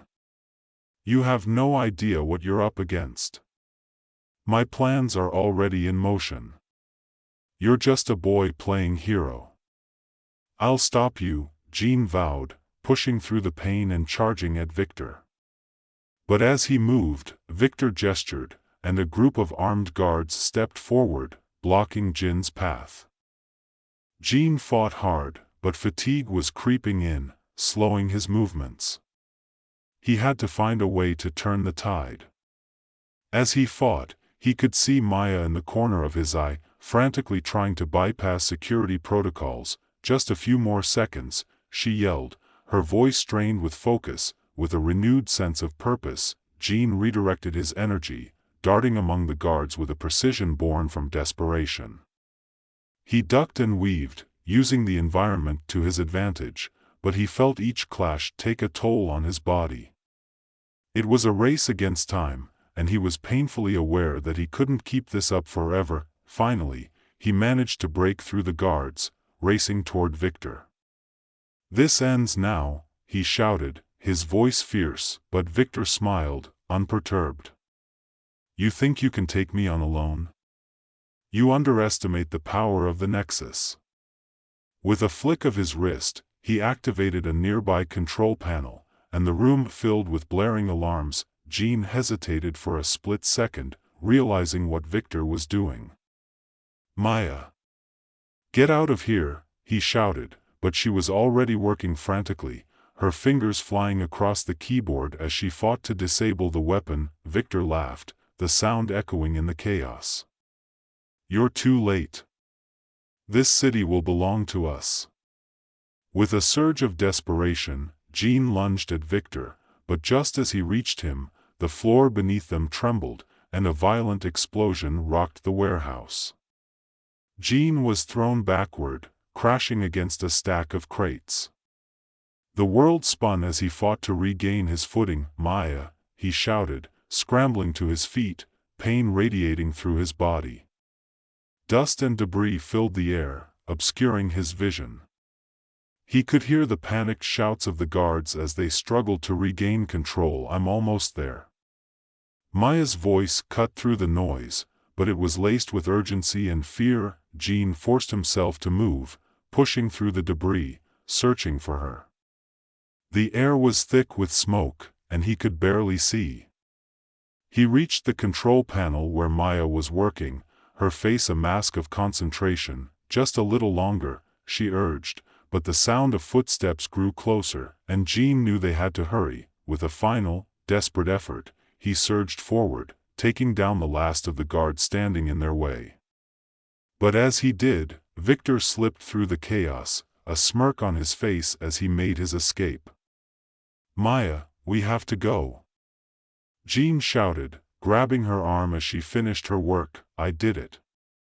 "The weapon is disabled," she exclaimed, relief flooding her voice. But before they could celebrate, the warehouse shook again, and more guards rushed in from the shadows, weapons drawn. "Jean, we can't fight them all," Maya cried, fear flashing in her eyes. With no time to lose, Jean turned toward the exit. "We'll make it. Just follow my lead."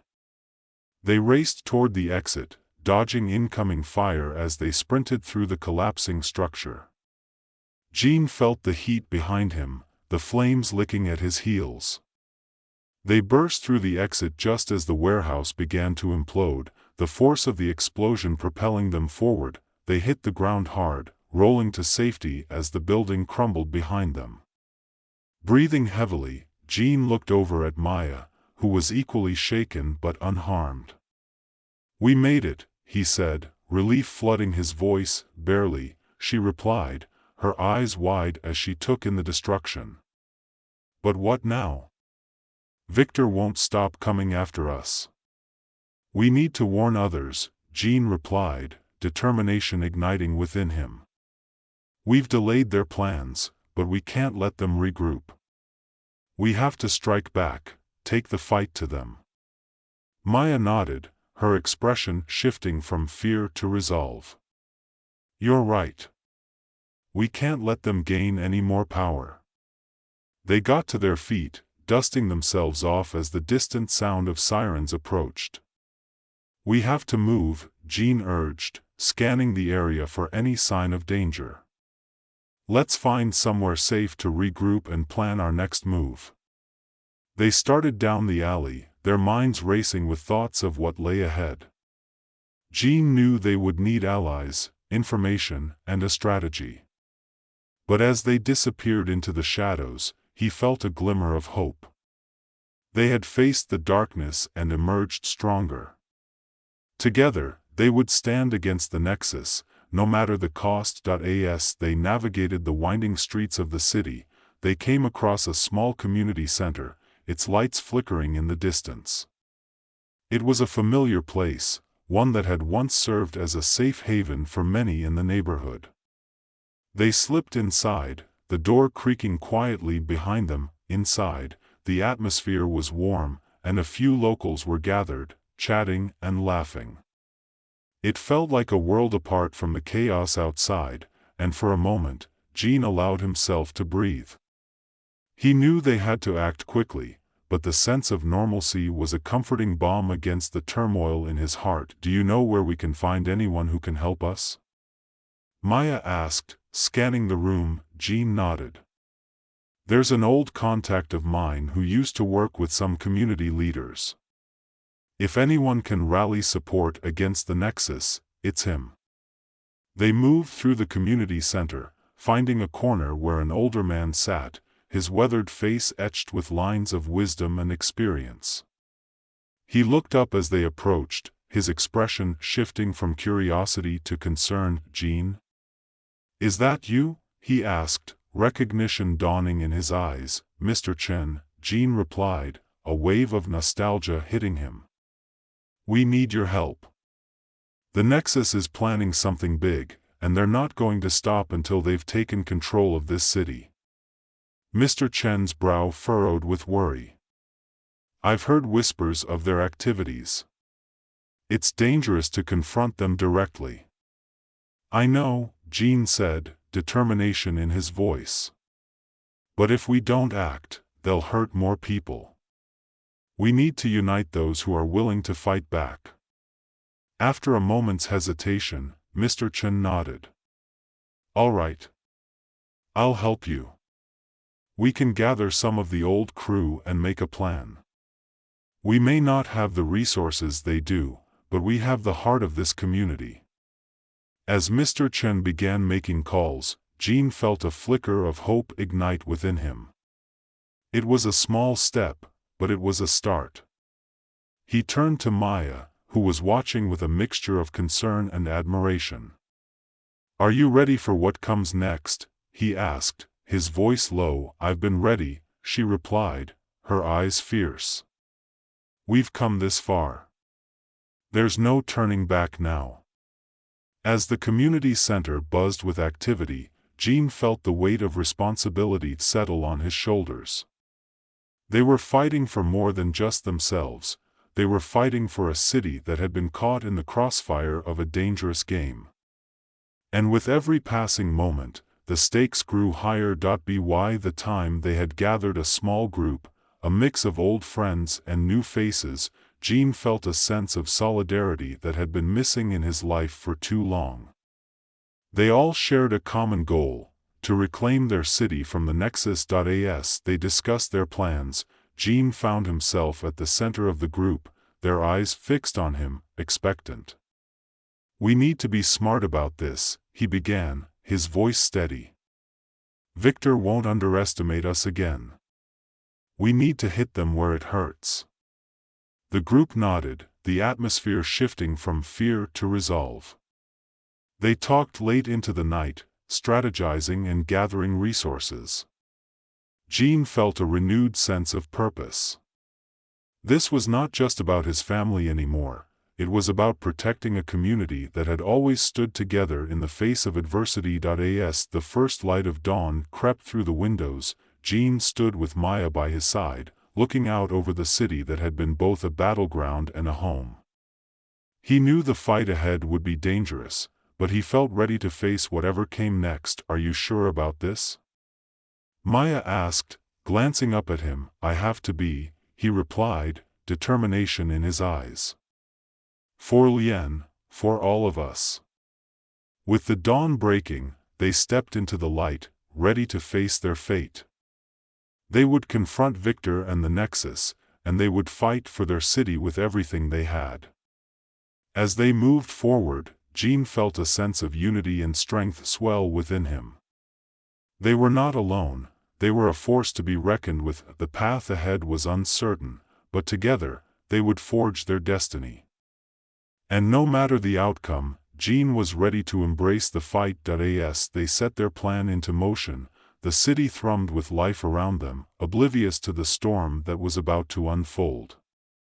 But for Jean and his allies, the battle was just beginning, and they were determined to stand against the darkness, to reclaim what was rightfully theirs, and to ensure that the Nexus would never threaten their world again. They had ignited a spark, and together, they would turn it into a fire. In the heart of a bustling city, where skyscrapers pierced the heavens and streets throbbed with life, the sun dipped low, casting a golden hue over the skyline. This vibrant metropolis thrived under the watchful eyes of its protectors, the superheroes who patrolled the skies. Among them, Lien Xia stood out, a beacon of hope with fiery red hair and eyes that flickered like flames. Known as Phoenix, she wielded the power of fire, a gift she had mastered through years of training and sacrifice. Lien had become a legend, celebrated for her bravery and her unwavering commitment to protecting the innocent. She had fought countless battles, but none compared to the showdown with her greatest foe, Obsidian, a dark sorcerer whose very name sent chills through the hearts of those who heard it. The city had held its breath during their final confrontation, a clash that illuminated the night sky with waves of blistering heat and eerie shadows. As the two forces collided, Lien felt her power surge, a tide of flames rising to meet Obsidian's dark magic. She fought with every ounce of strength she possessed, knowing that the fate of her city hung in the balance. The battle raged, a tempest of fire and shadow, until Lien made the ultimate sacrifice. In a moment of desperation, she unleashed a torrent of flames, engulfing herself and Obsidian in an explosion that shook the very foundations of the earth. In that blinding light, she gave everything, and the city was saved, but at a devastating cost. Years passed. The city continued to thrive, but Lien was gone. Her legacy lived on in the hearts of those she had inspired, but the pain of her loss lingered like a shadow. Little did they know, deep within the fabric of existence, a mysterious force stirred, one that had witnessed her sacrifice and deemed it too great to let fade into memory. In a realm beyond time, Lien floated amidst a sea of ethereal flames, her consciousness flickering like a dying ember. She felt warmth and comfort, yet a profound emptiness gnawed at her. Gradually, she became aware of a presence beside her, a figure cloaked in golden light, radiating wisdom and strength. "Welcome, Lien Xia," the figure intoned, their voice echoing like the crackling of flames. "I am the Flame Keeper. You have been given a second chance." Lien blinked, disoriented. "Why am I here? What happened?" "The sacrifice you made was great," the Flame Keeper explained. "You protected your world, but the darkness you faced has left a void. I have returned you to your home, but know this, your memories are fragmented, and your powers lie dormant. A new threat rises, one that seeks to draw strength from your lost past." With those words, Lien was thrust back into her world, crashing onto the familiar asphalt of the city she had fought to protect. She gasped, the air hot and charged with energy. But as she looked around, confusion washed over her. Faces and places from her past felt distant and blurred, like an old photograph fading with time. Struggling to her feet, Lien staggered through the streets, her heart racing. She sensed the city's pulse, but something was wrong. The people around her were oblivious to her presence, moving about their lives as if she had never existed. Panic surged within her. Who was she now? Days turned into weeks, and Lien roamed the city in search of answers. She watched as crime crept back into the streets, whispers of a new villain, Shadow Wraith, who had begun to sow chaos. With every passing day, the darkness grew, feeding on the fear of the citizens.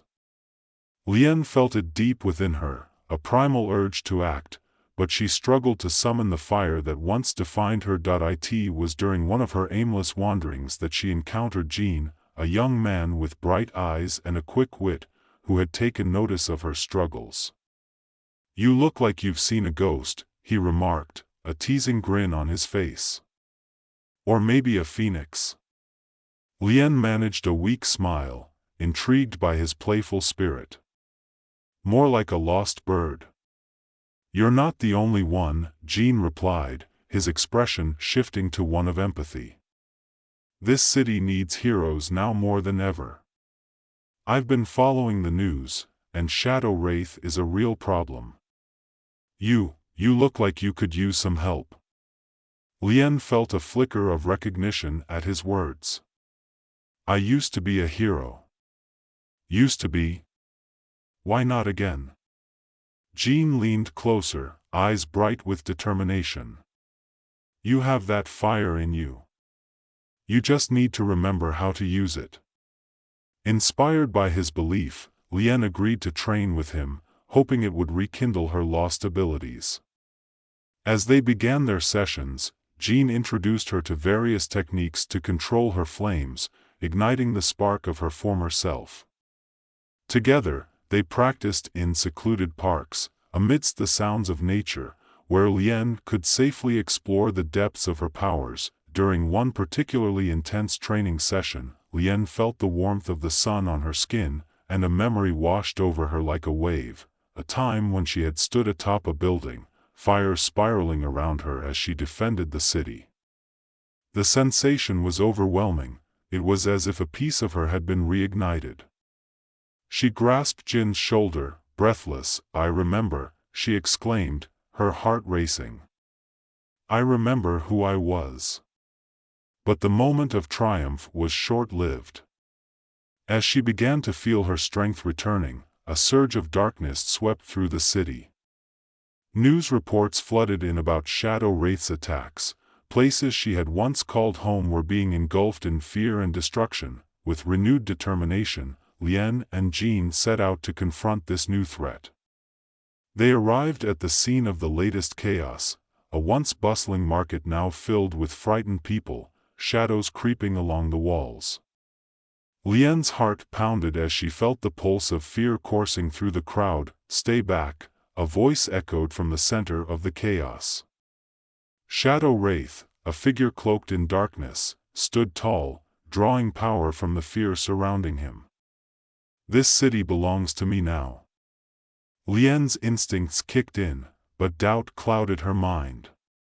"What do we do?" she whispered to Jean. "We face him," he replied, his resolve unwavering.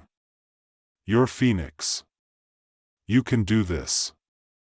Taking a deep breath, Lien stepped forward, summoning the warmth within her. The flames flickered to life, dancing around her hands. "You won't take this city," she declared, her voice stronger than she felt. "I am here to protect it." Shadow Wraith turned, his eyes narrowing. "Ah, the fallen hero returns. But you are nothing without your memories, without your true power." As he advanced, shadows writhed around him, lashing out like tendrils of darkness. Lien reacted instinctively, firing jets of flame to counter the attack, but her powers felt weak, unstable. The fire erupted in a burst, momentarily illuminating the scene, but it was not enough to deter the overwhelming force of Shadow Wraith. "We need to retreat," Jean shouted, pulling Lien back as the dark energy surged forward, threatening to engulf them both. They stumbled, narrowly escaping the grasp of the shadows. Regrouping behind a nearby building, Lien's heart sank. She felt the remnants of her power flicker like a dying flame. "I can't do this," she murmured, frustration and fear mingling in her chest. "You can," Jean insisted, his eyes fierce. "You just have to remember what you're fighting for. Think of the people out there, think of the city." In that moment, Lien closed her eyes, letting his words sink in. Images of her friends, of the city she loved, surged through her mind. She recalled the warmth of camaraderie, the laughter shared, the hope she had ignited in others. And with that, something shifted within her. She felt the flicker of flames deep inside, growing stronger as she embraced her memories, her past. "Let's go," she said, a newfound determination coursing through her. Together, they rushed back into the fray, Lien feeling the heat of the flames surge in her veins. She focused, channeling everything she had into the fire, letting it wash over her, filling the cracks of doubt. As they emerged from behind the building, Lien faced Shadow Wraith again, a blaze of fire encircling her like a halo. "You won't win," she shouted, her voice echoing with confidence. "I am not alone.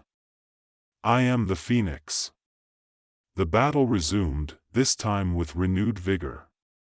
Lien unleashed a torrent of flames, combining her power with Jin's strategic guidance. Together, they maneuvered through the chaos, dodging Shadow Wraith's dark attacks while striking back with precision and strength. As Lien fought, memories flooded back, moments of joy, pain, sacrifice, and hope. With every pulse of fire, she felt more complete, the pieces of her identity merging into a cohesive force.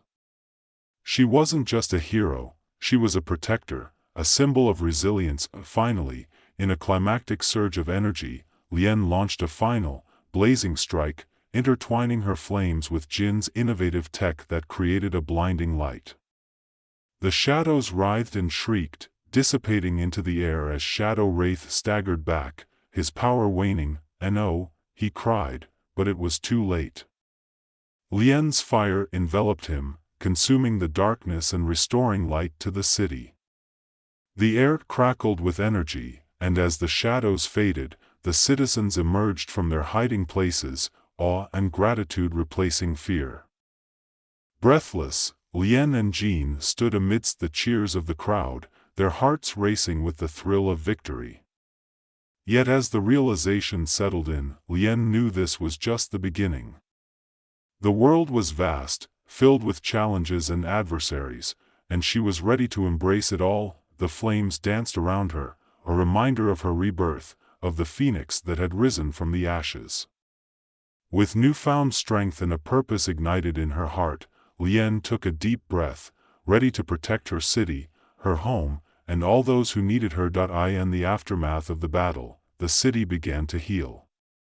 Citizens emerged from their homes, stepping into the light with cautious hope. Lien felt a sense of pride swell within her.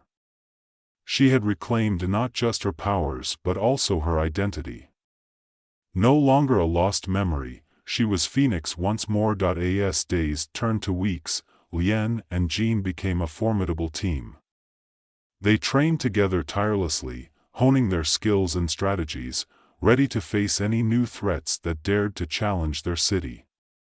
Lien learned to merge her fire with Jin's technological innovations, creating dazzling displays of power that both inspired and protected. Yet, with every victory, Lien felt a lingering fear. The darkness that had manifested in Shadow Wraith had not been completely vanquished. It had only retreated, waiting for the right moment to strike again. She spent countless nights gazing out at the city from her rooftop perch, contemplating the shadows that still lurked at the edges of her vision point. One evening, as the sun set in a blaze of orange and purple, Jean joined her on the rooftop. "You've been quiet lately," he noted, concern etched on his face. "What's on your mind?" Lien sighed, her gaze fixed on the horizon. "I can feel it, Jean. The darkness is still out there, lurking. We may have defeated Shadow Wraith, but I sense that it's just the beginning. There are more threats waiting in the shadows." Jean leaned against the railing, thoughtful. "You've been through so much, Lien. It's natural to feel uneasy. But you're stronger than you realize. We'll face whatever comes together." "I appreciate that, but what if I lose control again?" Lien's voice trembled. "What if I can't protect the people I care about?" He turned to her, his expression resolute. "You're not alone. You have allies, friends who believe in you. You have your memories now, they're part of you. Use them." That night, Lien lay awake, replaying Jin's words in her mind. As she closed her eyes, she envisioned the flames that once defined her. They flickered in her imagination, vibrant and alive. With that thought, she felt the warmth returning, wrapping around her like a comforting embrace. The next day, Lien and Jean decided to expand their efforts. They began reaching out to other heroes in the city, inviting them to join their cause. Together, they formed a coalition, a network of allies ready to protect the city from emerging threats. They met in secret, sharing intelligence and strategies, igniting a spark of hope among those who had felt the shadows creeping back into their lives. Among those they gathered was Kaya, a young girl with a talent for harnessing small flames, who idolized Lien. Her enthusiasm was infectious, and Lien couldn't help but feel a sense of responsibility for the next generation of heroes. She saw herself in Kaya, full of potential and passion. "Teach me, Phoenix." Kaya pleaded, her eyes wide with admiration. "I want to be just like you." Lien smiled, the warmth of the girl's enthusiasm rekindling her own passion. You have the fire within you, Kaya. Together, we can make you even stronger. As weeks passed, Lien trained Kaya in the art of fire control, sharing the lessons she had learned through her own trials. Under Lien's mentorship, Kaya blossomed, mastering her abilities with determination and grace. Together, they formed a bond that felt like family, a reminder that hope could be born even in the face of adversity. However, as Lien guided Kaya, a sense of unease lingered. The city's peace felt tenuous, like a fragile thread ready to snap. Shadows darted at the edges of her vision, whispers of an impending threat echoing in her mind. One night, as the coalition met in a dimly lit warehouse, an urgent message arrived. An ominous figure had been spotted, gathering dark forces in a hidden part of the city. The members exchanged worried glances, the weight of fear settling among them. Who is it? Lien demanded, her heart racing. The remnants of Obsidian's followers, Jean replied, grim determination in his voice. They've been searching for a way to revive his power. They want to unleash chaos again. Lien felt her stomach drop. The darkness she had sensed had a name. We can't let them succeed. We have to act now. They formulated a plan, each member contributing their strengths. Lien took charge, her leadership flowing naturally as they prepared to confront the encroaching darkness. Kaya stood by her side, a fire flickering in her heart. As they approached the location of the gathering, tension crackled in the air. Lien could feel the heat rising, not just from her own powers, but from the fear and anger of those who had suffered under Obsidian's reign. This was their chance to stand united and show that light would always triumph over darkness. When they arrived, they found a group of figures cloaked in shadows, chanting incantations that sent chills down Lien's spine. She took a deep breath, igniting flames in her palms as she stepped forward. "Stop this at once," she commanded, her voice echoing through the night. The dark figures turned, revealing their faces, twisted with malice and desperation. One stepped forward, a tall figure with a hood pulled low, eyes glowing like embers. "You think you can stop us, Phoenix? Obsidian's power will rise again, and you will fall." Without hesitation, Lien launched a wave of fire toward the group. The flames blazed brightly, illuminating the darkness and dispersing the shadows. But the figures retaliated, unleashing tendrils of dark energy that lashed out at her. Together, Lien shouted, rallying her allies. As they fought side by side, Kaya unleashed her own flames, her confidence growing with every successful strike. Lien felt a surge of pride as she watched the young girl rise to the occasion, a true warrior in the making. The battle raged on, a chaotic dance of light and dark. Lien felt her strength wane, but she pushed forward, recalling the faces of those she fought for, the citizens, her friends, and the future generations who looked up to her. As the dark figures faltered, Lien seized the moment, channeling all her power into a single, brilliant flame. "For the city! For everyone!" she cried, launching the fire forward in a dazzling display of power. The flames engulfed the shadowy figures, purging the darkness and shattering their incantations. In the midst of the chaos, Lien felt a presence surge beside her. Jean had activated one of his inventions, a device that amplified her fire, creating a radiant explosion of light. When the light faded, the dark figures were scattered, their power broken. The remnants of Obsidian's followers fled into the night, and the coalition stood victorious, exhausted but triumphant. Lien turned to her allies, a mixture of relief and exhilaration flooding her senses. They had stood together, united against the darkness, proving that hope and courage could overcome even the most insurmountable odds. As they regrouped, Kaya rushed to Lien, her eyes shining with admiration. We did it. We really did it. Lien knelt beside her, pride swelling in her chest. You were incredible, Kaya. You fought bravely, and you should always remember that you have the power to make a difference. In that moment, surrounded by her friends and allies, Lien felt whole. The shadows that had once haunted her began to dissipate, replaced by the warmth of camaraderie and shared purpose, yet as they celebrated their victory, a lingering thought crept into Lien's mind. The darkness was not truly vanquished, it could return, stronger than before. She understood now that her journey was not just about reclaiming her powers but also about protecting the light and hope that she had reignited within her community. In the days that followed, Lien and her coalition began to lay the groundwork for a new era of vigilance.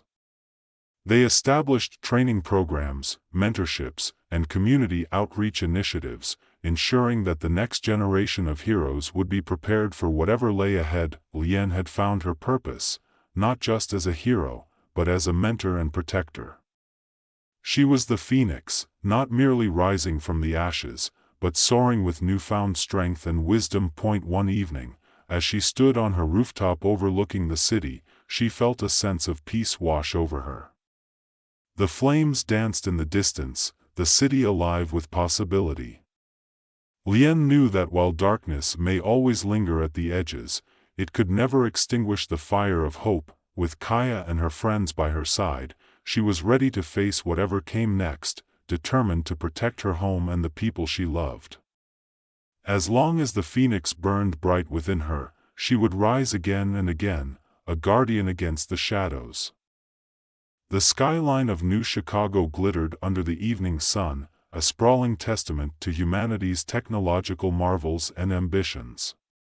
Towering glass structures reflected shimmering light, casting intricate shadows on the bustling streets below. Yet, amidst this urban splendor, a growing sense of urgency rippled through the air, a sensation that something monumental was about to unfold. Liang Chen stood at the edge of his laboratory, his eyes glued to the massive screens that displayed the data flooding in from the central observatory. Numbers and graphs danced in chaotic patterns, each one more perplexing than the last. Scientists from around the world had been monitoring a mysterious energy wave originating from the center of the Milky Way, an anomaly that defied explanation. It was both awe-inspiring and terrifying. The force hinted at potential powers that could elevate humanity, yet it also whispered of dangers that could consume it whole. Dr. Chen. A voice broke through his concentration, pulling him back to reality. It was Dr. Elena Marks, the lead astrophysicist at the facility and his mentor. You need to see this. He followed her into the main briefing room, where a holographic display projected the latest findings.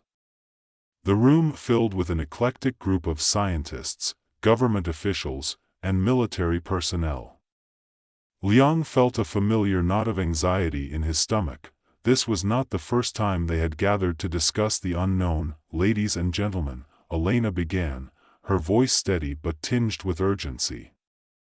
What we've uncovered could redefine humanity's understanding of energy. This wave, this force, seems to bestow extraordinary capabilities upon those who can harness it. The room erupted in murmurs, the weight of the implications settling heavily over them. Liang felt a mixture of excitement and dread. As an astrophysicist, he had always dreamed of making a significant impact, but this felt too surreal. Elena continued, the government has decided to form a group of guardians, individuals who will be trained to control and wield this energy for the protection of Earth. And we need you, Liang. What? He blurted out, surprised and skeptical. Me? Yes, you, she affirmed, her gaze unwavering. You have the knowledge and the passion. We believe you can learn to harness this energy better than anyone else. Liang's mind raced. He had spent years studying cosmic phenomena, but the idea of controlling energy that could grant him superpowers felt like stepping into a science fiction novel. Yet, deep within, a flicker of hope ignited. This could be his chance to do something extraordinary. Over the next few days, the atmosphere at the facility shifted. The Guardians were being selected, an eclectic mix of scientists, former military personnel, and unique individuals with potential. Liang met Maya, a sharp-eyed hacker with an uncanny ability to manipulate technology, Omar, a former strategist who spoke in riddles but had an uncanny knack for predicting outcomes, and Rena, an empath whose gentle demeanor masked an intense strength. As they began their training, the challenges escalated. In a stark, high-tech training room filled with holographic simulations, they pushed their limits. Liang struggled at first, grappling with his newfound ability to control cosmic energy. Each attempt felt like wrestling with a tempest, the energy swirling just out of reach. Frustration mounted, but the camaraderie among the Guardians deepened. They cheered each other on, sharing stories of their lives before becoming Guardians, forging bonds that would soon be tested. Weeks passed, and one fateful day, the Guardians received an urgent call. A distress signal emanated from a space station at the edge of the solar system, a remnant of an old research outpost. They were tasked with investigating the source of the signal and offering assistance. The mission was high stakes, fraught with uncertainty, but the adrenaline coursing through Liang felt exhilarating. As their ship hurtled through the dark expanse of space, the stars whirled outside the viewport. Liang sat beside Maya, whose fingers danced over her tablet, analyzing the incoming data. "Do you think we'll encounter the entity?" Maya asked, her eyes flashing with curiosity. "I don't know," Liang replied, his heart pounding. "But whatever it is, we need to be ready." When they arrived at the station, an eerie silence enveloped them. The lights flickered, and the faint hum of machinery echoed in the emptiness. The Guardians stepped cautiously through the airlock, their breath catching in their throats. "Split up," Omar instructed. "We need to cover more ground." Liang and Rena ventured down a dimly lit corridor. Shadows danced on the walls, and an unsettling feeling crept over him. Then, abruptly, the lights flared to life, revealing the chaos that had ensued. "Look!" Rena gasped, pointing toward the control room. The screens displayed static, but one flickered ominously, showing a form, a swirling mass of darkness, pulsating with a malevolent energy. "It's draining the power," Liang realized, dread pooling in his stomach. "We have to stop it." Just as they turned to regroup with the others, the darkness surged, and a chilling voice echoed in their minds. "You dare intrude upon my domain?" The entity loomed before them, a vast, swirling void. It spoke of being wronged, of ancient civilizations that had siphoned its energy. "I will reclaim what is mine," it thundered. In an instant, the fight erupted. The Guardians combined their abilities, but the entity was relentless. Liang felt his powers flicker like a candle in a storm, the energy slipping through his fingers. He was consumed by doubt. "Maya," he shouted as she hacked into the station systems, trying to divert power to trap the entity. "We need to focus. Stay connected," Omar yelled. As they worked to strategize their next move, the battle intensified. Rena unleashed waves of emotional influence, trying to pacify the entity, while Maya's technical prowess struggled to contain its power. The station quaked as cosmic energy collided with the malevolence of the entity. Amidst the chaos, Liang felt a shift within him. In that moment of despair, he understood that control came not from force but from unity. He reached out, intertwining his cosmic energy with the others, weaving their powers into a single, coherent force. Together, they formed a shield against the entity, pushing back against the dark tide. Now, Omar shouted, and with one final surge, they launched their combined energy at the entity, overwhelming its presence. The darkness flickered and writhed, finally imploding in a burst of light that illuminated the station. As the energy subsided, silence fell.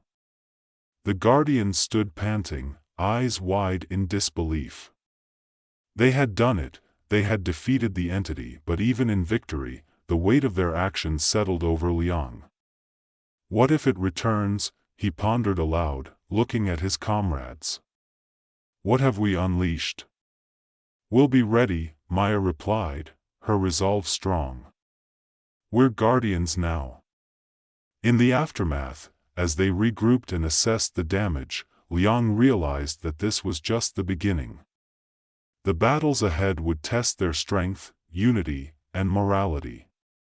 They had harnessed power, but with that power came an ultimate responsibility, to protect not just Earth, but the delicate balance of energy that connected all life. With their mission complete, the Guardians returned to Earth, forever changed by their experiences.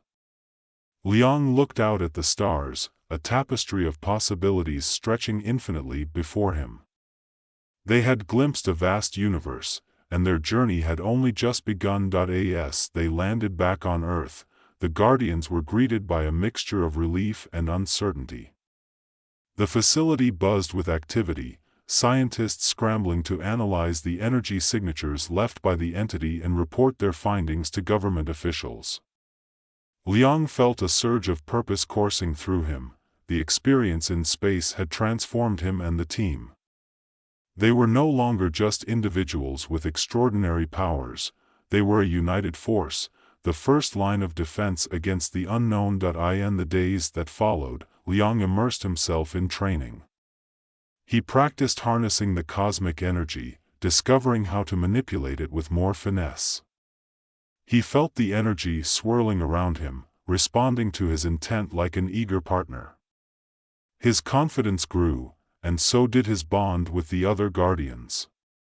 They spent evenings discussing their experiences, fears, and hopes, forging a brotherhood that transcended their individual backgrounds. Maya, ever the tactician, began organizing simulations that pushed their limits. We need to prepare for anything, she insisted. That entity won't be the last we encounter. Each training session was more intense than the last, pushing them to their physical and mental edges. Rena would use her empathic abilities to create a sense of calm before they faced their challenges, while Omar's strategic mind provided invaluable insights into their formations and tactics. One evening, as they gathered in the training room, a sense of tension hung in the air. Liang sensed that something was coming, an unease that permeated the atmosphere. He glanced around at his teammates, each lost in their thoughts, and wondered if they all felt it too. Okay, everyone, Maya said, breaking the silence. I know we've had our share of victories, but we need to talk about what's next. The energy we encountered is just one aspect of a much larger picture. There are forces out there we can't even begin to comprehend. I can't shake the feeling that we haven't seen the last of that entity, Liang admitted, his brow furrowing. What if it was just the beginning? Rena nodded, her eyes thoughtful. The cosmos is vast, and with our powers, we've attracted attention. We need to be vigilant. Then let's make sure we are, Omar said, his voice steady. We need a plan.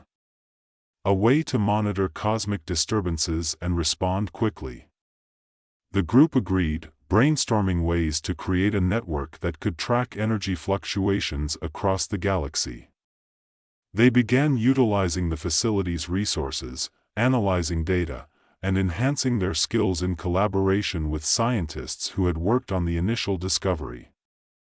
Each day became a blend of research and training, excitement and anxiety mingling in equal measure. One night, as Liang worked late in the lab, he felt a sudden shift in the energy around him, a prickling sensation at the back of his neck.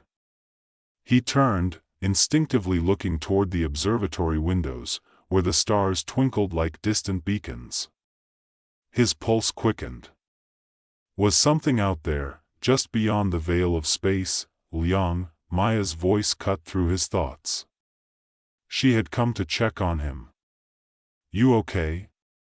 I felt something, he replied, still looking at the stars. Like a ripple in the energy. It's as if the universe is warning us. Maya stepped beside him, her brow furrowing in concentration. We should run some diagnostics. If something is coming, we need to know. Together, they activated the monitoring systems, scanning for any anomalies. Data flooded the screens, and the tension in the air thickened as they pored over the readings. Suddenly, a blaring alarm echoed through the room, startling them both. What is it? Liang exclaimed, his heart racing, energy spikes. Maya shouted, her fingers dancing over the controls. Multiple sources. They're converging on Earth. Liang's stomach dropped. We need to alert the others. They rushed to find the rest of the Guardians, their hearts pounding in sync with the alarms. The facility was now a whirlwind of activity, scientists scrambling to make sense of the chaos. When they regrouped, Omar was already formulating a plan. We can't afford to be caught off guard again, he said, his voice commanding. Maya, Rena, you stay here to monitor the situation. Liang and I will head out to intercept. Intercept what? Rena asked, concern etched on her face. The energy signatures are moving rapidly. If it's another entity, we need to confront it before it reaches the planet. Liang felt a mix of dread and determination. They had trained for moments like this, but now that it was real, doubt crept in. What if we're not ready? He asked, trying to mask his fear. Omar met his gaze, a fire igniting in his eyes. We don't have the luxury of doubt. We're Guardians, and we'll face whatever comes our way together. With that, they donned their gear, a blend of technology and their unique powers, and stepped out into the night. The city buzzed beneath them, oblivious to the impending threat. As they took off into the sky, Liang felt a surge of energy coursing through him, a reminder of what they were fighting for. The stars above felt closer as they flew, the air electric with anticipation. There. Omar pointed ahead, where a swirling mass of energy loomed in the distance. It was an ominous sight, a dark vortex spiraling with chaotic force. Liang's heart raced as they approached, adrenaline pumping through his veins. Stay focused. Omar shouted as they neared the vortex. The energy fluctuated, pulsating like a heartbeat. It felt alive, thrumming with power that was both exhilarating and terrifying. Liang summoned his energy, feeling it surge in response to the vortex. We need to contain it, he urged. If we don't, it could tear apart everything we know. The two Guardians drew closer, their powers coalescing into a brilliant light. They formed a barrier around the vortex, trying to contain its chaotic energy. But as they reached out, the vortex responded, lashes of energy snapping at them like tendrils. Watch out! Omar shouted, dodging a surge. Liang felt the energy pulsating through him, raw and unfettered. He focused, channeling it into a concentrated beam, aiming to stabilize the vortex. With a fierce determination, he unleashed the energy, and for a moment, the chaos quieted.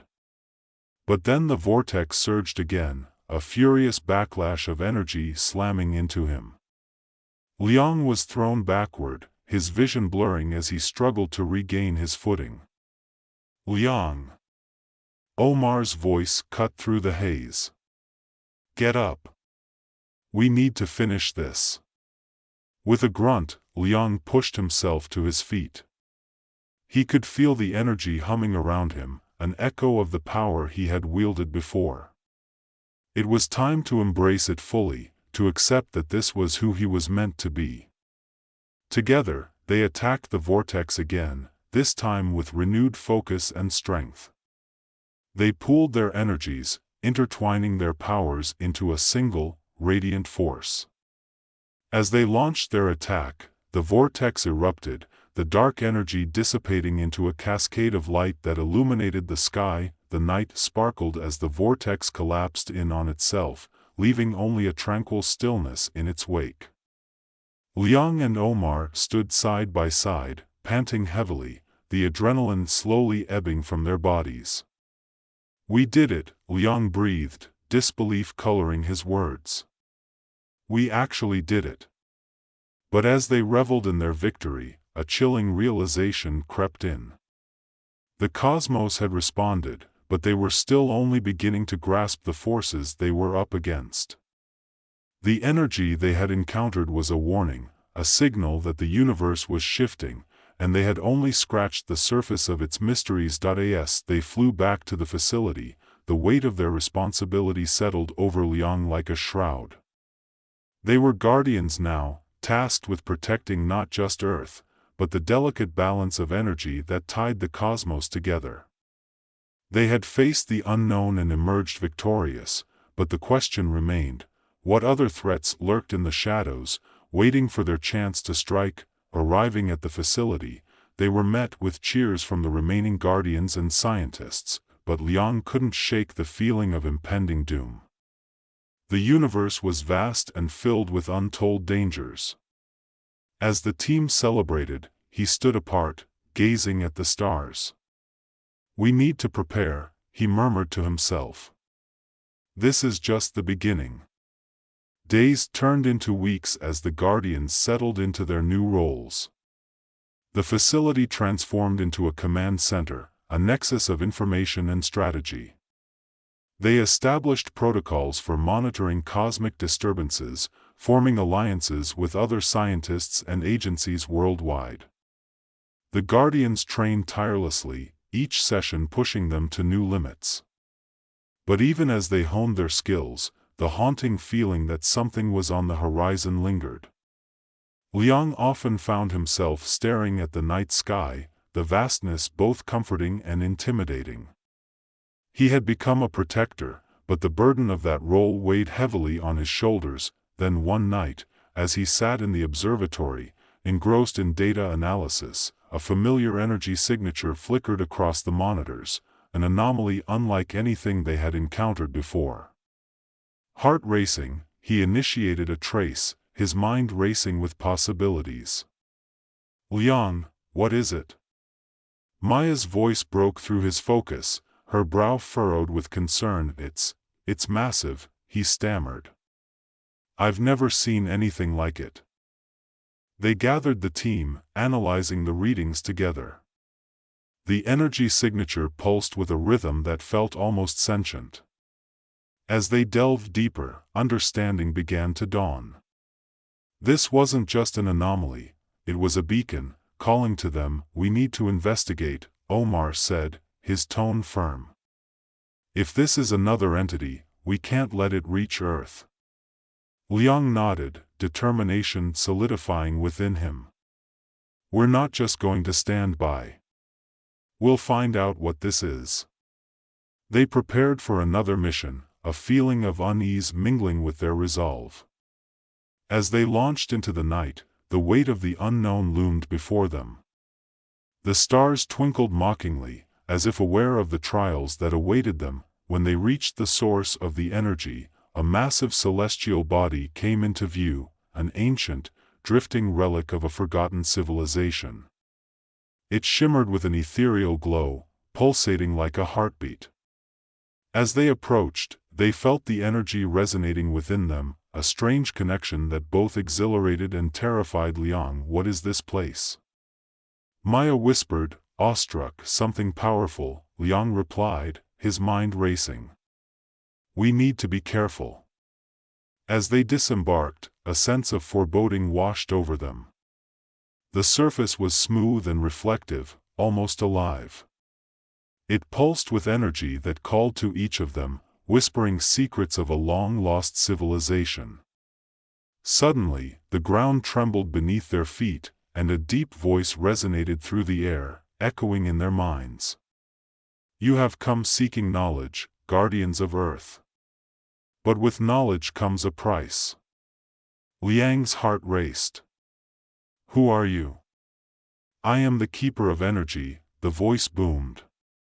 You have harnessed the power of the cosmos, but there are forces you do not understand.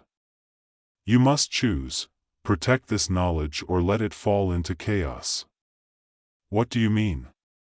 Rena asked, her voice trembling. The keeper's form materialized before them, a swirling mass of energy, its shape shifting like smoke. The balance of power in the universe is fragile.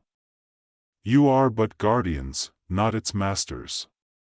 The energies you wield can either protect or destroy. Liang stepped forward, determination anchoring him. We will protect it. We promise. Your intentions matter not, the keeper replied. Only your actions can determine the fate of your world and the universe beyond. The choice is yours. As the keeper's form faded, a vision filled Liang's mind, a glimpse of a galaxy torn apart by conflict, of energies unleashed without understanding, of worlds crumbling into darkness. The weight of responsibility pressed heavily upon him. Liang, Maya said, her voice shaking. What do we do? We train harder, he declared, his resolve hardening. We prepare for whatever comes next. The Guardians returned to Earth, forever changed by their encounter. They delved deeper into their training, pushing each other to greater heights. Liang felt the cosmic energy within him grow stronger, yet he remained haunted by the keeper's words.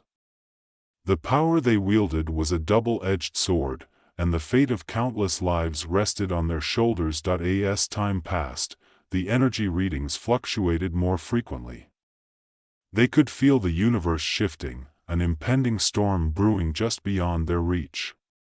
One evening, as Liang stood at the observatory, he felt the familiar tingle at the back of his neck, a sign that something was coming. Liang. Maya called, urgency coloring her voice. You need to see this. He rushed to her side, his heart racing as she displayed the latest readings. A massive wave of energy was barreling toward Earth, its force unlike anything they had encountered. It's coming fast, she exclaimed. We need to act now. We'll intercept it, Liang said, determination flooding his veins. This time, we're ready. The Guardians sprang into action, their preparation culminating in this moment. As they launched into the sky, the tension was palpable, each Guardian focused and resolute. The energy wave loomed ahead, a swirling mass of colors and lights, beautiful yet terrifying. Stay sharp. Omar shouted as they approached. The energy crackled around them, and Liang felt its power resonating deep within. We can't let it reach the atmosphere, he yelled, focusing his energy, feeling it build and swell. With a collective effort, they unleashed their powers, weaving them together in a brilliant tapestry of light. The wave surged, pushing back against them, but they held firm, channeling everything they had learned into a single moment of unity. Now! Liang cried, and together they launched their combined energy at the wave, a brilliant burst of light meeting chaos head-on. The impact sent shockwaves through the sky, rippling across the horizon. For a brief moment, the world stood still, caught between the forces of light and dark. And then, with a thunderous roar, the energy wave imploded, showering the earth in a cascade of shimmering light. The Guardians stood together, breathless, watching as the chaos dissipated into the night. Liang felt a rush of exhilaration. This was what they had trained for, what they had fought to protect. They had faced the unknown and emerged stronger, bound together by their shared purpose. As the stars twinkled above, Liang understood that their journey was far from over. They were guardians not just of Earth, but of the cosmic balance that connected all life. The universe was vast, and while they had fought this battle, countless others awaited them. Together, he murmured, looking at his teammates. We'll face whatever comes next. With renewed resolve, the Guardians stood side by side, ready to embrace the challenges that lay ahead, united in their mission to protect the delicate harmony of the universe. And as they gazed into the infinite expanse of stars, they knew that they were more than mere protectors.